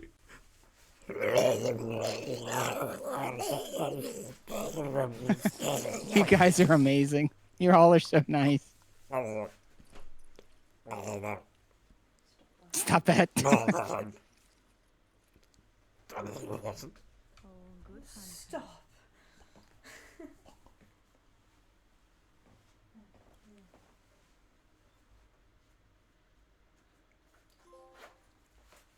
You did it! How does it feel? How does it feel to beat Bloodborne? It's really happening. It's really happening! You did it! Forbidden calamari. Do you see what I look like on stream right now? I don't. Oh, God. Hello! Lola made me this slug cappy because of the ending we're going for. Thank you, Sarah. You did it! You beat it! And you beat Thank both you. of them first try as well. Well Oh, yeah. done, dude. Not the easiest of things. So I don't know if you noticed during that, but the moon presence has an attack that brings your HP to 1. Oh, I did. Uh-huh. I was like, oh my lord, he's not healing through that. That's terrifying to think, because you were just one shot away from death the entire time. Oh, you did it, buddy. Oh, let's fucking go. I'll go back to being a normal Cappy for a minute here. But I had Lola whip that up for me because I thought it would be hilarious. So yeah, you did what no one before you has done. You consumed 3 umbilical cords, and your contact with a Great One and defeat of it led you to actually ascend. Like what Willem wanted to do before him, what Mikolash wanted as well. You actually ascended and became an infant Great One. So you are now ready to beckon in your own age of the world. You now have the power. Yeah, that's the ending That's we pretty got. sick. Isn't it? You become a god. That's pretty cool. That's the ending we went for.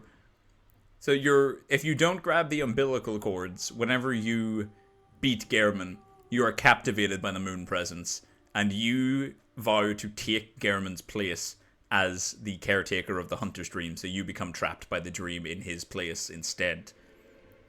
Gotcha. And then if you choose to submit to him, you'll wake up, and the dream never happened, and you just wake as morning rises on Yharnam. It's a very, very fucking cool ending, right? First time, every time. God damn it. I mean, consistency, yeah. First time, every time. You fucking first time both of those back to back without so much as a refill on your blood. That, my friend, is some stellar work. Thanks. Genuinely. You lazy, and all of you in chat have been very kind to me during all of this. Thank you so much for the high praise.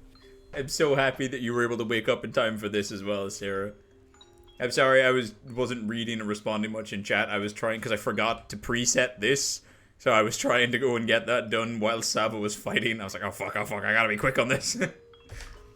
So, because I hadn't even downloaded them, because Lola sent them when I was at work. So I forgot to actually save the images. So I was like, ah shit, where is this? But it's fine. I got it done totally subtly. It didn't disappear off the screen for a minute whatsoever. Ah. Well, back to your cell you go. Actually, Relic, not quite yet. We have but one more thing to do, and that is to do it again. Together. Actually, you know what? I don't think we can. This is one of those games where once you beat it, it automatically starts you in New Game Plus. You can't, like, go back? Nope. Okay. That kind of sucks, but it is what it is. Oh my lord, I just reopened thingy, Discord there, and just seen the very real close-up image of that Squiddy Barra.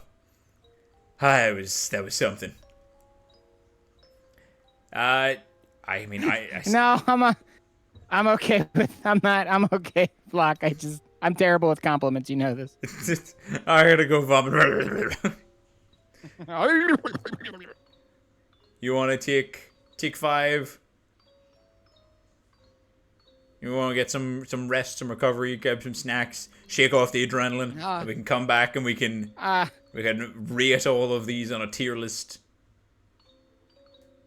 I'm ready. Let me go get my snacks. Yeah, well, I need to take 5 as well to get some stuff for me as well. So we'll take 5 here and we'll take a little break, 5 minutes, folks, and we'll be right back. And we're gonna be doing our tier list. And yes, I'm gonna go make some tea, Relic, you fucking dick.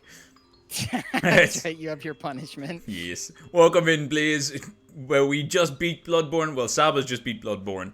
We're going to go and do a tier list afterwards, but we're just going to take a little 5-minute break, because it's intense to finish a game as heavy as this.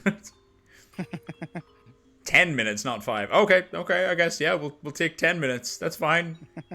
We'll take a little 10-minute break, okay? So you guys get yourselves some stretchies, maybe, I don't know, go look at the sunlight, touch grass, get some drinks, some snacks, and join us for our rating list of all of 22 bosses in this game. We'll see you in a little bit. Absolutely. Bye!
Thank you for sticking around.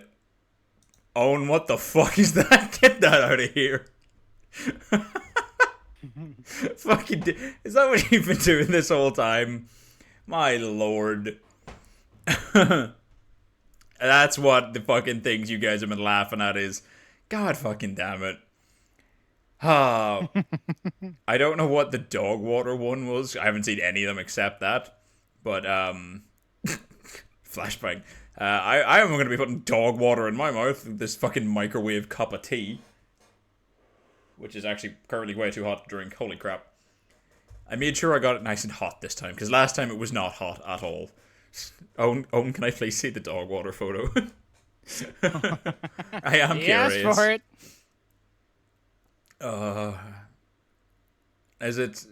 Were these just all insults of me? Or just Owen scarring the stream? Yes. That didn't fucking answer much, to be honest with you. Both. Okay. Well, whilst we're waiting for dog water to make a reappearance. So, I'm sure you guys can work out what the strategy is or what the plan is here. We're gonna just go through all of the bosses and put them into S through F category.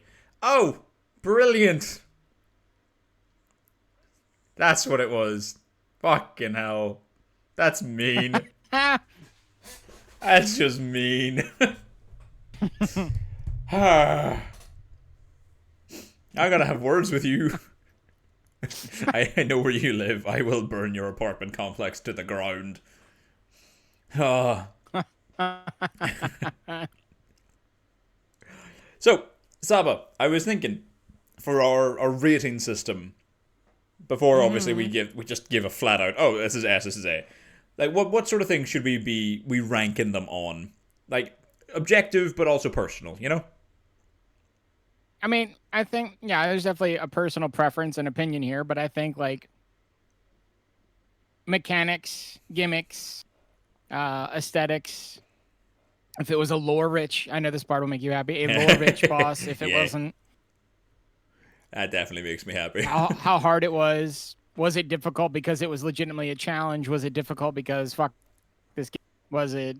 Okay, yeah. You know. Okay, yeah, so it's pretty much a good rating overall. I can get behind that. Also, welcome in, Krim! God damn it, Lizzie, stop shouting. I can hear you in the Netherlands. Never! You can never silence me. I'm a yappy bara with the fucking lungs to back it up. I hope your day is going well, Krim. I'm glad you're here. So, we've got all of these in the order that we fought them in as well, by the way. Do you actually hang on? Let me share my screen with you on Discord so you can see what's going on rather than rely on stream delay. That makes more sense. So, first things first. Do you remember who the first boss that we fought was? Are we counting the cleric beast? Yes. As the first one? Because we did run into him, but we came back later. I would still put him first. He's the first one that we encountered properly. Otherwise, I would say it would be Father Gascoigne, but... No, we'll do cleric first. Okay.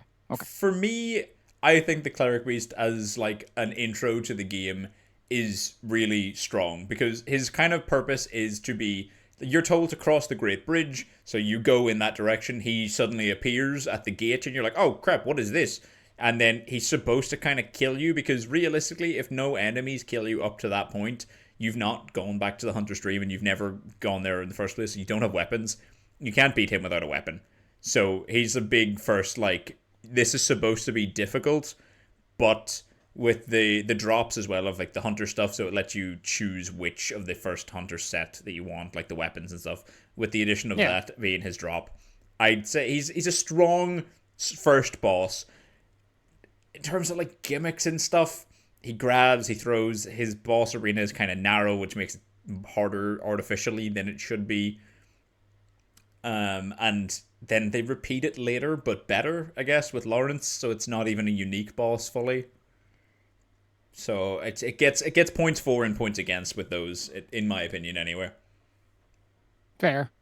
What would you say? I would agree. Like, I think he serves his. I guess we'll call it yeah. I guess we'll call it his function. Like, he serves his purpose. I think he's good. I don't think they made it like. If you somehow get to, like you said, if you somehow get to him without dying, like, I don't know, it's the, oh yeah, I'm not supposed to do this. It doesn't leave you the realm of like, oh, I just didn't do it right. It Yeah. gives you like, this isn't actually a real, like, your real first holy shit enemy, and he's going to kick your ass, and it's like, okay, I get it now. But like, the boss fight itself is not like super unique. It's not like, oh, that was really cool. It was just, nope, that's a big scary thing. Yeah, but I do think as well, though, with you, obviously it's back at the start of the game where beasts are a big part of it. He's the Right. first like proper like weird mutation beast that we see, because like you get True. to him before you go into like the sewer area, so you see like all of the other like more sort of malformed humanoid beasts. He is like, Yeah. you see the rib cage, you get the massive fucking arm, his scream. It's iconic in its own horrible way. Like, these are It points just forward. I it think. fits what you would almost expect. Like, he's Yeah. the first, like, this is a big boss. It's big. It's scary. You kind of starting to get the feel of this game is like an Uki scary, not like a horror game, but like the creepy beastie Yeah, thing. And like this is not just like a big werewolf. This is like, what the hell is this thing? yeah, exactly. Like, because all you've seen so far have been big wolves or like sort of Right. humanoid enemies and dogs. Then you suddenly come across this thing, which is this giant malformed beast. Like, it properly encapsulates the word beast. Right. I think, But you know there's what? just it's giving you that like there's definitely something more to this than we know yet. For sure. I think because it encapsulates beast so well in my head, I'd be quite happy to give it a B. That's exactly this is gonna go so well. That is exactly where I think he goes. Perfect. So we'll shrink him down and we'll put him on the B tier. Whoop. Perfect. Number 2, Papa Guac. Father Gascoigne to me No. was, he like almost stopped my first run. I genuinely couldn't get past him because hunter fights are hard if they're not something you're familiar with, or like if you're not good Right. at any PvP, which I'm not. I'm terrible at PvP. But because of that, and then because of the lore and stuff attached to him, and he is like, it depending on which weapon you choose as well. But I had the hunter's axe, so I'm fighting someone with the same weapon as me. So like, it's kind of cool seeing that, because you're like, oh, spin to win, and then he spins to win you, and you're like, oh, this sucks to be up against it. And his boss room, I think, is really cool. It's like, don't get me wrong, it's fucking annoying getting stuck on those headstones, but it's very cool in its own way, because it's like, how often are you fighting in a graveyard with a bunch of headstones that are quite literally like there to use as shields from a gunshot or whatever? I did not struggle with him. I know. Like, I didn't get stuck on him for a very long time. So I guess like my opinion's a little different, but like I really liked him as the first, like, because I didn't know, like, after, I mean, we hadn't gone back and done him yet because we weren't ready. But like the cleric beast, like this big mutated creature, and at the time we were fighting mainly like beasts and wolves and crows and whatnot. So like, this really set the precedence for me as far as like, oh, other hunters are gonna want to throw hands. What's that gonna look like? Because I'm used to just, and I'm like, yeah, cool, I have a gun. Yeah. Like, I can shoot them in the head. You can pull off your thing. You're using blades against beasts. But repeat that last bit, because you kind of cut out after Oh saying God, I can. So it's like, oh, that's what that's like. your thing cut. The last thing you said was blades against beasts, and then you were still talking, that your character was shaking, but I couldn't hear a word you said. So it's just, it was, it's giving you more of a what it's like to fight you. It's not another beast. It's not I mean, it's a boss, but it's not like a big mutated creature. Like, all of the things you're starting to learn how to do, Yeah. like mechanically, is now being used against you. Now, obviously, it's an AI, but like that they know what they're doing. Like I was still trying to kind of get the hang of the parry system. And again, this Yeah. was my first playthrough. I'm sure it's different for people who have played through the game before. And it's like this guy knows. Like I go to hit him, bam, haha, you're on your knees. I'm like, oh, Yeah, but that's I need to one of get the good better at things as this. well, is because he is using a weapon that you might know if you picked it up as well. You have that chance of, like, oh, I know what this weapon attack looks like, so I can try parrying him.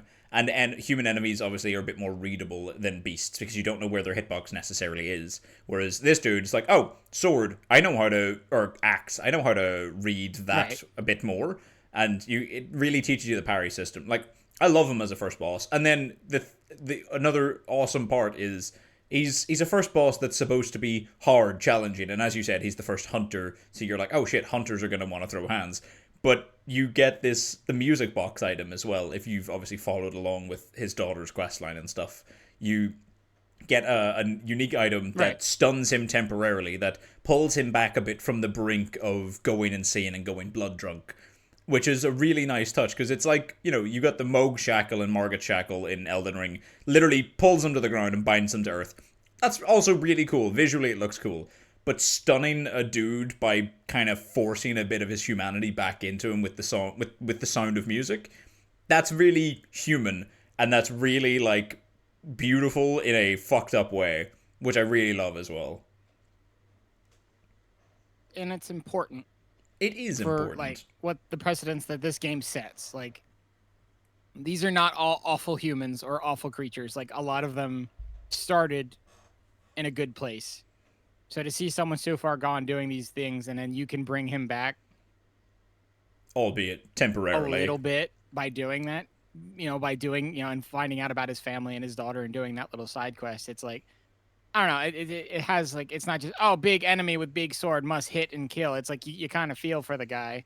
And as well, like throughout this fight, we know that the reason they have this music box in the first place is because on the hunts, he starts to lose himself. He's been losing himself gradually. That's why they have this in place. His mother or his wife will play it and bring him back a little bit, and each time it obviously works less and less. This point is Right. his last fight. He literally sheds his humanity. He explodes within his skin and turns into a full-fledged beast. He is not a half mutation. He is not a hunter who's gone like blood drunk anymore. He is a beast, and he is feral. He's very quick. He's using his newfound strength. He's jumping like leagues into the air and coming down hard on you.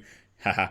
And like he's next level. But even within that, you can still use the thing to stun him. You can still use the music box. So he still exists within that, but he is beyond saving at this point. So it really sells the fact Yeah. of like, oh, you need to knock some sense into him to, no, this has become full on life or death. You don't have a choice. Your character no longer has a choice. You'll die if you don't do this.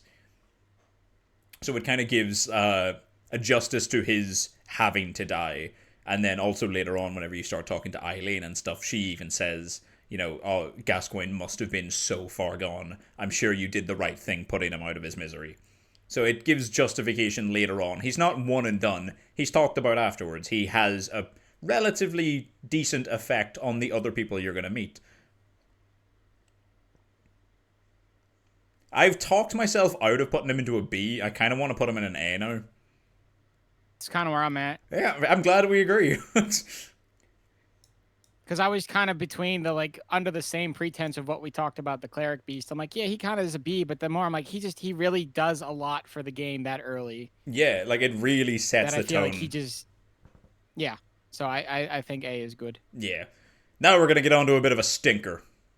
Literally, the blood-starved beast. The fucking flesh creature of old Yarnum. The fucking poo sprayer himself. So to me, and this is like obviously we have different facets to discuss about each boss, but like it's not that I'm like, oh, he's bad, this is awful. Like, Oh god, no, he's good. he was a boss. Like he wasn't like particularly thrilling. I did not like him. He's a boss. This is a ooky creature. This is the end of this area. Yeah, he's very cut and dry. You get to the end, you fight a boss, and you've been He is a encountering creepy, icky thing. Yeah, you've been encountering the slow poison effect of the ashen blood this whole time. Yeah. And then this is a boss that does that effect, and you're like, right, okay. Yeah. Kind of, it's a narrative means to an end, but this is a very rounded off area, and we don't need to realistically go back and explore. He doesn't do much himself to do anything for the lore. He doesn't add anything beyond being fast. Like, it's, to be fair, he's the first, like, really fast-paced, like, beast fight that you get into. He's fast, he has an effect that's going off the whole time, which can really fuck you up if you're not paying enough attention. But he also is a very strong contender for learning how to parry beast enemies. His attacks are quick, but they're readable just enough to be able to teach you how to kind of keep up with those weird hitboxes. And his flaps and stuff, which are gross, but they also kind of are like, oh, look, here's distracting things that aren't relevant. What's relevant is his attack. Learn that. And it really, like, helps you focus in because they give you such obviously non-threatening parts to his body. Like, mechanically, anyway, I think that ties a lot in. That saves him from being, like, F. To me, F tier is a bad boss, and C tier is... No, but C is, like, just a boss. No, D. D is a boss. C is... It's a boss that adds a little something, I guess. Yeah. To me, he might be a C just purely because of the teaching how to parry and for later on, because beasts get crazier, they add so much more like extra shit. Like, think of like Vicar Amelia and stuff. She's giant, but like D to me is like D. Like F is just, it's just bad. It was bad, poor design, no lore. It's just bad. Yeah. D is like, it was a chore. Like I did this because I had to.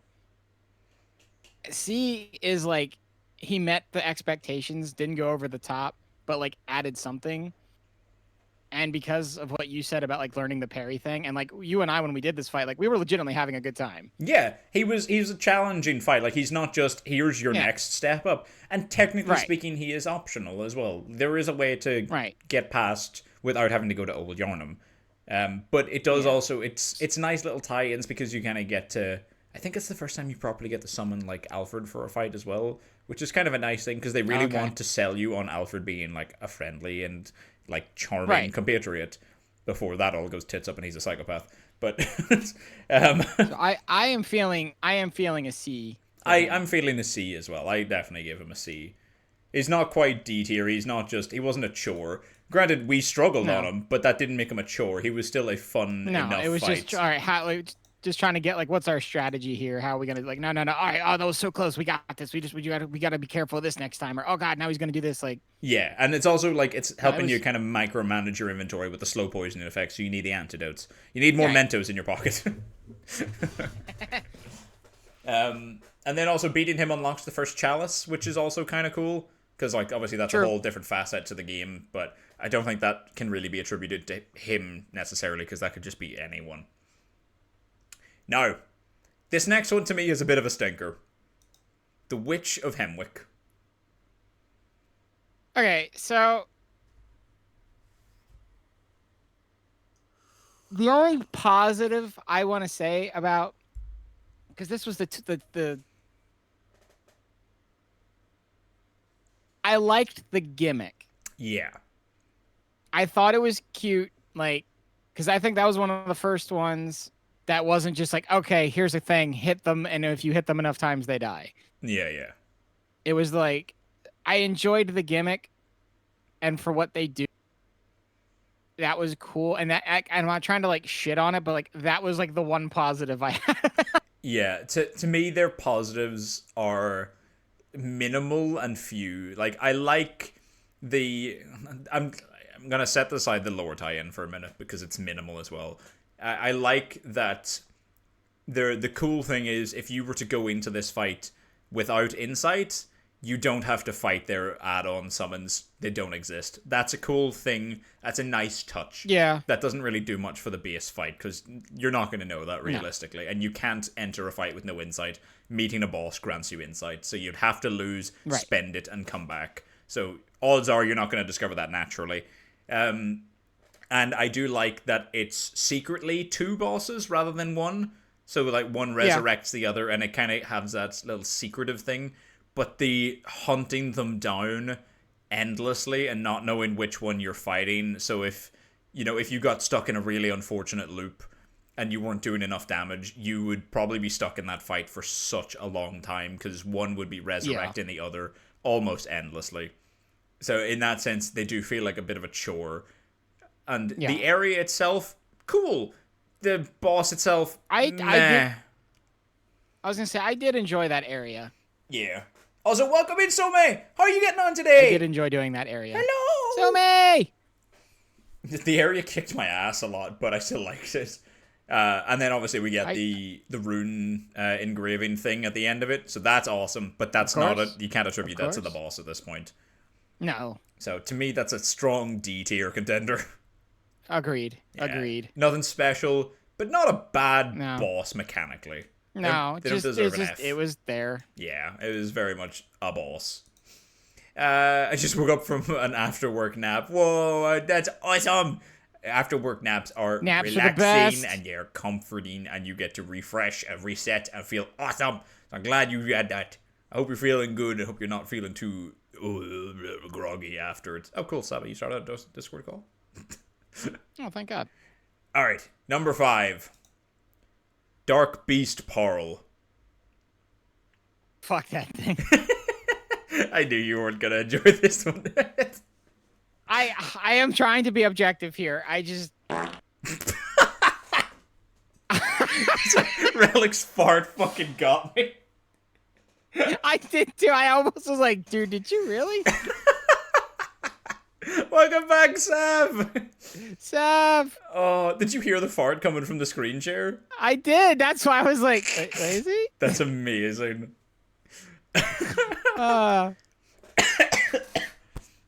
So, yeah, like, Pearl has no lore tie-in. He is out of the way and hidden. You would go through the whole game without even fighting him. My first time I did, so he was one of the only boss trophies I ever missed, which was frustrating.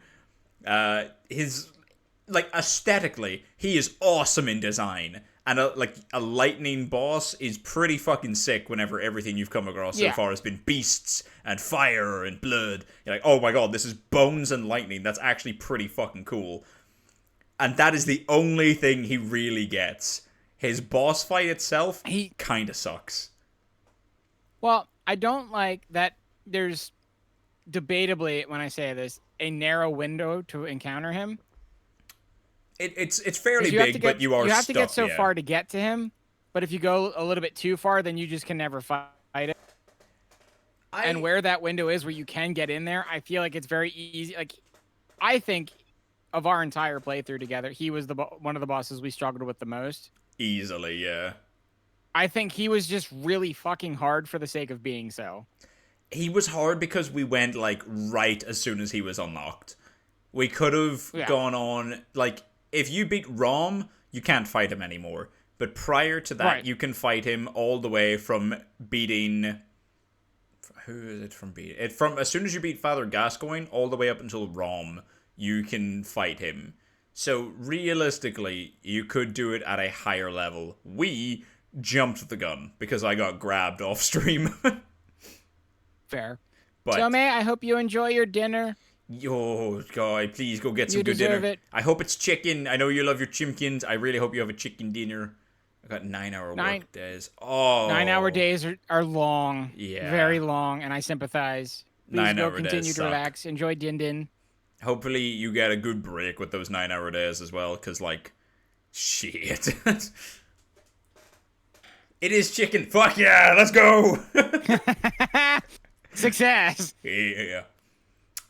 I'm leaning somewhere in the middle of F and D for this dude, because I don't really want to give him an F outright. He's not so bad that he deserves an F, but he's not a D tier. He's not poorly designed. I don't like him. You know he's what? He's very cool looking, but that's about it for me. I'm gonna put him here as a nice in between. I think he's kind of. No, we can put him in D. We can put him in D. Okay, we should have an E tier. Please. No. Come on, just fit in. There we go. Perfect. There we go. There we go. All right. Next up, Vicar Amelia. Okay. What's your take on her? Because I've relatively strong I like opinions this on fight. her. I like this fight a lot. How so? What about it? Sorry, I'm chewing snacks. It's okay. I'm drinking my microwave tea. It's disgusting. Like, I'm so sorry. That's okay. F plus. But yes, Paul gets an F plus. so like the fight itself was very like plain, pretty straightforward. Like big boss, smack forward. Like look for your attack windows. Yeah, it's dodge one of the and most swing cut back. and Like dry not the bosses. most. Not the most exciting fight in the world, but the world building around this fight. That's fair. Like, there was a lot like, oh, we finally made it to the cathedral. Oh, we're actually going into the big room. What the hell is sitting there praying? What is that? Oh, what the fuck are those? The fuck are these? The fuck is that? And then, the fuck is this? You know, we had just barely touched on the like, oh, like the church members with, you know, we didn't know all a lot at that. You know, I didn't because it's my first playthrough, but like we were just getting into like them saying that these are the people that would turn into the most feral of beasts. And then we watched her transform into that thing. Plus she had that healing mechanic. Yeah, although the healing mechanic was pretty... I don't know. This was the one that really like felt like this is not just another boss. This is a important, like this, you know, and obviously I think this is the first boss that progresses the night, yes? It is, yeah. So Vicar Amelia does have a very strong, like, standing within the world, for sure. Yeah, and then once you beat her, like, for me, I'm like, you know, you telling me about, like, you know, these major bosses, like, oh, like, the world changes, like, the night is progressing. I'm like, it's just, there was not just, oh, I beat a boss. Like, there was a sense of, oh, shit, we're going somewhere now. We're doing stuff now. Mm-hmm. There was a lot of weight in defeating her. There was, for sure. And you know what? You saying all this has actually made me put her a bit higher, because I did feel all of that the first time I played this. I was like, oh wow, like this is so substantial as a boss to beat, but in other playthroughs and stuff, she is just another obstacle, another hurdle, and doesn't have like much impact, because like the boss fight itself isn't super hard, really. The healing mechanic, no. It could be so much harder because of that healing mechanic, but it's right. Like, it's really rare. It's few and far between, and like they give you the numbingness to counteract it, but it's not that hard to counteract by just punching through. No. So yeah, it's not, and yeah, exactly, Locke. It burned the Erd Tree to levels of like, oh, like we killed her. Things are different now. Yeah, it's definitely like burn the Erd Tree levels of sort of plot. And then also, to be fair, this is something that you don't really get like pointed out to you unless you're like paying attention to the titles. But with her being Vicar Amelia and Lawrence, as we find out from the DLC, being called the first vicar, she is the current head of the church. Lawrence? Right. Lawrence? So she's the current head of the church. We walk into this grand cathedral to talk to her about this blood that we're seeking. And we show up, and she just explodes into a beast. Like, the biggest thing we've encountered thus far. Like, I have this image in my head of walking up, like, oh, man, like, there's going to be some dialogue here. This is somebody. This is, like you said, the head of the church. And I'm like, she just, you know, and you're just, oh, my God. Yeah. And to be fair, because of her size in the boss room as well, it makes the boss room feel a bit tighter, because you walk in, you're like, this is massive. And then she's a huge boss, and you're like, oh my god, I'm getting pinned against the wall kind of constantly. Which I think sells it more as well. And I really love the fact that the moonlight pours in through the windows onto her. Like, that's genuinely a beautiful addition. You know what? Fuck, you have put me off of... I was going to put her in a flat D. She might be a fucking B tier boss to me. I think that's where I'm feeling. I was kind of between C and B. But we've talked ourselves into making her a B, haven't we? I think she's a B. I think Yeah. she's a B. But also, as well, just another point towards like the world building that comes with her. She's kind of protecting Lawrence's skull, which blows open the idea of Bergenworth, the college, and like it tells you the founding of the Healing Church, how Lawrence left Bergenworth to go and form it, how he was warned about the blood the whole time. Like it was literally the old adage, like the mantra of Bergenworth, fear the old blood. And we see that literally Lawrence did not fucking do that, and the world is now going tits up because of it. Yup. So yeah, you know what, Amelia, you're getting a solid B. Congrats, you went up from a D. The Shadows of Yarnum.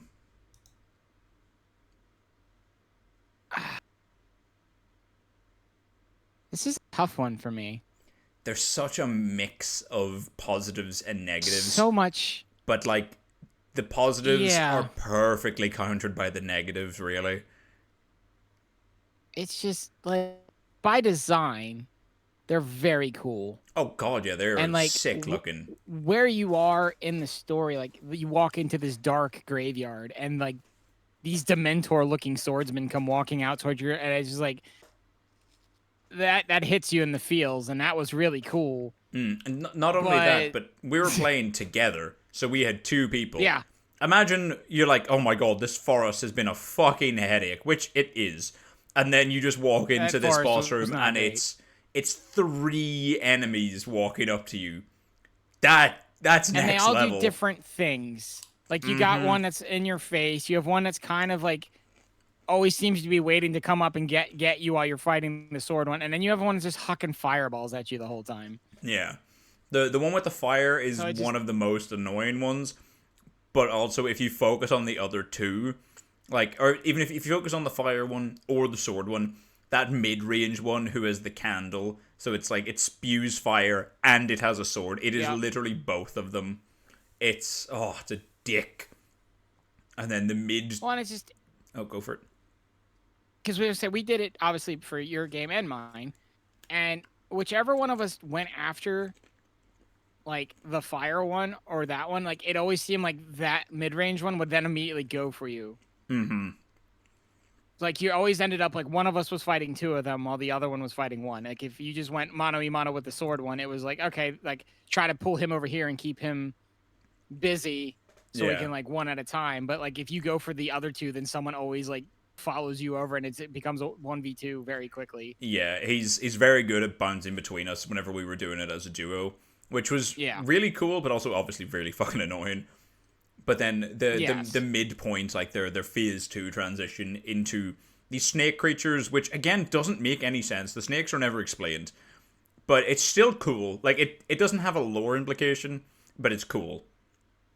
And the lore implication for them just is their name. They are the sort of guardians, the protectors, the shadows of Queen Yarnum, who is obviously on this quest to try and find her baby. So like that's kind of sick in its own way.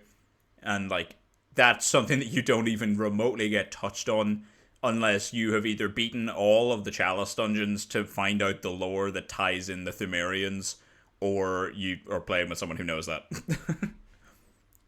So, like, you don't know this for the longest time. So it's... That's a good and a bad point, I think. I just overall, and not just like in these types of games, I'm not a huge fan of and again, this is such a gray area, but like I'm not huge on multi boss fights. That's not multiple fair. phases, but especially with how certain mechanics work. Yeah, like trying 2v1s. to, like, using your lock on or trying to how dodges work and where do your dodges put you, or using your parry to constantly keep getting knocked out of something because I got clipped by the other one. I'm in the middle of like beating the shit out of this one and doink, you got caught because the fireball didn't even hit you, but it exploded just close enough to you. Yeah, and you depending need to... on positioning and where you are, there's just no way to humanly keep track. Yeah, like Of unless what's going you're on. So you're literally just kind of swinging into the dark and hoping you hit. Unless you're like constantly keeping everyone in your line of sight, which is very hard to do constantly. Correct. It's one of those ones where eventually you were going to end up stuck and unable to, like, you know, see a specific attack coming in. And especially when they get into their phase 2, their attacks go from, like, you know, an attack that'll knock you about to possible one-shots. So it can be really difficult. Yeah. But well, then especially their range that's a challenge as well. Good bit. Like you said, it's a personal thing you don't like. Snake thing. Yeah. You said it's a personal thing you don't like, but it can be good. It depends on your person. It just becomes kind of an RNG thing to me. Like, you just where they happen to end up, or where they happen to, like, I mean, obviously you can try to affect that and, like, you know, goat one of them over here, or try to, like, single one out, or pick which one you want to take out first, so you know you don't have to deal with them later. Yeah. But it's not difficult because it's challenging. It's like I don't know. I guess the term artificial difficulty comes into mind. Yeah, it definitely is an artificially hard fight, because they were like, well, if you fought one of these, what would it be like? It would be, you know, kind of hard, I guess. What about 2? Oh, that would be like a pretty decent challenge, because, you know, you've got a mid-range or a long range and a short range. You know, a good level of aggression. I think 2 would be perfect in this. 3 is definitely overkill, especially if you're fighting by yourself.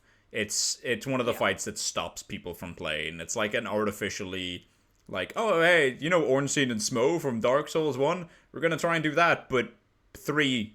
Okay, right, cool. I'm leaning towards a C. As am I. Okay, cool. I wasn't sure if you were going to be feeling C or D with those, because your negatives seem to be fairly up there as well. I really don't like them, and I did not enjoy that fight, but the, like, aesthetics of it, what they represent for the lore, and, like, I don't know, like, they had a lot of redeeming qualities. I just don't like, I did not particularly enjoy that fight. Yeah, that's fair. I don't like those types of designs. Yeah, So fighting them again. Right in the middle, like, for C is good. Yeah. I think it also undercuts them is that you fight them again as not bosses.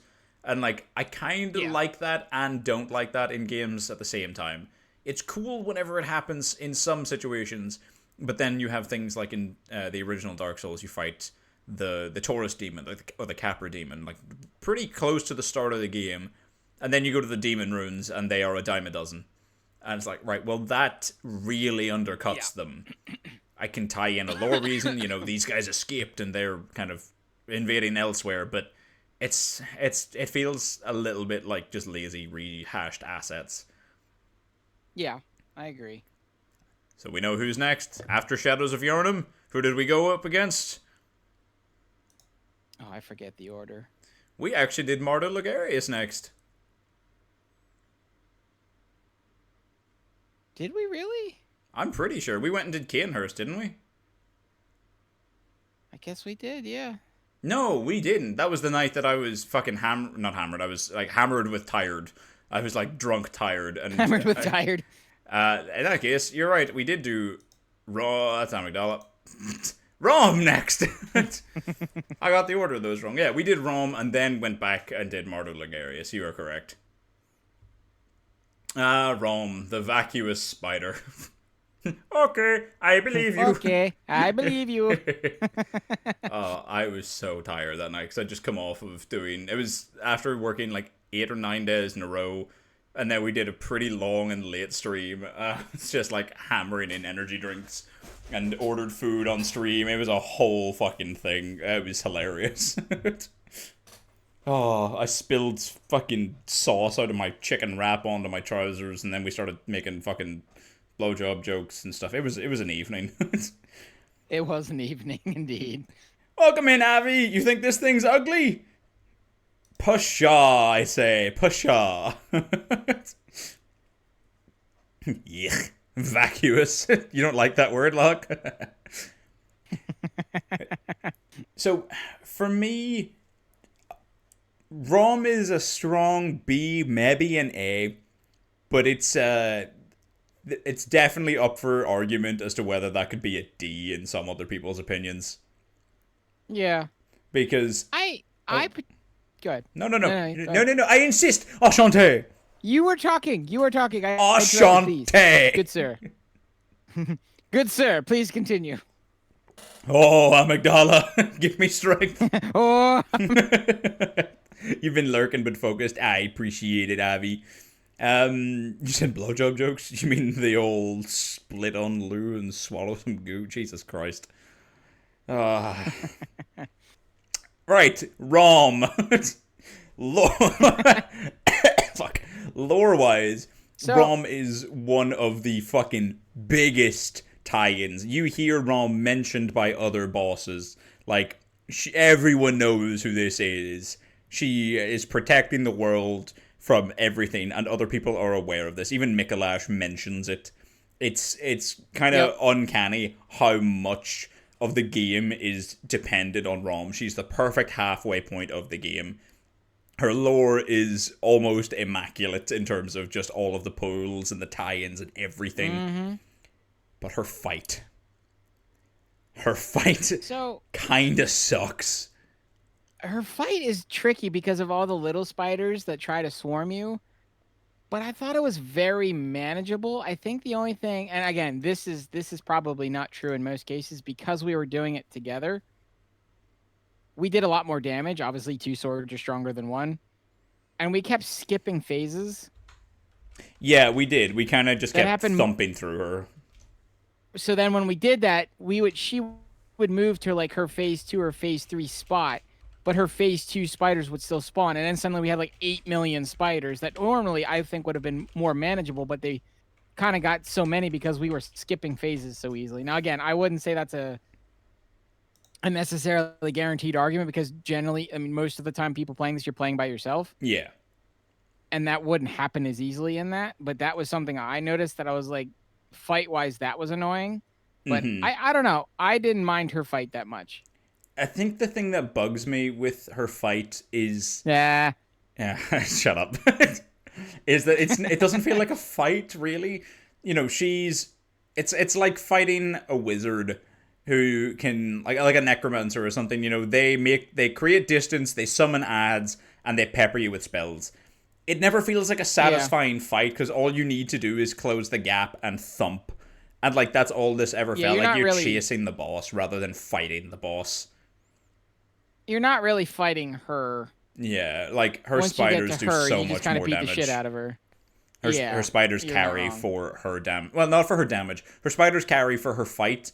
Otherwise, it would just be a cakewalk. I was going to say, her damage, though, that fucking meteor spell, ow. Yeah, no, she can one-shot you pretty fucking strong. Like, she's strong, but then also, like, design-wise of it being, like, this sort of, like, great one of sorts. It's also the first, like, artificial great one that we come up against and really, like, opens the world to that concept as well.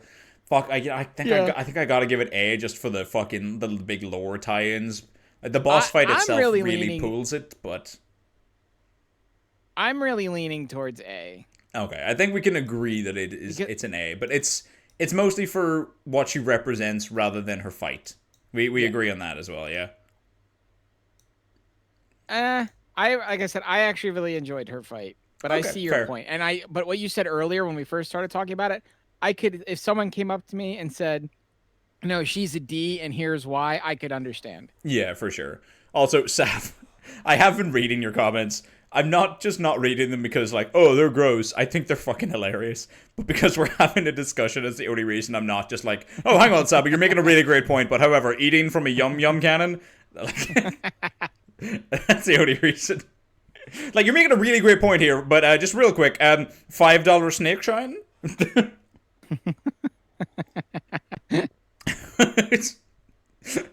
I mean, we cover all bases here. We do. I'm not you couldn't pay me enough to get a snake shine from Rom. Like, not a fucking chance. I'm good, thanks. Nope. Nah. I'm good. So, still ranking bosses, I see. Still out I am. We are still ranking them, Stephen Ye. We are 8 bosses through 22, so we're going to be at this for another minute or two. Dragon shine. Hey now. I mean, if dragons are covered in scales, does that mean in order to give a real shine, you gotta really give it a spit shine, like a good old hawk tour? I I think how much you do or don't scales on who it is. I'm gonna fucking hang up.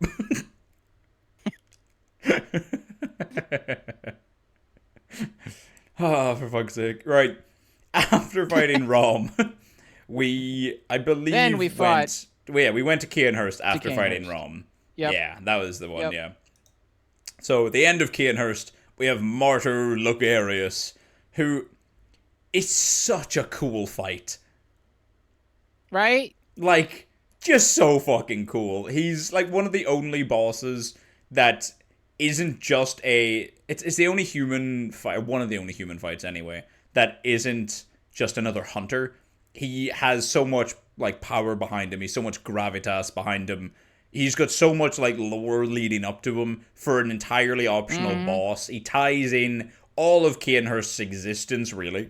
And also ties in Alfred.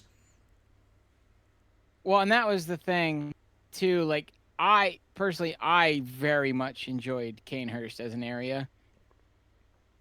I liked it there a lot, and he was just, like, the perfect end to that area for me. Yeah. Also, he looks sick. He is sick. He used his bunkai on us and everything. He does, yeah, that's also another point for him. He's got his fucking bonkai and everything. Like, don't get me wrong, he's really, like, he's a challenging boss if you go there at the wrong time because it's an optional area. And Yeah. he literally has, like, a parry shield. There are certain points of the fight where if you try and shoot him, your bullets, you can watch them. You shoot at him, and they will just glide off to the side and miss. Like, he has a parry shield as well, which is cool because it's not constant, but it stops him from just being able to get, like, knocked on his ass constantly, and I think that's really cool as a mechanic. Like, it's like whenever he's in his kind of, like, mid-phase 2 thing where he, like, activates his sword and stuff, it's that sort of transformation within the phase that makes him unparryable. I think he might be our first S tier? I mean, I could see it. I mean, he is a solid A for sure. He's a solid A, definitely. He's not going below that. No. But is he S? No. I can't think of a reason why he shouldn't be S, but I suppose it's less. S tier doesn't mean, oh, well, he doesn't have any bad traits, but I guess his traits aren't exceptional enough, really. Like, he's a very strong contender, but I guess maybe he's hindered by the fact that it is optional, and by he himself doesn't really have much lore. He's the leader of the Executioners, which is cool, and he's, the master of our friend at the time, anyway. Oh my god, what's his name again? Alfred. Jesus Christ. But aside from that, he doesn't really have a whole lot. Whereas other characters that definitely belong in the S tier, we both know who I'm talking about in this particular one. Like, she earns her S tier. Like, she has so much in both DLC and outside of the base game. I think, A for Lugarius. Yeah, I would agree.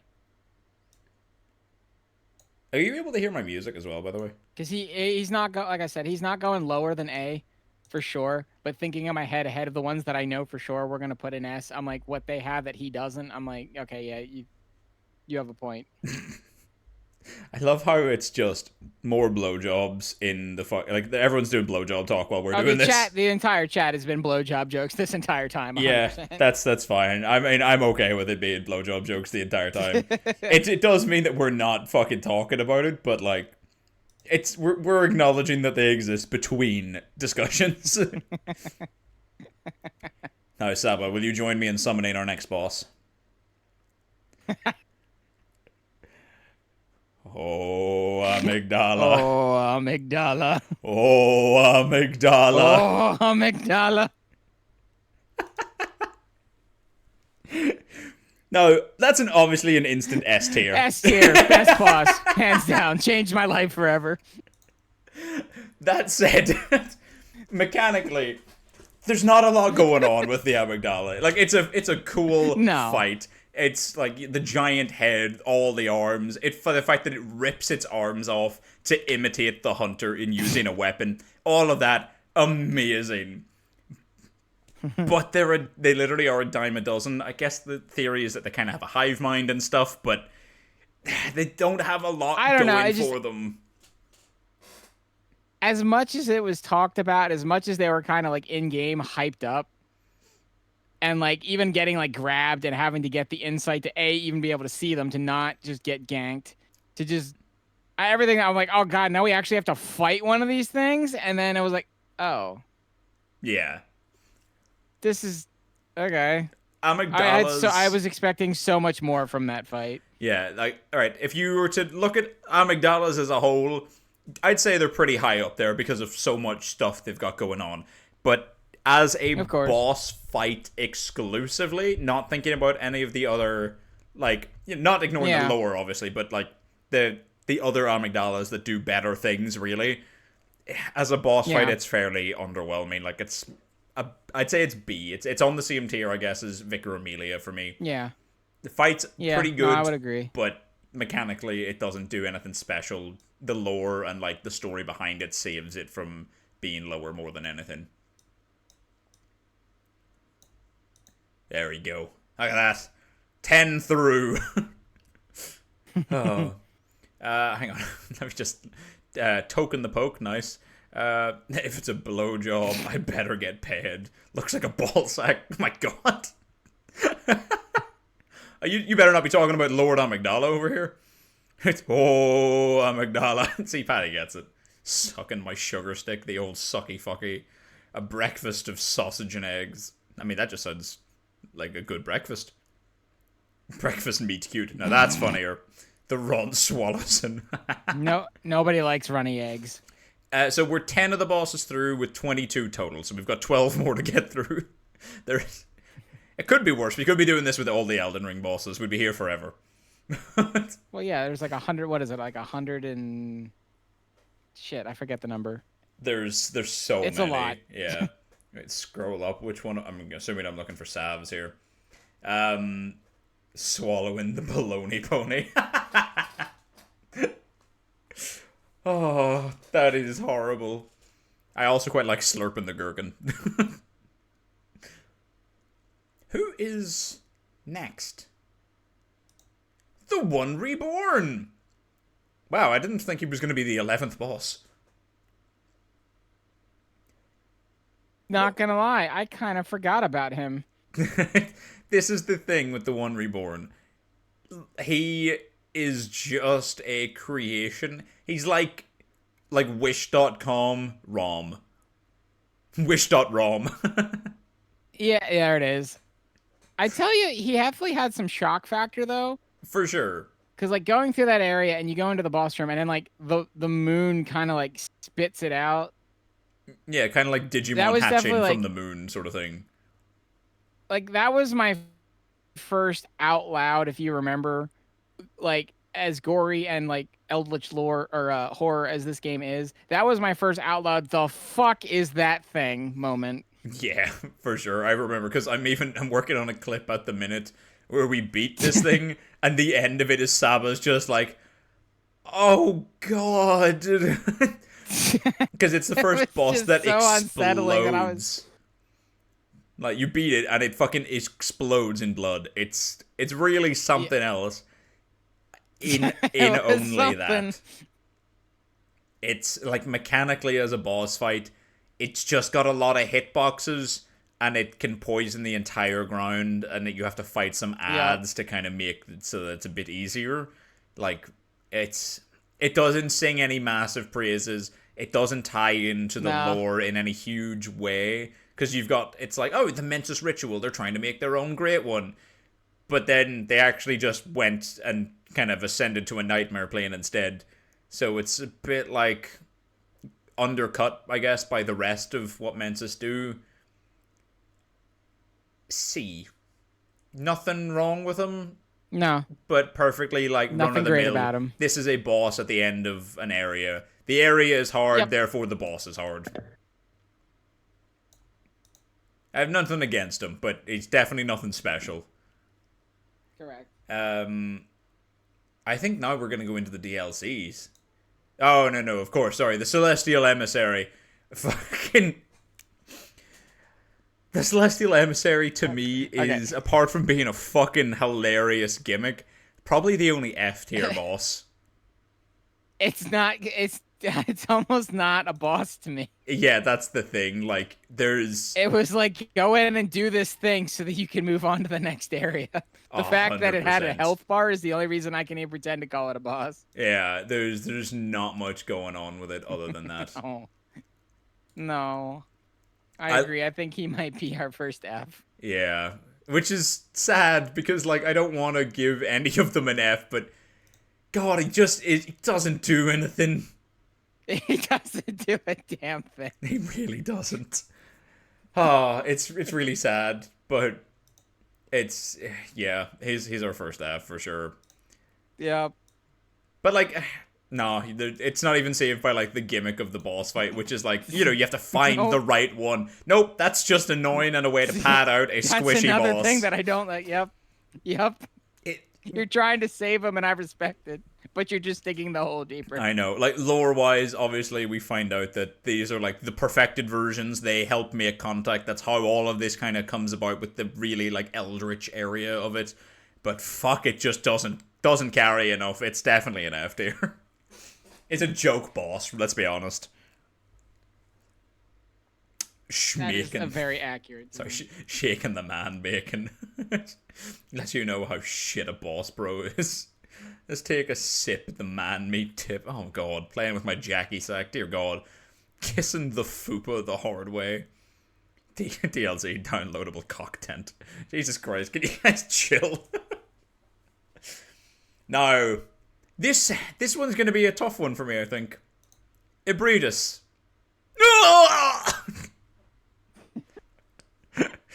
Again, another one that we made more of a thing with.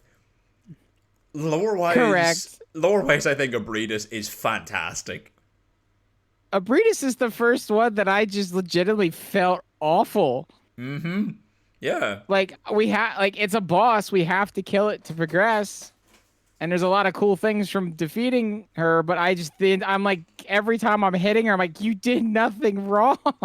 Yeah, she's not aggressive for you at all. She's praying at the altar of despair over presumably the great one that Rom is based on.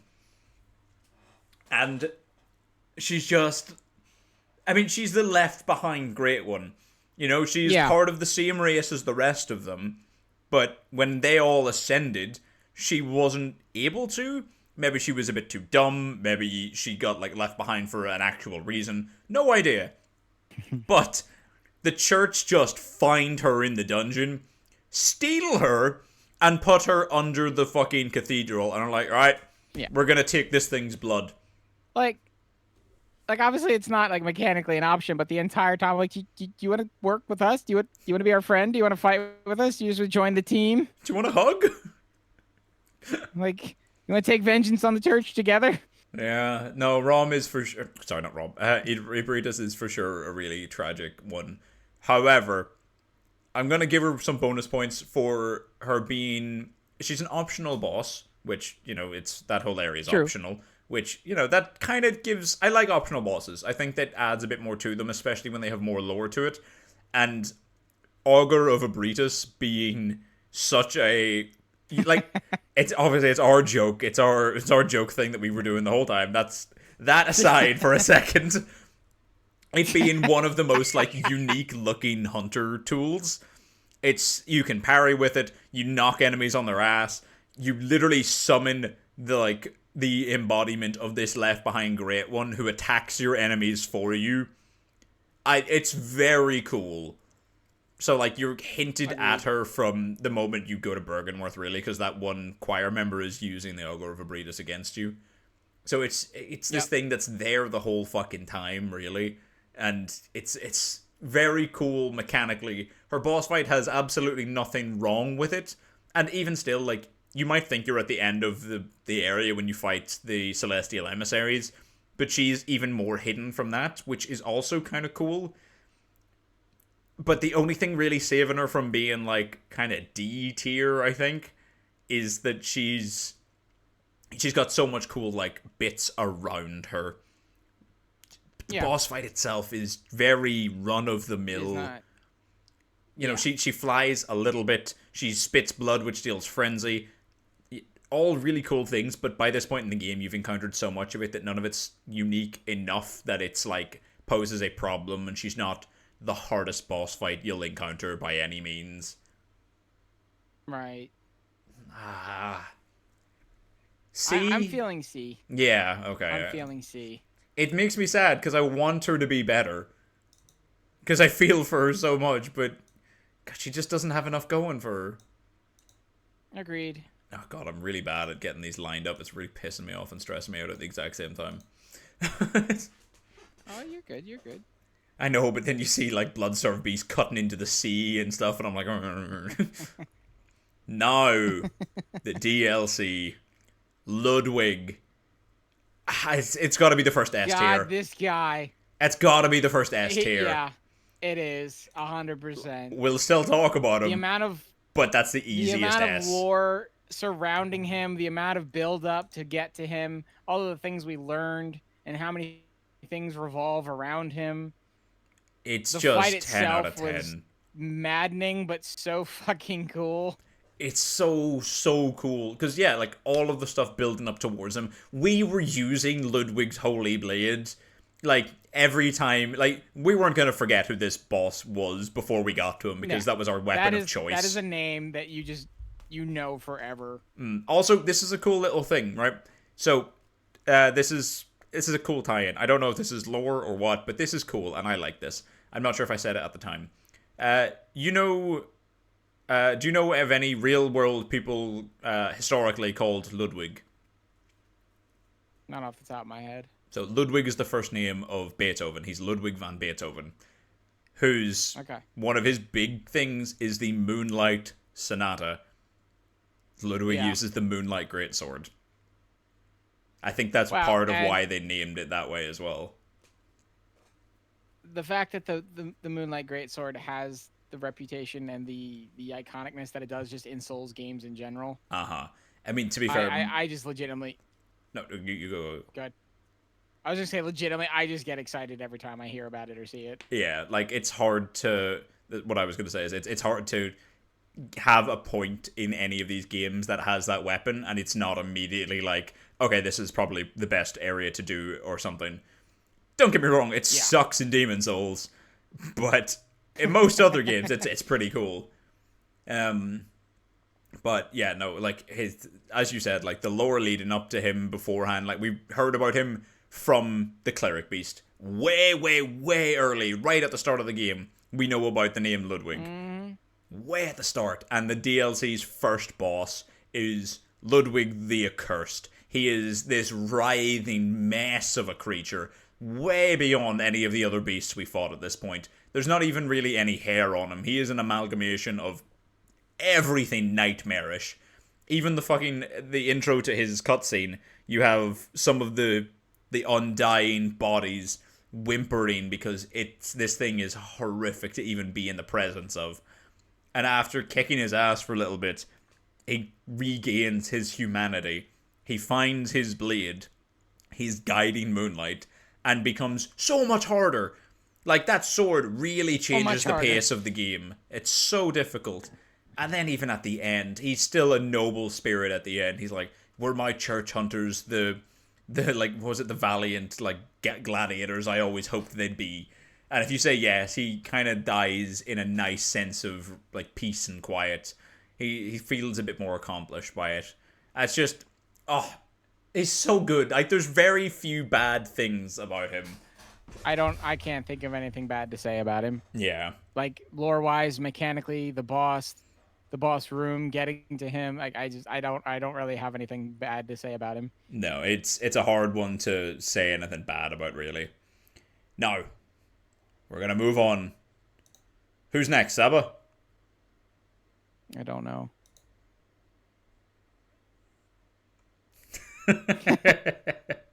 Lawrence? Okay.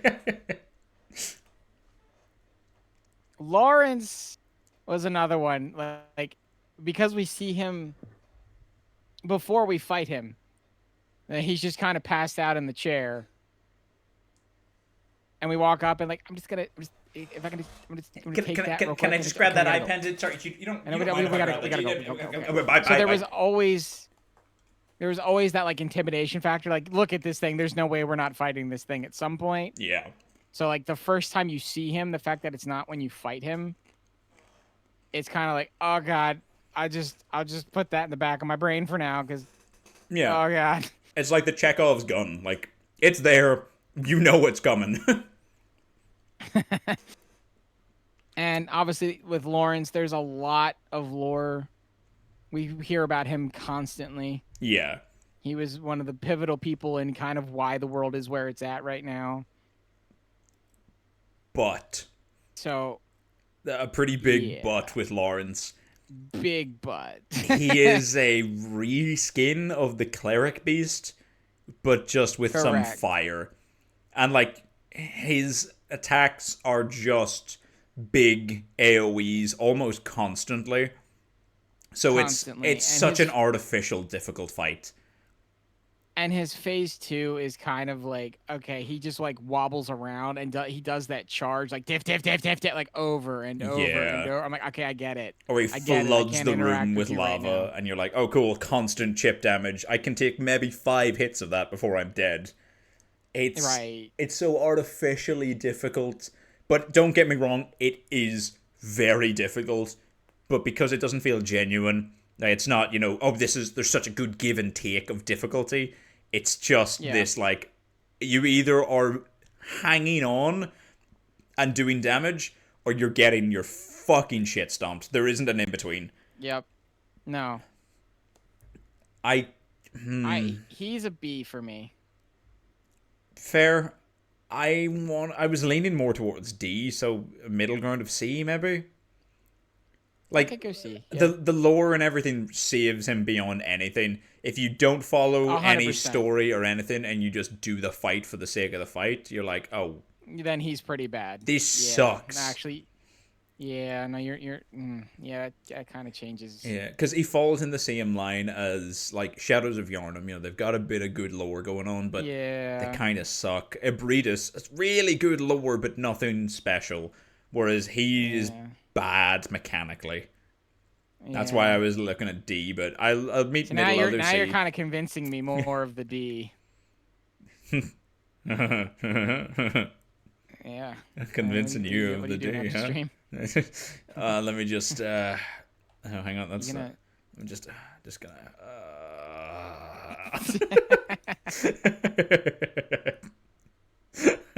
God damn it. God fucking damn it. We'll leave him here for now, and then if we really want to go back, we can change it again. Okay. Okay. The living failures. Oh my god. Honestly, probably the second most forgotten about boss fight in the entire game. Celestial Emissaries number Yeah. 1. Like, I don't even know if this is like a good justification, but the only thing keeping this one in like contention for D and not just an automatic F for me is the fact that they do the meteor thing. Yeah, like the fact that they're actually a challenge as a boss fight. Yeah.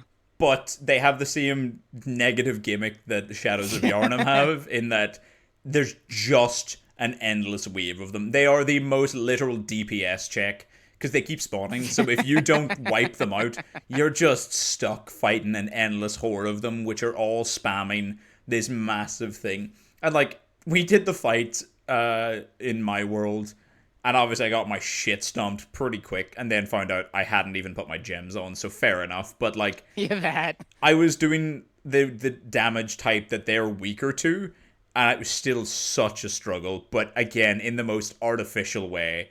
Like, they're bullshit range, because they don't look like they should be able to swing far in front. But then their arms feel like they stretch when they do those swings. And then kind of like my thing before, and this is me personally, the whole like not being able to like appropriately react to certain things happening because you simply just can't see them. Yeah, it's chaos in a boss Because fight. like you're trying to fight one or two of them, and then you get nailed by one of the little pew pew balls out of nowhere, and those do a significant amount of damage, They really fucking do. I'd say and it's like, a D is being nice, I agree. but they're not F. Again, They're not F.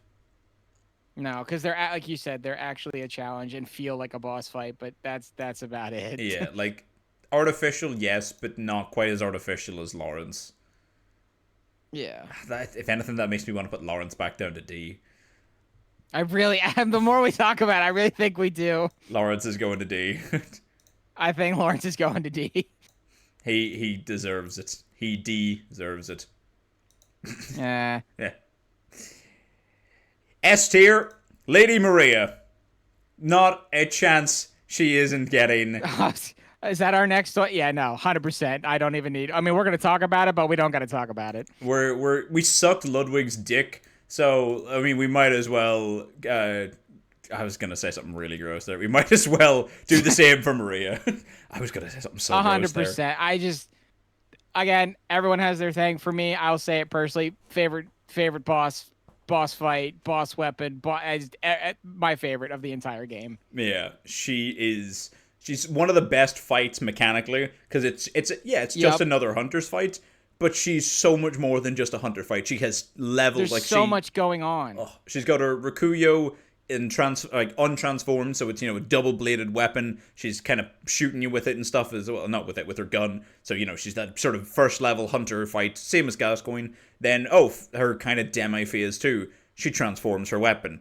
Oh, cool. She's a lot faster with it now. Her attacks are a bit more unpredictable, harder to parry. She is equally as fast at moving because she's using the quick step. And then, what's this? Oh, why does she just stab herself? Oh, her range has tripled because she's doing the super anime thing of my blood is also my weapon, which ties into and now her that lore. blood is also on fire. Yeah, and then it goes on fire as well. It encapsulates all of the cool things that Souls games can do. Multi-phase bosses, transformations involving blood, involving fire, tying those two things together, that blood is also flammable. It just hits. And then her lore. Just, Chef's kiss. Exactly. Like, and just all around. The thing is, as well, you don't know anything about her until the research hall. She's not talked about. She's never mentioned. She doesn't exist before the research hall. And from there, all the way up that tower to her boss fight, she just goes from a non-existent to definitely to an A tier. But it's after the boss, when you learn a bit more, when you learn about why she does what she does in the fishing hamlet. You find her Rikuyo. Yep. You also read about her armor and how Gehrman was obsessed with her and stuff, and she actually does have a tie-in. She's the doll. She's the doll that we've been leveling up with, and she's been looking after us this whole time. And she's been based off of her. It's just everything ties in so neatly. There's not a string or a frayed fucking piece of hair off to the side. It's so good. I think that's it. We can't sing many more praises about her. I can't. I was gonna say I can't say enough good things. Yeah, if I do anything more, Lemons will get jealous. So let's move on. Now I know your takes on this one. Oh no. The Orphan of Cause. This is going to be our point of contention. We're going to disagree here. This is going to be a point of because so here's my thing. I know they're going to seem pretty severe because of during and our talk about it then. All of my negatives though are mechanically. Yeah. I do not like his boss fight in the slightest. Now, if we talk about aesthetics, if we talk about his lore, if we talk about what he represents, if we talk about what happens before and after you defeat him, I have a lot of good things to say. Yeah. See, for me, he is an A tier. He's borderline an S tier. But I know you don't like him mechanically.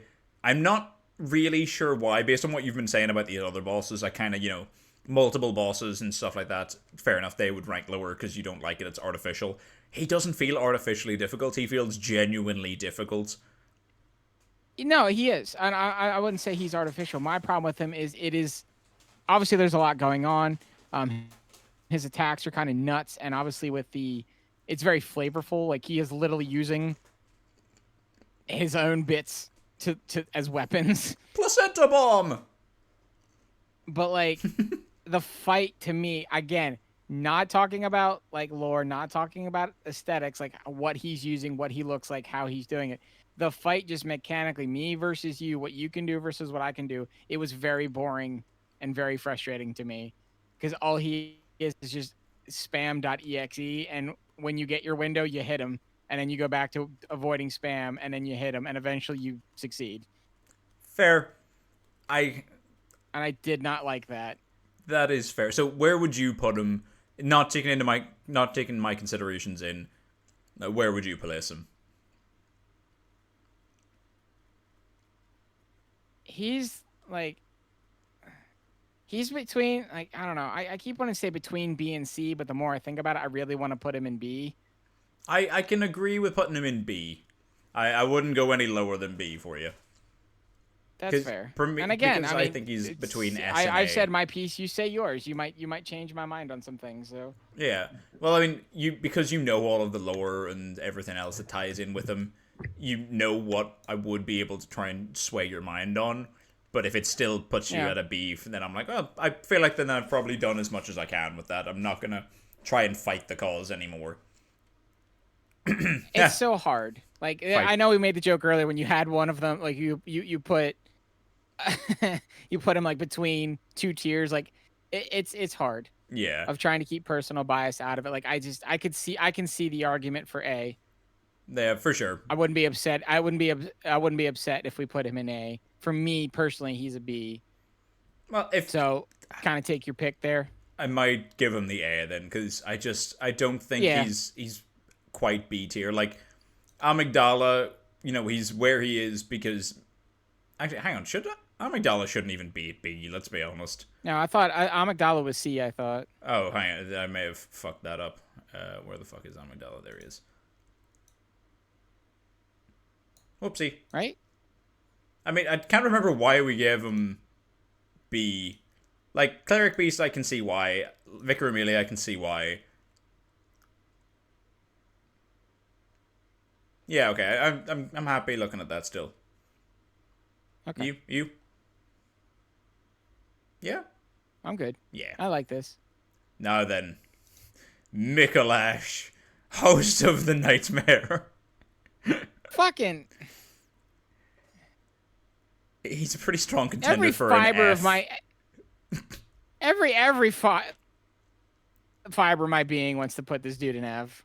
There's no like, if he was like an optional side quest, kind of gimmicky, like, yeah, you do this if you want to and you get something kind of like tee-hee out of it, I could get behind that. But he is actually a progressional boss. Thing is, there's just no point to him. If you were to I can put on Linkin Park again, Sarah, hang on. If you were to look at Bloodborne and try and pick like a main antagonist, it is Mikolash. He is like the main antagonist because it's his fault that.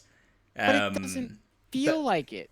This is the thing. So like, it's one of those hard ones because at the point where we're in the Nightmare of Mensis, it's like I feel like I know every character at this point, and you do, barring him, and then he just kind of gets dropped in it. Mikolash is like this weird halfway point character who's like not a nobody who just exists in the world, but he's definitely not like one of the top tier. He's not Willem, he's not Lawrence, he's not Ludwig. Like he's below all of that. He's the founder of the school of Mensis, so he's below Lawrence literally in that sense. But then he was a Bergenworth scholar as well, so he's basically just a deranged scholar who got access to way too much power at once. He's insane and was given a lot of power. That's essentially what it was. So it's very hard to be able to give him anything positive. But the Mensis ritual is what makes everyone go fucking nuts. It's what's bringing the world to the brink of extinction in our particular night of the hunt. Because, everyone has done a different night of the hunt. Eileen's was a different night and such and such. Oh, damn! Thank you very much for the raid! Ah, Zulm, thank you very much. I hope I said that right. Is it Zulm? Zulm. I appreciate the raid. Thank you. Everybody. I did get it. Yes, Zulm. I am Lazy. I am the capybara who is here on the screen. Hang on, let me do a little. Hello. And this is my friend Saba behind me. I'm not gonna shake him because it's gonna look like he's fucking me. We are currently doing a tier list, a rating list of our Bloodborne bosses. We just finished the game today, so we are rating them and putting them where we think they belong. We are almost done as well. We are on 19 of 22, so we're pretty close to being done here. But yes, thank you very much for the raid. If you need to raid and run or look after yourself, by all means, please go and do that. Stretch, get some water, do all the good things. And if you want to just hang out here, you're more than welcome to. If you know your Bloodborne, fantastic. And if you're not, don't worry, we're going to be talking random crap as well. I've been popping in and out of your Bloodborne streams, and they've been great. Aw, that's so nice. Thank you so much. I'm really glad. I'm glad you've been enjoying those. Also, Luna, thank you for the stretch and hydrate. Oh, my lord. My neck cracked. Welcome back in, Luna. I'm not gonna lie. Oh, I just drank like half my bottle. oh,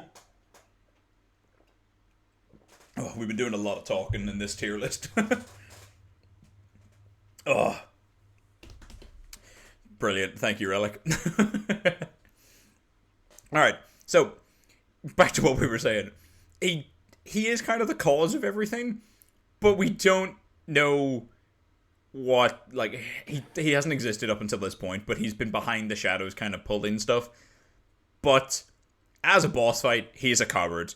He's a glass cannon. He can one-shot you with two moves. So that's all he does. He just punches you. He's not even a fighter. He is the most gimmick shit boss. And at that point in the game, and it being a main progression boss fight, I just, He's the most F tier. Like, Celestial Emissary at least is funny and a good gimmick to a degree. Like, it's witty. You're like, oh, I thought this would be harder at this point in the game. And then you get this motherfucking dude, and he's like, nah, you know what? This guy in F is valid. He sucks. Thank you for justifying that. Listen to the boys nerd out over bosses and relaxing. I hope you guys are enjoying us nerd out over here. We are nerding out very hard. I think we can agree that he belongs in F and move past him. 100%, no argument. Murgo's wet nurse. Oh, See, we're getting into the point now where it's gonna be harder to talk about them because we did the 3 of these last bosses today. We did them in one stream, and there's not much to go about them because, you know, in other bosses, we heard about them maybe leading up to this point, and they were talked about after this point. Or at the end, nothing can be said afterwards, and to not spoil what stuff was going to be, you don't know much going up to them. So they're very much, here's a boss, fight it, and try and discern its relevance to the world. Murgo's wet nurse is really embodies that. yes. And I... Hold up. I almost... Did you read Locke's comment? I have gotten Bloodborne and know. now actually have to play the demo. I didn't know Locke got Bloodborne.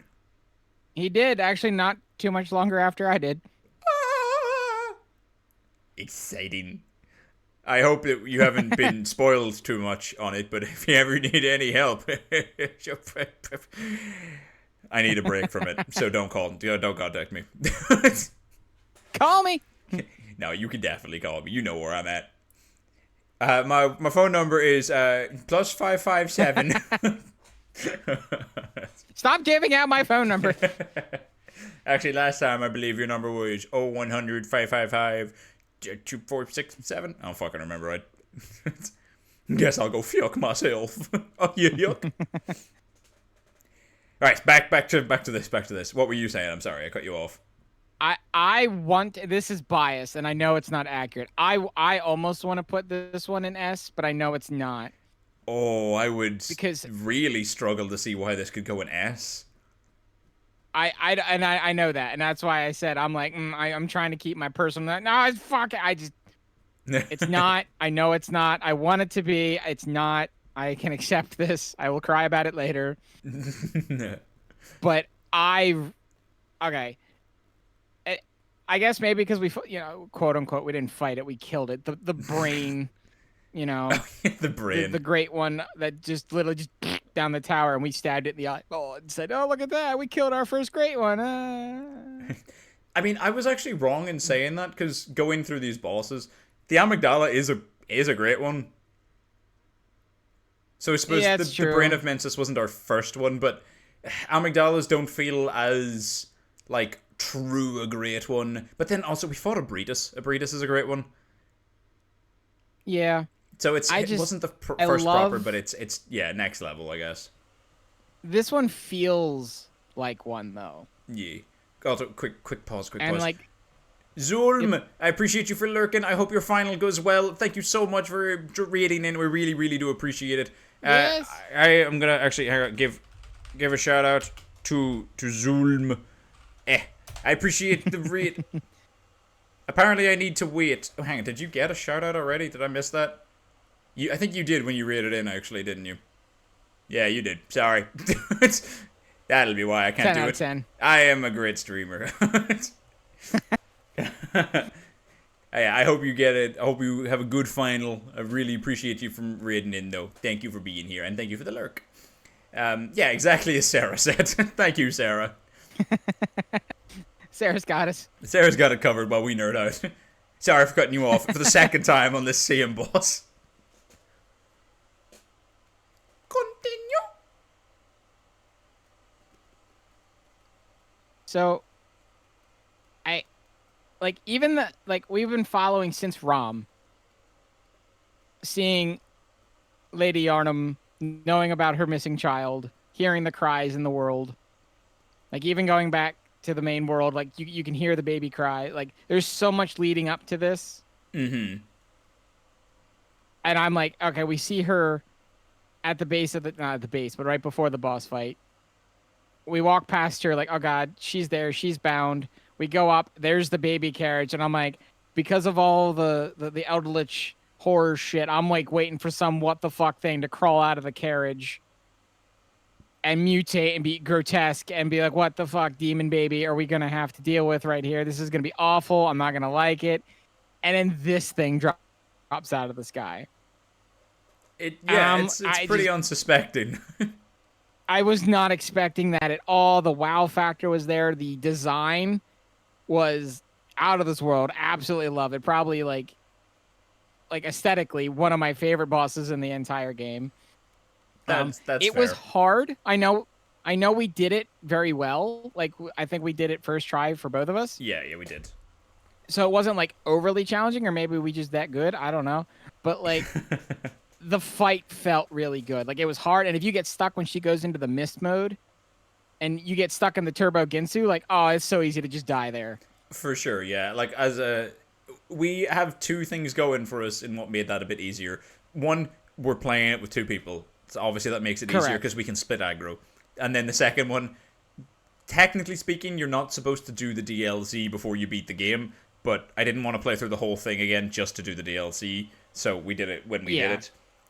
So we were a bit stronger than we should have, because the DLC would have been harder than the end of the actual base game. So the last couple of fights were a little bit easier than they should have been because we were probably over-leveled. Fair. But also, we're not bad at the game by any means. No. But yeah, so design-wise, for sure, I agree with you. I don't have a lot of bad things to say about this. I guess because she just kind of drops out of nowhere because there's not a whole lot of like specifically about her lore. Yeah. So I can see that kind of like I don't know. I was very happy with this fight.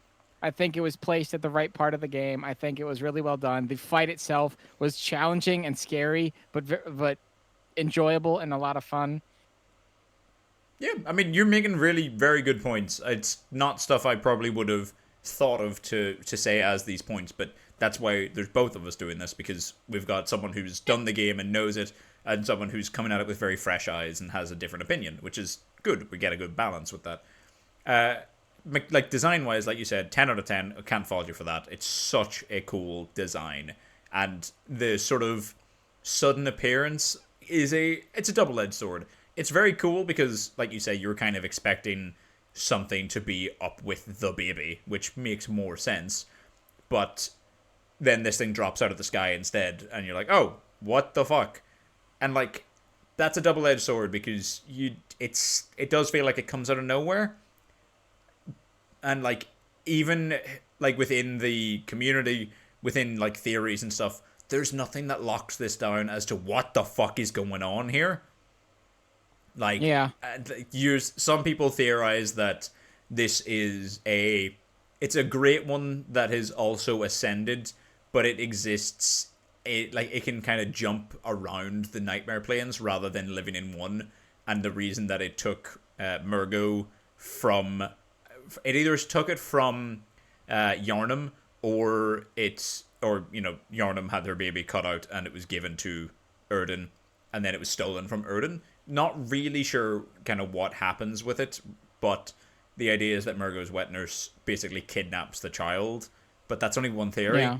So, like, we show up and it drops down. Some people think that it was whenever Murgo was born, he ascended to the plane itself, and whenever Mensa started the ritual, that kind of put a giant beacon on where Murgo was, and the wet nurse came in and swooped in for the very first time as we get there. Like, there's nothing concrete with it. So, lore-wise, all you've said about, from we beat Yarnum, or from when we beat Rom and the Blood Moon comes, we could hear the crying of Murgo constantly throughout the game from that point onwards. That's solid. Like, I agree with that lore-wise. It's building up to this point. The boss that they chose for this moment, I think really, really drops the ball, though. Design-wise, amazing. Everything else, what the fuck is it? There's no reason for it to be there. But I will say this in lore-wise, as in this is something you haven't known yet. The Moon Presence boss, the last boss who we fight, their goal... So the theory is the Moon Presence has a name as well as a great one. It's not just the Moon Presence. It's known as Flora. Not sure why, but there you go. Flora is one of the own... So each great one has their kind of like own goals, their own like things that they kind of get behind or whatever. Obviously, Erden's is blood. He kind of exists within blood, and all of his like followers are kind of obsessed with blood. That's in the runes about him. Whereas Flora's thing is that she hates other great ones. That's why every single hunter who's come through here, their end goal has been to kill a great one. That's why ours was to slay Murgo's wet nurse. Once we do that, the dream's done. That's our end point, is killing a great one, a proper great one. Whereas, like, we don't know Eileen, we don't know what she did, but presumably she's also killed a great one. Same with Jura, same with every other hunter that's come through and been offered an out by Gehrman. They completed their task. They killed a great one once Flora found out that they existed. So the reason we got pulled in the first place is because the Mensis ritual exists. There's so much uncertainty with it, and it really leaves me hanging and not knowing where to put like stuff. A song from the Shut Lion up, King. Sarah! Stop that. It makes no sense. I'm sorry you've heard enough. I'm trying to discuss this. So, with that in mind, does that affect anywhere you want to place it, or do you still very much like it?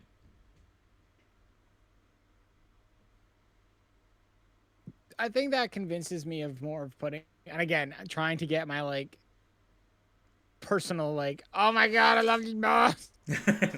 Aside, I could see it. I can't say I would go lower than B, but I could see it as a B. I would agree with a B, for sure, because it's cool mechanically. It's a good fight. It's cool in design, and there's like, I can't say much about it, and the lore surrounding it rather than like the boss's lore itself is really good, which is exactly the same reason that Vicar Amelia is there. Like, mechanically, she's a cool enough fight, and the lore around her is cooler than her lore specifically. So I would strongly agree with that being in a B tier.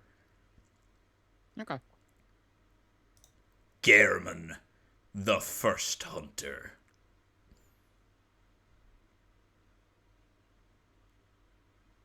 That's an amazing picture for him. It's kind of annoying. So I got these all from the CM Wiki. But like all of the rest of them are their proper like silhouetted things on that background, and then Gehrman is just a screenshot from the game. Slightly disappointing. Freshly baked fucks are in. Can I get a few of those? I really need some fucks. I need some fucks to give. God damn it, Relic. God damn it. So, right, what are your takes with Gehrman? Like, because we haven't discussed this even in the slightest. How did you find that entire fight, that entire thing? Because like, it's not really a revelation. Because you got spoiled, which is annoying as shit. It was, but like, I kind of like, and not just saying this for the sake of happiness, like, I legitimately kind of forgot about it. Oh, fair. I thought you were going to say you saw it coming. I'm like, that's also fair. No, I just... I knew there was something gonna happen, because the fact that he was kind of like your main, like, the Hunter's Dream is like your main hub. That's where you go back to. That's where you do all your upgrades, your purchases. That's where you set off to different areas from. And he was kind of like the main steward of that. And even in the lore, we find like he's the keeper of that area. Yeah. And then he just kind of disappears. I'm like, these games are too good for them to just do that, because oops. Yeah, for sure. So I knew there was going to be something with him relevant coming up eventually. That I expect him to necessarily be the final boss, or at least the part of the final boss. No. And that build up, I mean, I don't know where to put him, because like his fight was cool. And it was very, like, his one, like, as you put it, has a very anime-esque attack. You know, it was definitely like, oh, God, this dude just stood up out of his wheelchair. I'm expecting, like, you know, every other wheelchair hunter dude we've run into is him just firing a Gatling gun up my nuts. This dude stands up, has, a fucking trick weapon scythe. And it was an enjoyable, like, hunter fight. By the way, because you got the badge whenever you kill him, you can actually buy that weapon. I figured, because when I saw that, and I was like, but yeah, so it is really, like, it's very hard for me to put him somewhere, because I'm like, lore wise, it's a sort of fitting end, because like I said, like, he's sort of like been captured by the moon presence. He initiated the Hunter's Dream. He beckoned it forward and created it, but then he got trapped by it. Wasn't something he planned. And he's, sort of like, he can't escape the moon presence's,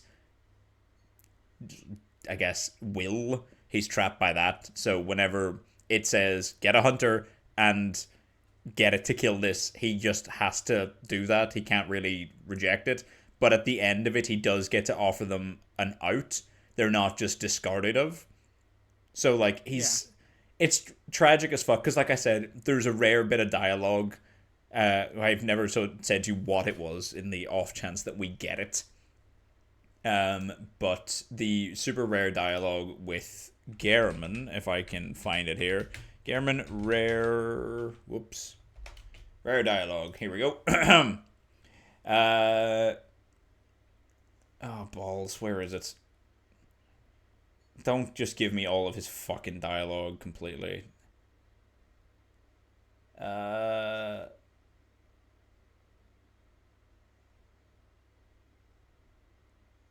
on, sorry.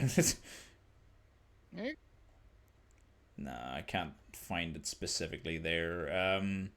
Could someone just write it down? Maybe, perhaps? No. Fuck. It's essentially it's something along the lines of he's asleep and he starts crying and whimpering and he says, Lawrence, Master Willem, I'm sorry, please save me. Aw. So he, like I said, he knows these characters. He's one of the ones alongside them who found this great relic and did a thing with it.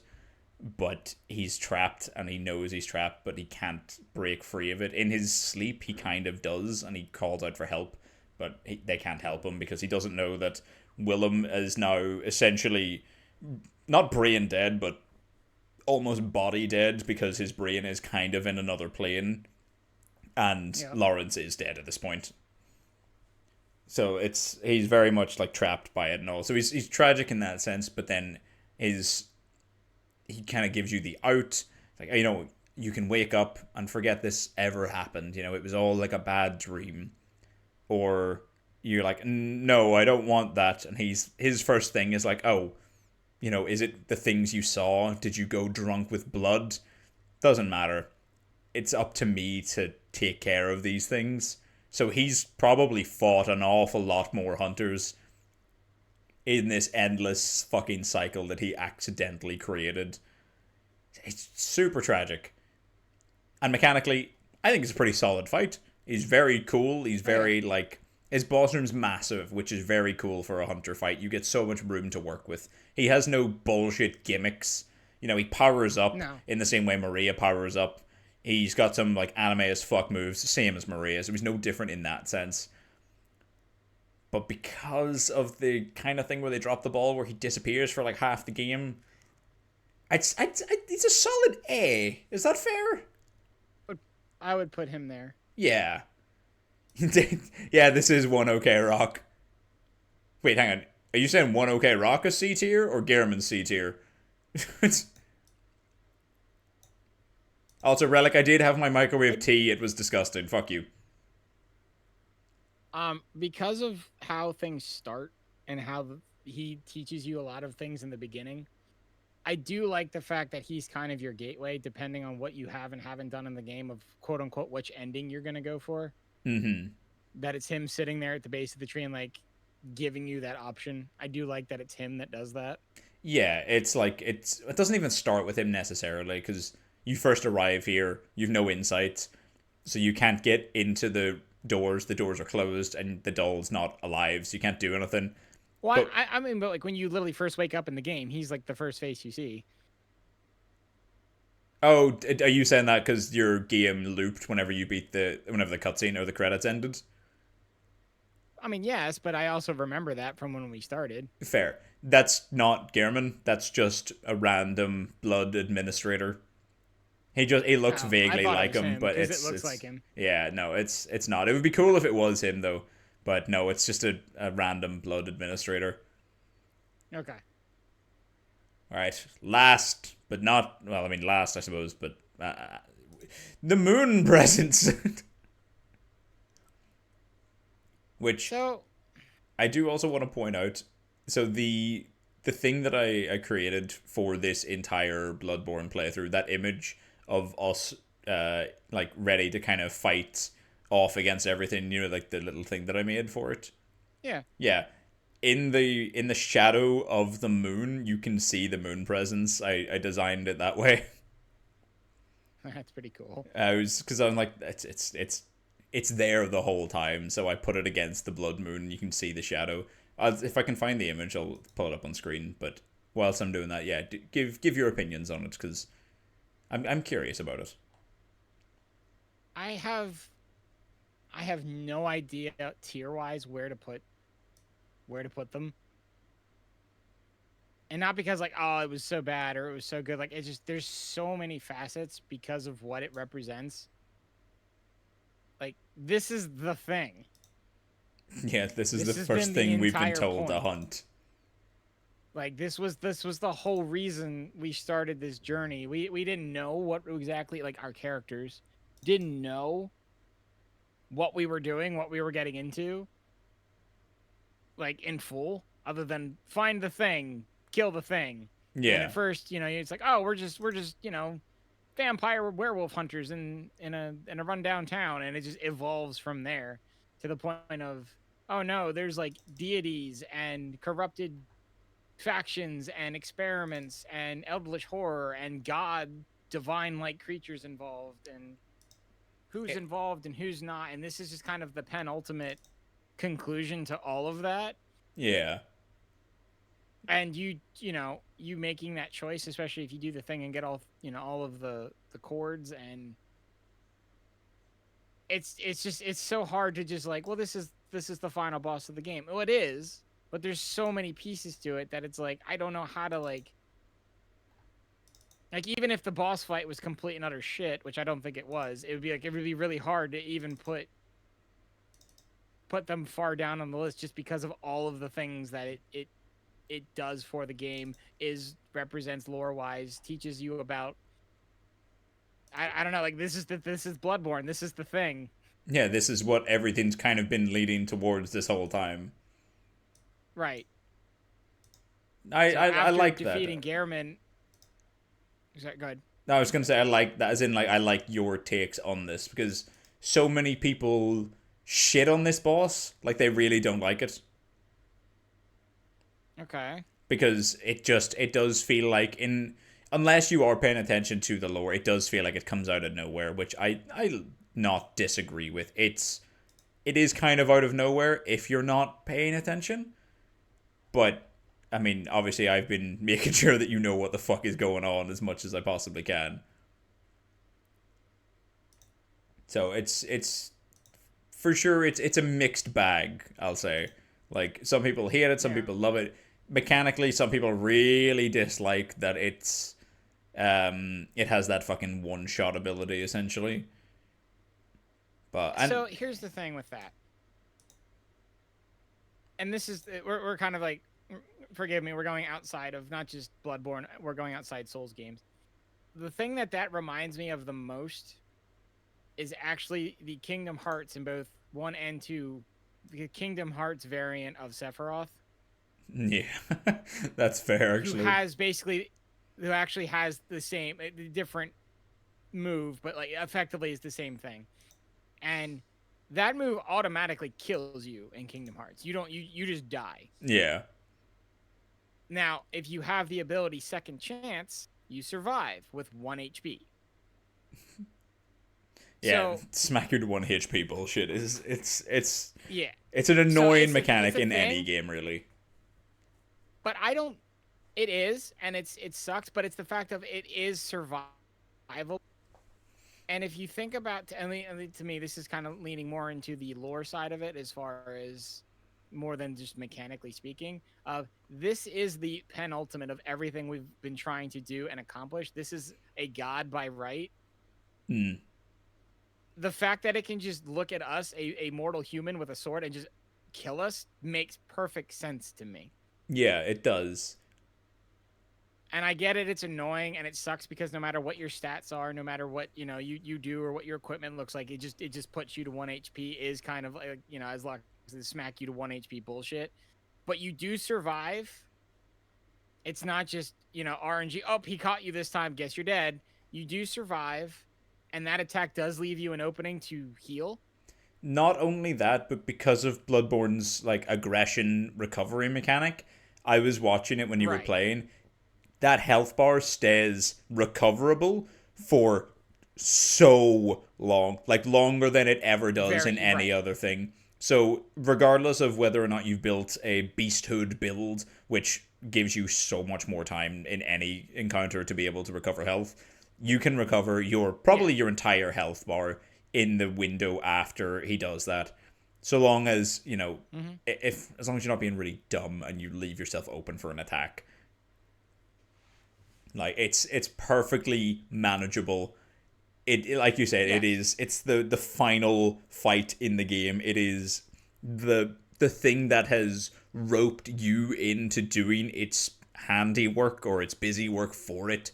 And then it was like, oh, well, you were a bit more of a problem. Don't worry, I can handle this. And you'd reject it because you have completed a ritual ready for ascension, essentially, without it even knowing. And then it's like, oh fuck, okay, right, let's throw hands. I'm gonna eat you. it's like, it's this whole fucking thing of like, you should have died. You should have like woke up from the nightmare, but you didn't, or you woke up from the dream, but you didn't do that. Then you should have died to Gehrman, but you didn't do that. Well, fuck it, I guess you're the new Gehrman. Why are you not that? Like, it's kind of on a weird back foot, I guess, as well. Like, and if this great one hates other great ones, why wouldn't it kill them itself? Because it's not capable of it. It's not the strongest great one. It's a good manipulator. It's powerful. It is a god by right, but it's not the strongest thing, so it shouldn't be a fucking, like, absolute beatdown. But the fact that it can still bring you to 1 HP gives it that sort of, oh shit moment, because it's still supposed to be a challenge. Mm-hmm. See, I like it as a final boss. I just know a lot of people don't. So I'm glad to see that you did like it. I did. No, I definitely did. So, where would you think this belongs as on the tier list? That's the part that I am so stuck on. Because of us knowing the lore the whole way throughout, well, me, but like feeding you the bits that you need throughout so you know the story as it progresses, I think it can sit in A tier. Mechanically, it's a perfectly solid fight. Nothing too bullshit and nothing too run-of-the-mill. Lore-wise, like you said, you've literally known about this from the very start. This has been your first and realistically only goal, is to seek the pale blood. Kill this pale moon presence. It all fits. It very much rounds it up in a neat little bow that you wouldn't even be able to achieve if you didn't go through the world and discover the little secrets that are left by the other characters in the world, or like their experiences. By paying attention to this game, you can achieve your one and only goal. And if you're not paying enough attention, if you're not even paying enough attention to know your goal, you will end up in a different ending more than likely. Yeah. It very much rewards you paying attention, and it doesn't punish you for not paying attention, but it doesn't just hand you the good ending, or the true ending, I suppose. It's hidden, like a good ending should be. It's hidden, it's harder to get behind, and it makes massive implications for the world state after the ending of the game. Like the Rani ending. Like, I think that's the true ending of Elden Ring in my eyes. It always will be. And it's my favorite of the 6. Yeah, exactly. I know it is of the 6, but the same thing. It's the 3. Well, I guess. I mean, I guess the Elden Lord ones are very similar. Just what you as Elden Lord do with the world is different. Yeah, like, I get that they are different, but because they fall under the same sort of completion thing, it's like, get a specific rune of mending and then beat the game. It's very, like, cut and dry in that sense, versus burn the world or moon the world. Just take your ass out and moon everyone. The land's between my butt cheeks.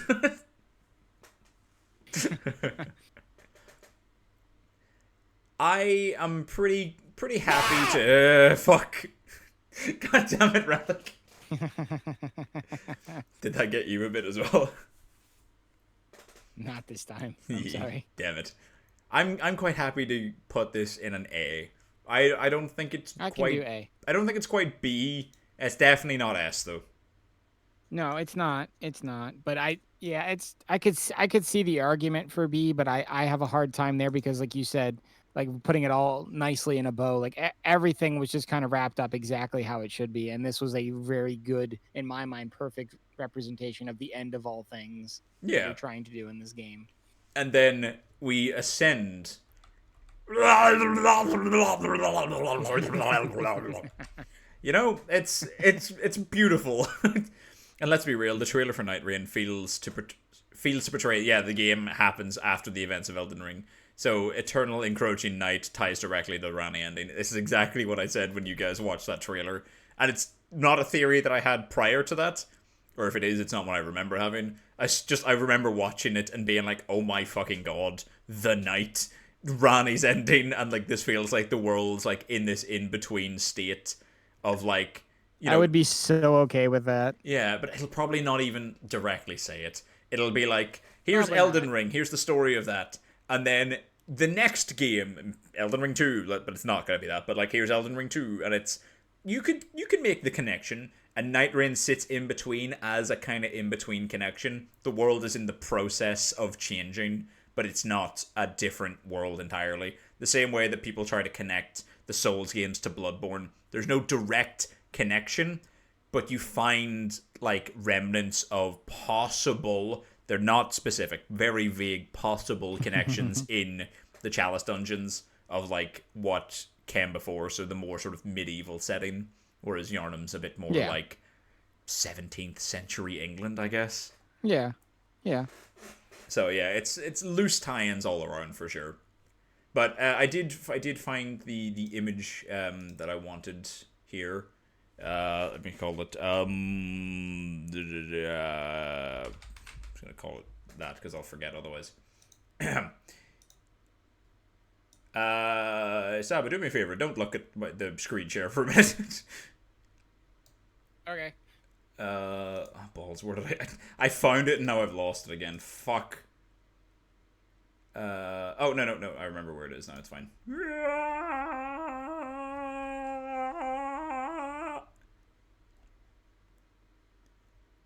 Ah, fuck. I lost it. It's okay, folks. I'll get it in a minute.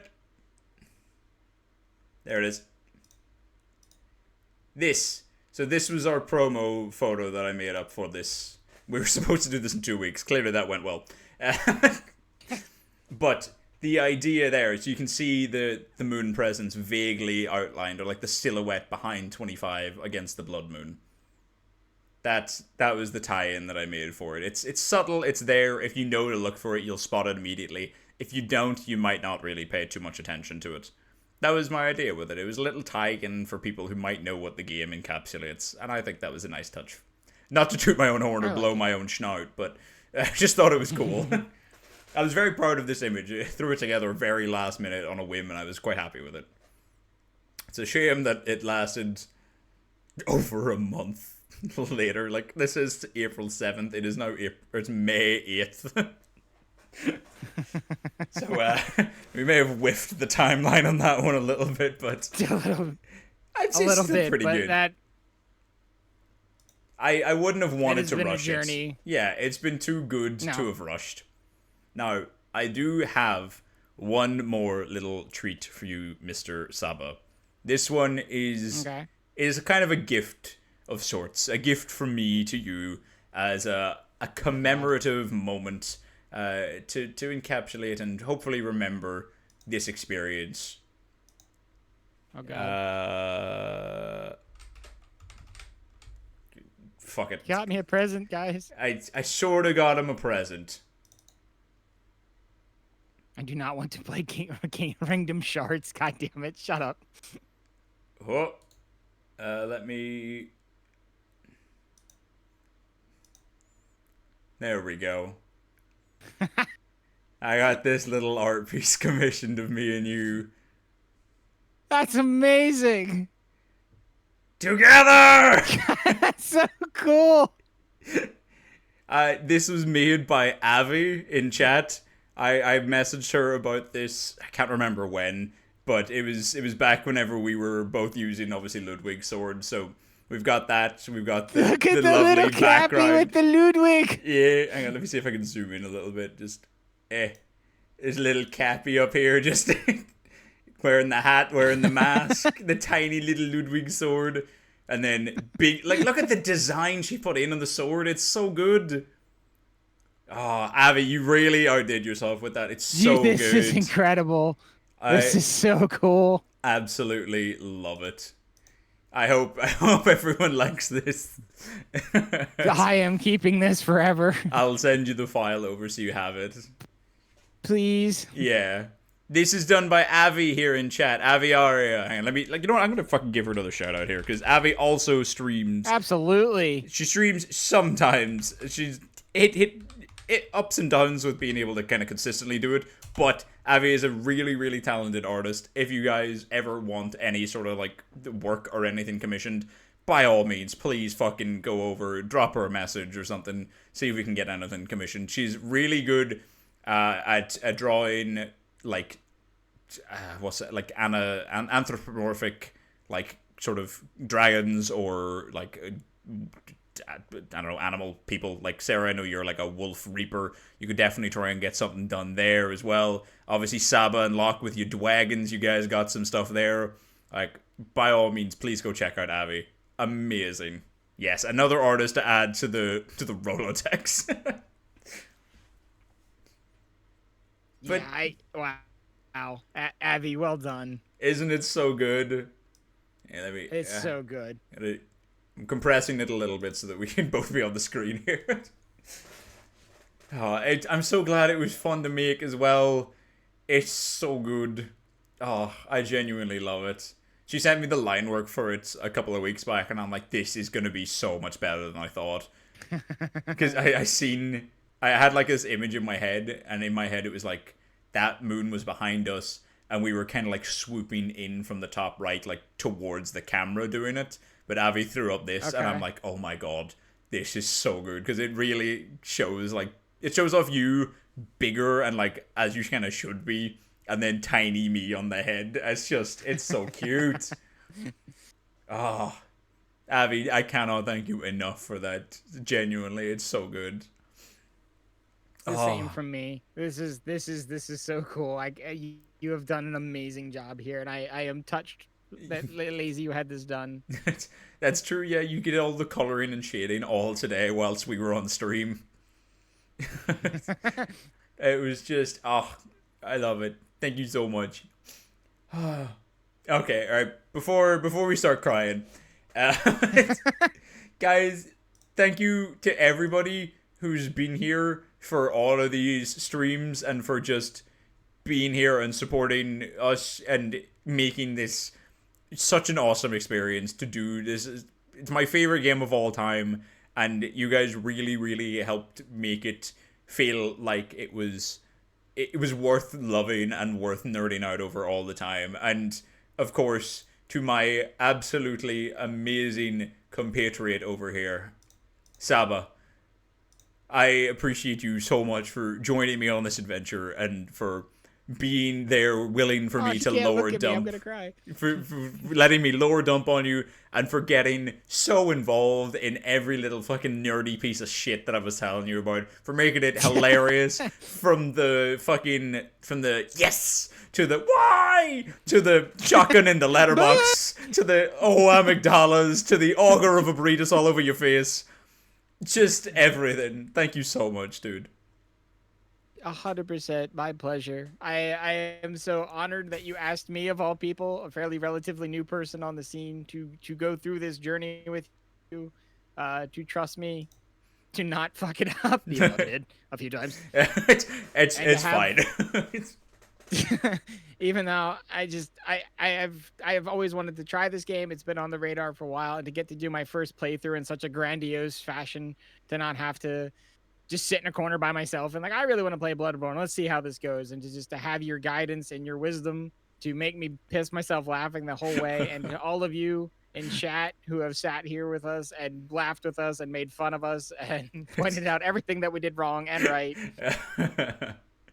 I cannot say thank you enough to Lazy for putting this all together and putting all the time and effort that he has into making this happen, and for giving me one of the best first playthrough experiences of a video game I have ever had in my entire life.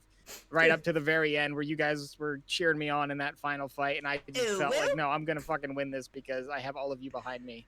And that means the world to me. And thank you all for having me. Lazy, thank you for putting up with me doing this and everything you've done. Oh, dude, thank you. I appreciate you so much. I was so happy to have someone as enthusiastic and just willing to kind of put up with all of my shit the whole time. I love you, man. I love you too. And Locke, thank you so much. As it means the world that you guys enjoyed all of this. Even the constant taps and whenever Owen added the fucking the new one about getting fed up with me rambling. You know, fair, I do it a lot and I'm sorry. I have a lot of passion when it comes to this game, and obviously the Souls games in general, so... someone is chopping onions in here. Fucking, who's doing that, huh? God damn. Knock it the fuck off, man. Oh, I'm gonna need those onions to stop chopping, huh? How about that? I don't know why Owen added that, looks away and whistles. I fucking knew it was you, Kaisu. I knew it was you. Oh, guys, thank you so much for being in here. Genuinely, it's meant the world to be able to do this and to have someone alongside me the whole time. I could not have asked for a better person. Thank you. Thank you so much. Absolutely. What's next? From the looks of things on the Discord channel, we are going to be delving into Lies of P next, which is surprise, another Souls-like. But for me, it's no way. For me, it is a first playthrough, so I don't know what to expect. If anyone can fit the bill as lore master, it's ironic. Lies of PP. You know what, Locke? One last time. PP 14. Let's go. End on a banger. Oh, so my 14. Hell yeah. Oh, relic on 1. Oh, come on, Saba. You can do it. You can recover from today's. I have to. 3. Fuck. I'm spent. You spent after all those augurings of Abritus. That's all I have left.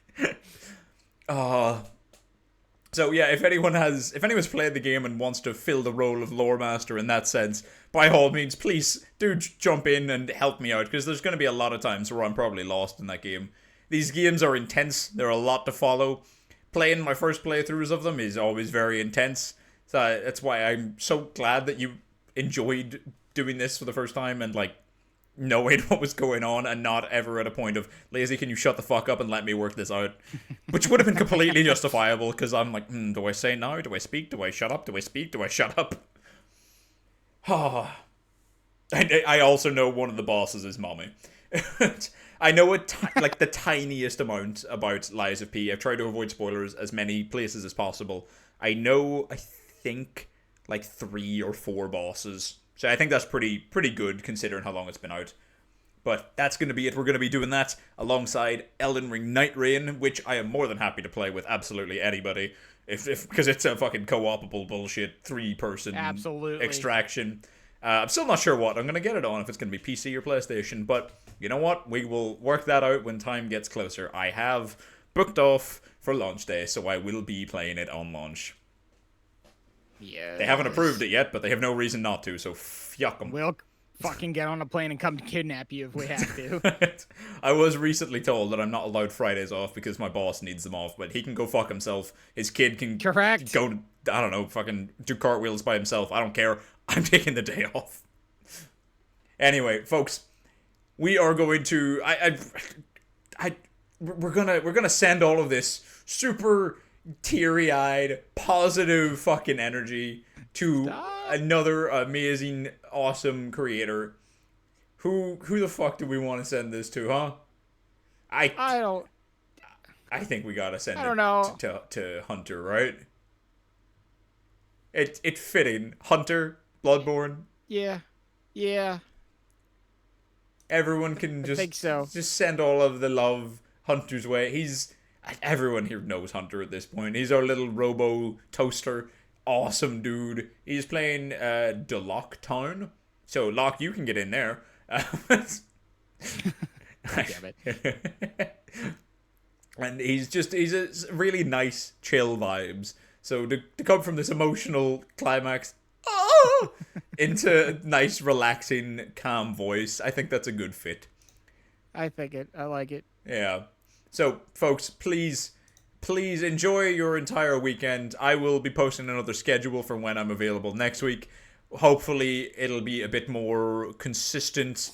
I would like to be able to do stuff more consistently as well, but you never fucking know whenever we work, huh? That's the work in life for us. But Luna, thank you for that last hydrating stretch. Dear God, I appreciate it. One last hydrate. Cheers, my friend. Good. Oh, damn it, Relic. Cheers, my friend. God damn it. Relic's jump scare definitely got SABA with juice in his mouth. I wasn't ready. And at the end of today's stream, SABA dies. I did my job. I'm signing out. So please grab our read messages. Let's read in there with some good positive energy. Oh, Absolutely. I need to wipe off after that emotional climax. Need to take a cold shower or something. Aw. No one is ready for the Spanish Inquisition. Sabs, it has been an honor. God damn it. It has indeed. No, It has been an honor and a pleasure, my dear Cappy. Let's read out the only way we know how. Oh, Together! amygdala. Oh, right, sorry. God damn That it. makes more sense. Together! Together!